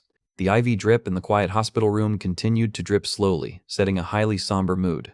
Back in the present, the executor stands calmly holding the child as the dust from his previous explosion settles. Hae-yun slides her glowing green gauntlet into place, coldly demanding that he hand the kid over immediately. The executor stands tall, letting out a dark chuckle as his massive, terrifying aura begins to fill the courtyard. She sweat drops slightly, realizing she is standing face to face with the country's worst monster. The executor's eyes glow with an intense red light behind his mask, mockingly asking what orders the association's dog received. GBJ Rim is having a complete silent panic attack inside, realizing he is in absolute massive trouble. J-System displays the news that the Kim family has officially entered the guard zone to join the search. Hyungnim's HUD visor coordinates the target lock on preparing to launch her defense system. She grinds her teeth, admitting to herself that this opponent possesses a level of strength that is far beyond her current limits. She notes that based on the destruction at the main gates, he clearly isn't an ally of the Weatherer faction. She sweat drops, asking him what his true objective is for coming all this way to infiltrate their base. The executor stands tall, his mask gleaming under the red sky as Jay warns him that the Kim family is approaching. The executor's eyes narrow behind his glasses as he listens to the drone's warning report. He stares down silently, his expression unreadable as he prepares to make his final decision. Yule looks up at her savior, asking if his principles of good and bad are completely gone. Suddenly, she breaks away and starts running toward the exit, shouting that she refuses to let him hurt her friends. The executor tells her to stay quiet and follow his lead to ensure their escape. The traditional woman points a hand, accusing him of being the monster who almost killed her family during the uprising. She activates her psychic magic, wrapping Ha-Yul in a protective green energy bubble. The mecha pilot launches a massive green wind blade straight at them, shouting that he won't let a villain fool a child. The devastating wind blast completely shatters the stone corridor, sending debris flying everywhere. The pilot struggles to recover his balance, grumbling that the executor was far too fast for him to track. But the executor has already scooped up the child and is carrying her safely within her protective bubble. He stands tall as his red flame magic begins to spark, warning them that his next attack is coming. The pilot crosses his arms defensively, his eyes widening as he realizes the executor is already right in front of him. The pilot is left looking completely bewildered, unable to process where the villain has disappeared to. He breaks into a cold sweat inside his helmet, realizing he has completely lost track of his target. Ha-Yul looks up with sparkles in her eyes, completely amazed by her savior's incredible speed and style. The executor grumbles under his breath, muttering that his sister and brother-in-law are going to be incredibly annoying about this. She huddles under his black coat, looking incredibly small and helpless as they walk. He hands her his cloak, explaining that while the situation is difficult, he has no choice but to handle it. He assures her that if she follows him obediently, he has absolutely no intention of harming her. The child points happily, loudly declaring that she will follow him and stay by his side forever. The executor's jaw completely drops, sweating profusely as his plans to lay low get derailed by her sudden affection. Suddenly, a massive green wind blade slices straight through the heady wooden gates with a loud, deafening crash. Chibi Executor is left looking completely dazed and sweat-dropped, utterly speechless at the sudden, highly dramatic intrusion. The companion licks his red lollipop, smiling wickedly as he notes that the ritual preparations are going perfectly. He asks Rain how much of the amplified pill she managed to consume to power up her abilities. Hyungnim's green suppression stone continues to hum, indicating that the device has officially processed up to 80%. Human K is collapsed flat on his stomach, completely unable to contain his power. A hand reaches out towards the exit as the hooded figure walks away in the distance. He struggles to lift himself up, whispering that his commander must be nearby. A close-up shows the elegant dress shoes of the priest stepping onto the stone floor. Human K lies collapsed against the wall, his energy completely depleted as the red light shines over him. Choi Youngwon walks forward with his magic circle glowing brightly on his chest, declaring that the area is full of dirty villains. Choi Youngwon stands with his magic circle glowing on his chest, declaring that the area is full of dirty villains. The lightning captain looks back, his eyes narrowing as he tries to place where he has seen the magician's face before. Youngwon smiles, resting his chin on his hand as his tone turns cold. He looks down with a dark, menacing shadow, declaring that he has no interest in fighting small fries because he is currently trying to catch a much bigger fish. Human K lies collapsed on the stone floor, his voice trembling as he grinds his teeth in anger. The lightning captain goes into a complete rage, his hand crackling with electrical gold sparks as he yells that he is not a worthy opponent to be dismissed. He charges forward at high speed, unleashing a powerful electrical strike straight toward Youngwon's position. But Youngwon just glares back with a cold, yellow-eyed gaze as his magic begins to shift the coordinates of the space around them. A mysterious, shadowy presence suddenly materializes directly behind the captain's back, making him freeze. The captain's vision turns into a highly distorted, blue-tinted mind overload, completely paralyzing his nervous system. He collapses heavily onto his knees in the middle of the corridor, sweating profusely as his gold energy completely fizzles out. The executor calmly walks past his fallen body, his sleek dress shoes clicking sharply against the wet stone tiles. Jay's surveillance drone continues to track their movements, keeping active guard on their perimeter. The captain stares down at his trembling hands, unable to comprehend why his body has suddenly stopped moving completely. Youngwon casually walks away, mockingly questioning why the leader has suddenly chosen to act so rashly. He notes that his actions are exactly what those Secret Garden Church fanatics would have predicted. The dark silhouette of the hooded figures is shown in the gloomy corridor, whispering about how their plans have been completely shattered. The remaining thugs look on in absolute terror, crying out for their captain as they realize they are completely defeated. We get a quick flashback of the captain lying comatose in his hospital bed, his face completely blank as his subordinates look on. They shake with worry, realizing that the physical toll of his previous battles has left his mind completely unstable. The consultation room door is shown as they wait to receive his official medical diagnosis from the priest. The high priest sits at his desk, explaining that amnesia, severe mental instability, and increased violence are likely to remain as permanent after-effects of the coma. Rain looks down in deep concern, trying to find a way to help her beloved captain recover his memories. The captain sits quietly on his hospital bed, his hands trembling as he mutters that he has no recollection of his life as a villain. He recalls how the heroes put him into a deep coma 8 years ago, leaving his mind completely fragmented. When he finally woke up, he walked through the quiet hospital lobby, surrounded by the anxious, worried faces of his subordinates. Rain looked at him with teary eyes, pledging her absolute loyalty to help him rebuild his lost kingdom. But at that moment, he felt completely hollow, unable to connect with the people who called themselves his comrades. A dark energy claw reaches out, slowly closing the distance. Kay gently pats the child's head, telling her that they need to make a hasty escape before the heroes return. Rain looks on with an incredibly serious, dark expression, her purple eyes glowing in the darkness. She clutches her shoulder in anger, claiming that this is her father's punishment for his crimes. Two of the hooded thugs look on with tears in their eyes, deeply moved by the captain's resolve to protect them. The captain punches the stone column in frustration, declaring that he will kill everyone who dared to hurt his comrades. His subordinates throw their arms around him in a tight hug, crying out in absolute relief. He smiles warmly, pledging that his resolve to protect them will never contain a single inch of falsehood. Back in the present, the high priest lectures his congregation, warning them that their miracle will leave them if they lose faith. The captain recalls how he pretended to follow all of their teachings faithfully just to get close to the core. He looks back with a start, realizing this is his perfect opportunity to execute his betrayal. Suddenly, Youngwon pulls out his sharp silver dagger with a cold, mocking smirk. He presents the weapon to the captain, but the captain's hand begins to tremble violently as his body stops responding. The captain is left looking completely dazed, unable to comprehend the bizarre magic paralyzing his movements. Youngwon slowly pulls down his top hat, his golden eyes glowing in the dark. The bloody dagger slips from his hand and drops onto the cold tiles, dripping with blood. The captain stares at his bloodied cheek in absolute silent horror. Rain lunges forward to shield her captain from the incoming magic, screaming his name in panic. She gasps for air, urging him to run and make his dream come true at all costs. Youngwon smiles coldly, noting that her current state makes her a highly pathetic opponent. Her hand clutches the purple medicine, her power going completely rampant as she suffers the rebound of overdosing on the wish spear pill. A massive black shadow blast sweeps through the corridor, shattering the stone pillars. The captain looks on in pure horror as his companion's body begins to mutate under the stress. Rain transforms into a giant, horrifying shadow monster, with sharp teeth and spikes roaring in pure agony. Kay looks back in absolute shock, unable to comprehend the terrifying mutation unfolding in front of him. The massive shadow towers over the room, Jay's drone frantically buzzing as it tries to transmit warning signals. The monster roars behind Youngwon as he calmly notes that while the transformation is a wonderful sight, it is such a shame because their time is officially up. Hyungnam's green suppression stone on the wall flashes a bright digital 100%, indicating that the device has officially reached full charge.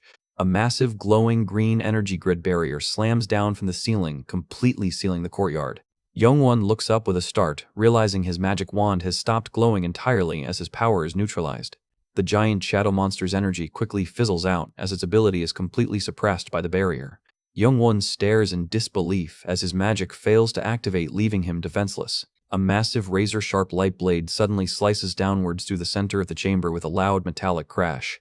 A series of sharp white slashes cuts through the darkness, completely dismantling the remaining stone columns. A pool of dark fresh blood splatters across the cold stone tiles. Youngwon turns his head with a cold, yellow-eyed glare as his signature severing magic is unleashed. Jo Youngwon looks back, calmly declaring that his severing magic is finally complete, and he is ready to end this battle once and for all. A massive white energy blade slices straight through the stone floor, completely destroying their ritual circle. The lightning captain screams out in pure, heartbreaking despair as his companion is caught in the path of the blast. The mutated shadow monster struggles to hold its shape weakly, calling out to her captain as her energy begins to dissolve. The captain looks at his hands covered in blood, screaming in agony over the loss of his partner. Youngwon touches the brick wall, completely unbothered by their emotional pain as he prepares to secure his target. He smiles warmly, noting that while the suppression device was intended for normal heroes, it is also highly useful for stopping opponents who overdosed on the wish sphere pill.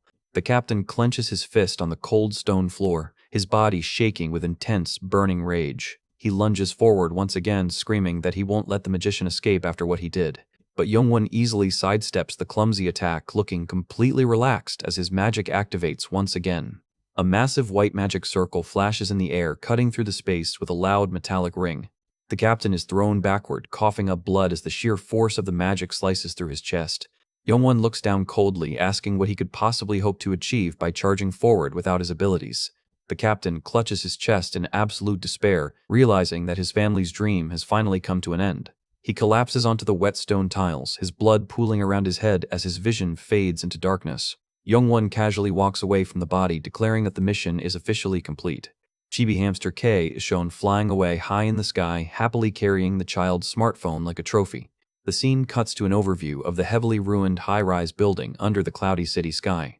The executor stands on the rooftop, calmly looking over the destruction of the base. Little Hyul smiles up at him, happily thanking him for saving her life. But the executor's mind is focused on a far more serious matter, wondering how the Secret Garden Church managed to coordinate such an attack. He recalls how his top commander K has been constantly getting on his nerves lately. He resolves to completely eliminate the syndicate that dared to touch his loyal subordinates. But his dark, cool monologue is instantly ruined as Chibi Executor goes completely pale with a bunch of question marks. The executor looks down with a heavy sweat drop, completely exhausted by her enthusiasm. He recalls a flashback of a younger Chibi K proudly promising to become a highly useful subordinate to him. Hyul strikes the exact same determined pose, promising that she will also become incredibly useful to him. The executor kneels down, staring at her with a highly serious expression. He waves his hand with a flat, polite refusal, loudly declaring that their organization does not accept anyone under the age of 18. He points a finger upwards, telling her that they need to focus on handling the incoming threat first. The green mecha flies into view behind them, its thrusters roaring as it targets the area. The pink-haired pilot locks onto the executor's position, warning him that he is officially surrounded. Hyungnim is left gritting her teeth in absolute helpless fury inside her HUD. But the executor simply nods calmly, agreeing to release the child once his demands are met. Ha-Yul looks up with tears in her eyes, weakly begging her savior to go ahead and burn her. Her hand glows with a soft healing spark, showing that she can easily repair any physical damage. She proudly explains that her father called her a saintess because of this miraculous ability. Hyungnim looks on in absolute, utter shock as the child begs the villain to take her away once she is fixed. Little Hyul looks down with tears streaming down her face, admitting that she used to dream of becoming a great hero. The child tearfully declares that it is already far too late for that, and she has no desire to join the hero system anymore. Hyungnim's mecha slumps over in frustration, the pilot cursing the association's stupid delayed judgment for betraying the kid's trust. The scene pans out to show the ruined courtyard as the rain continues to fall. The little girl walks away quietly while the executor reaches out his hand toward her head. He pats her head, asking if she can truly repair accidents that cannot be easily fixed. With a sudden gentle push, he sends her falling backward off the ledge of the building. He looks back coldly, telling her never to try to become a villain again as she plummets toward the ground. He commands the mecha pilot to immediately go and save her life, completely ending their standoff. Hyungnim is left screaming in panic, frantically deploying her mecha's thrusters to catch the falling child. The little girl falls gracefully through the air, her face completely calm as she trusts his words. Hyungnim's mecha fires a protective green energy bubble to safely encase the child. The giant knight stands on the street below his hand, resting on the hilt of his massive sword. The executor stands on the high ledge watching the heroes coordinate the rescue. Suddenly, a giant red glowing energy blade materializes in the sky, radiating a massive, terrifying pressure. The mecha pilot barely manages to block the incoming the impact, causing a loud crash. Hayul floats safely inside her protective green bubble, looking around in confusion. The polished dress shoes of the priest click sharply against the wet stone tiles as he steps out of the shadow portal. Choi Young-won stands tall under the moonlit sky, his magic circle glowing brightly as he prepares to confront his final target. Hyungnim looks down from her massive green mecha suit, completely shocked as she spots the falling child. Little Hayul plunges toward the ground, her face calm as she trusts the glowing pink barrier wrapping around her body. Through the thick smoke of the battlefield, the legendary hero knight materializes like a true protector. Hyungnim's mecha yells in anger, scolding the clumsy knight for letting a child fall into such a dangerous situation in the first place. The knight turns around casually, assuring her that he arrived just in the nick of time because the situation looked highly urgent. He prepares to drop off the child, letting her float safely inside her protective bubble. Down on the ground, the executor's hand ignites with a crackling dark red flame as he prepares to bind his opponents. A set of glowing red-hot chains suddenly shoots through the air, wrapping tightly around Rain's body.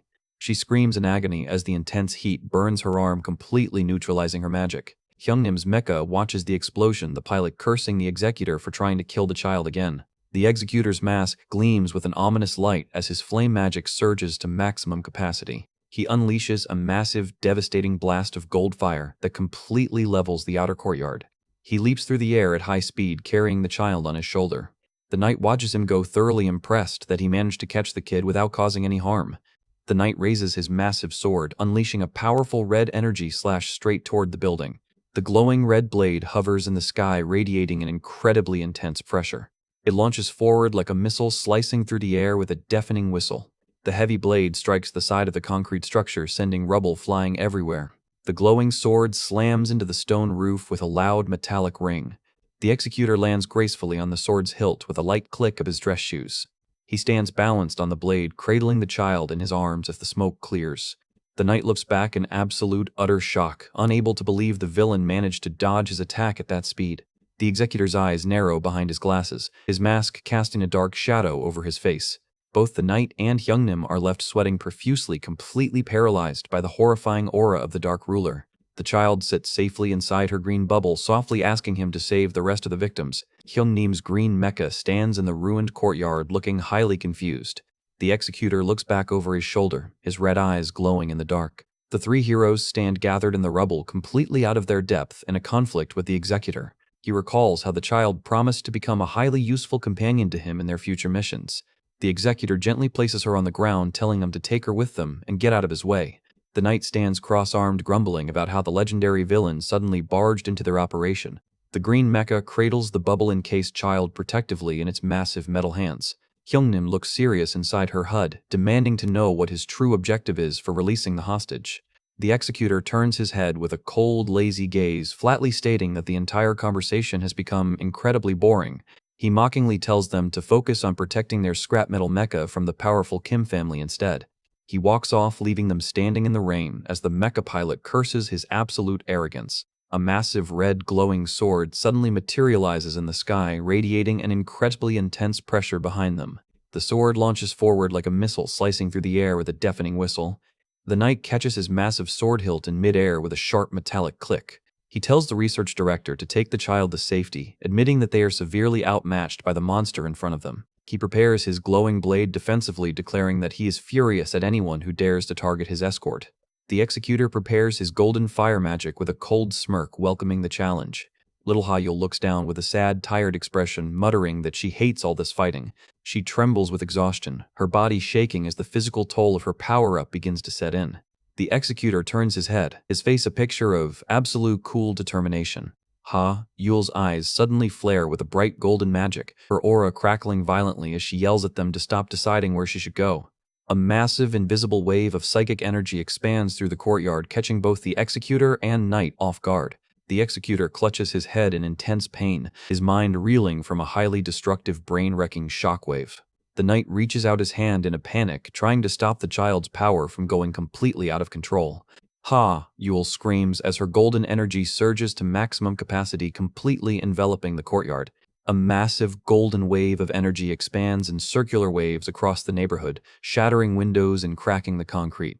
A hand carries the comatose captain by his hair, dragging him away from the ruins. Youngwon looks back with a start, sensing the massive power surge from the temple. A group of technicians and hooded followers collapse to the ground, clutching their heads in absolute agony. Youngwon looks on in deep contemplation, his golden eyes narrowing. He touches his lips with a smile, realizing that this is the legendary awakening of the child's salvation pill. Jay's screens flash with emergency alerts, indicating that their communications are completely offline. The technicians continue to writhe on the floor as the dark energy completely overloads their systems.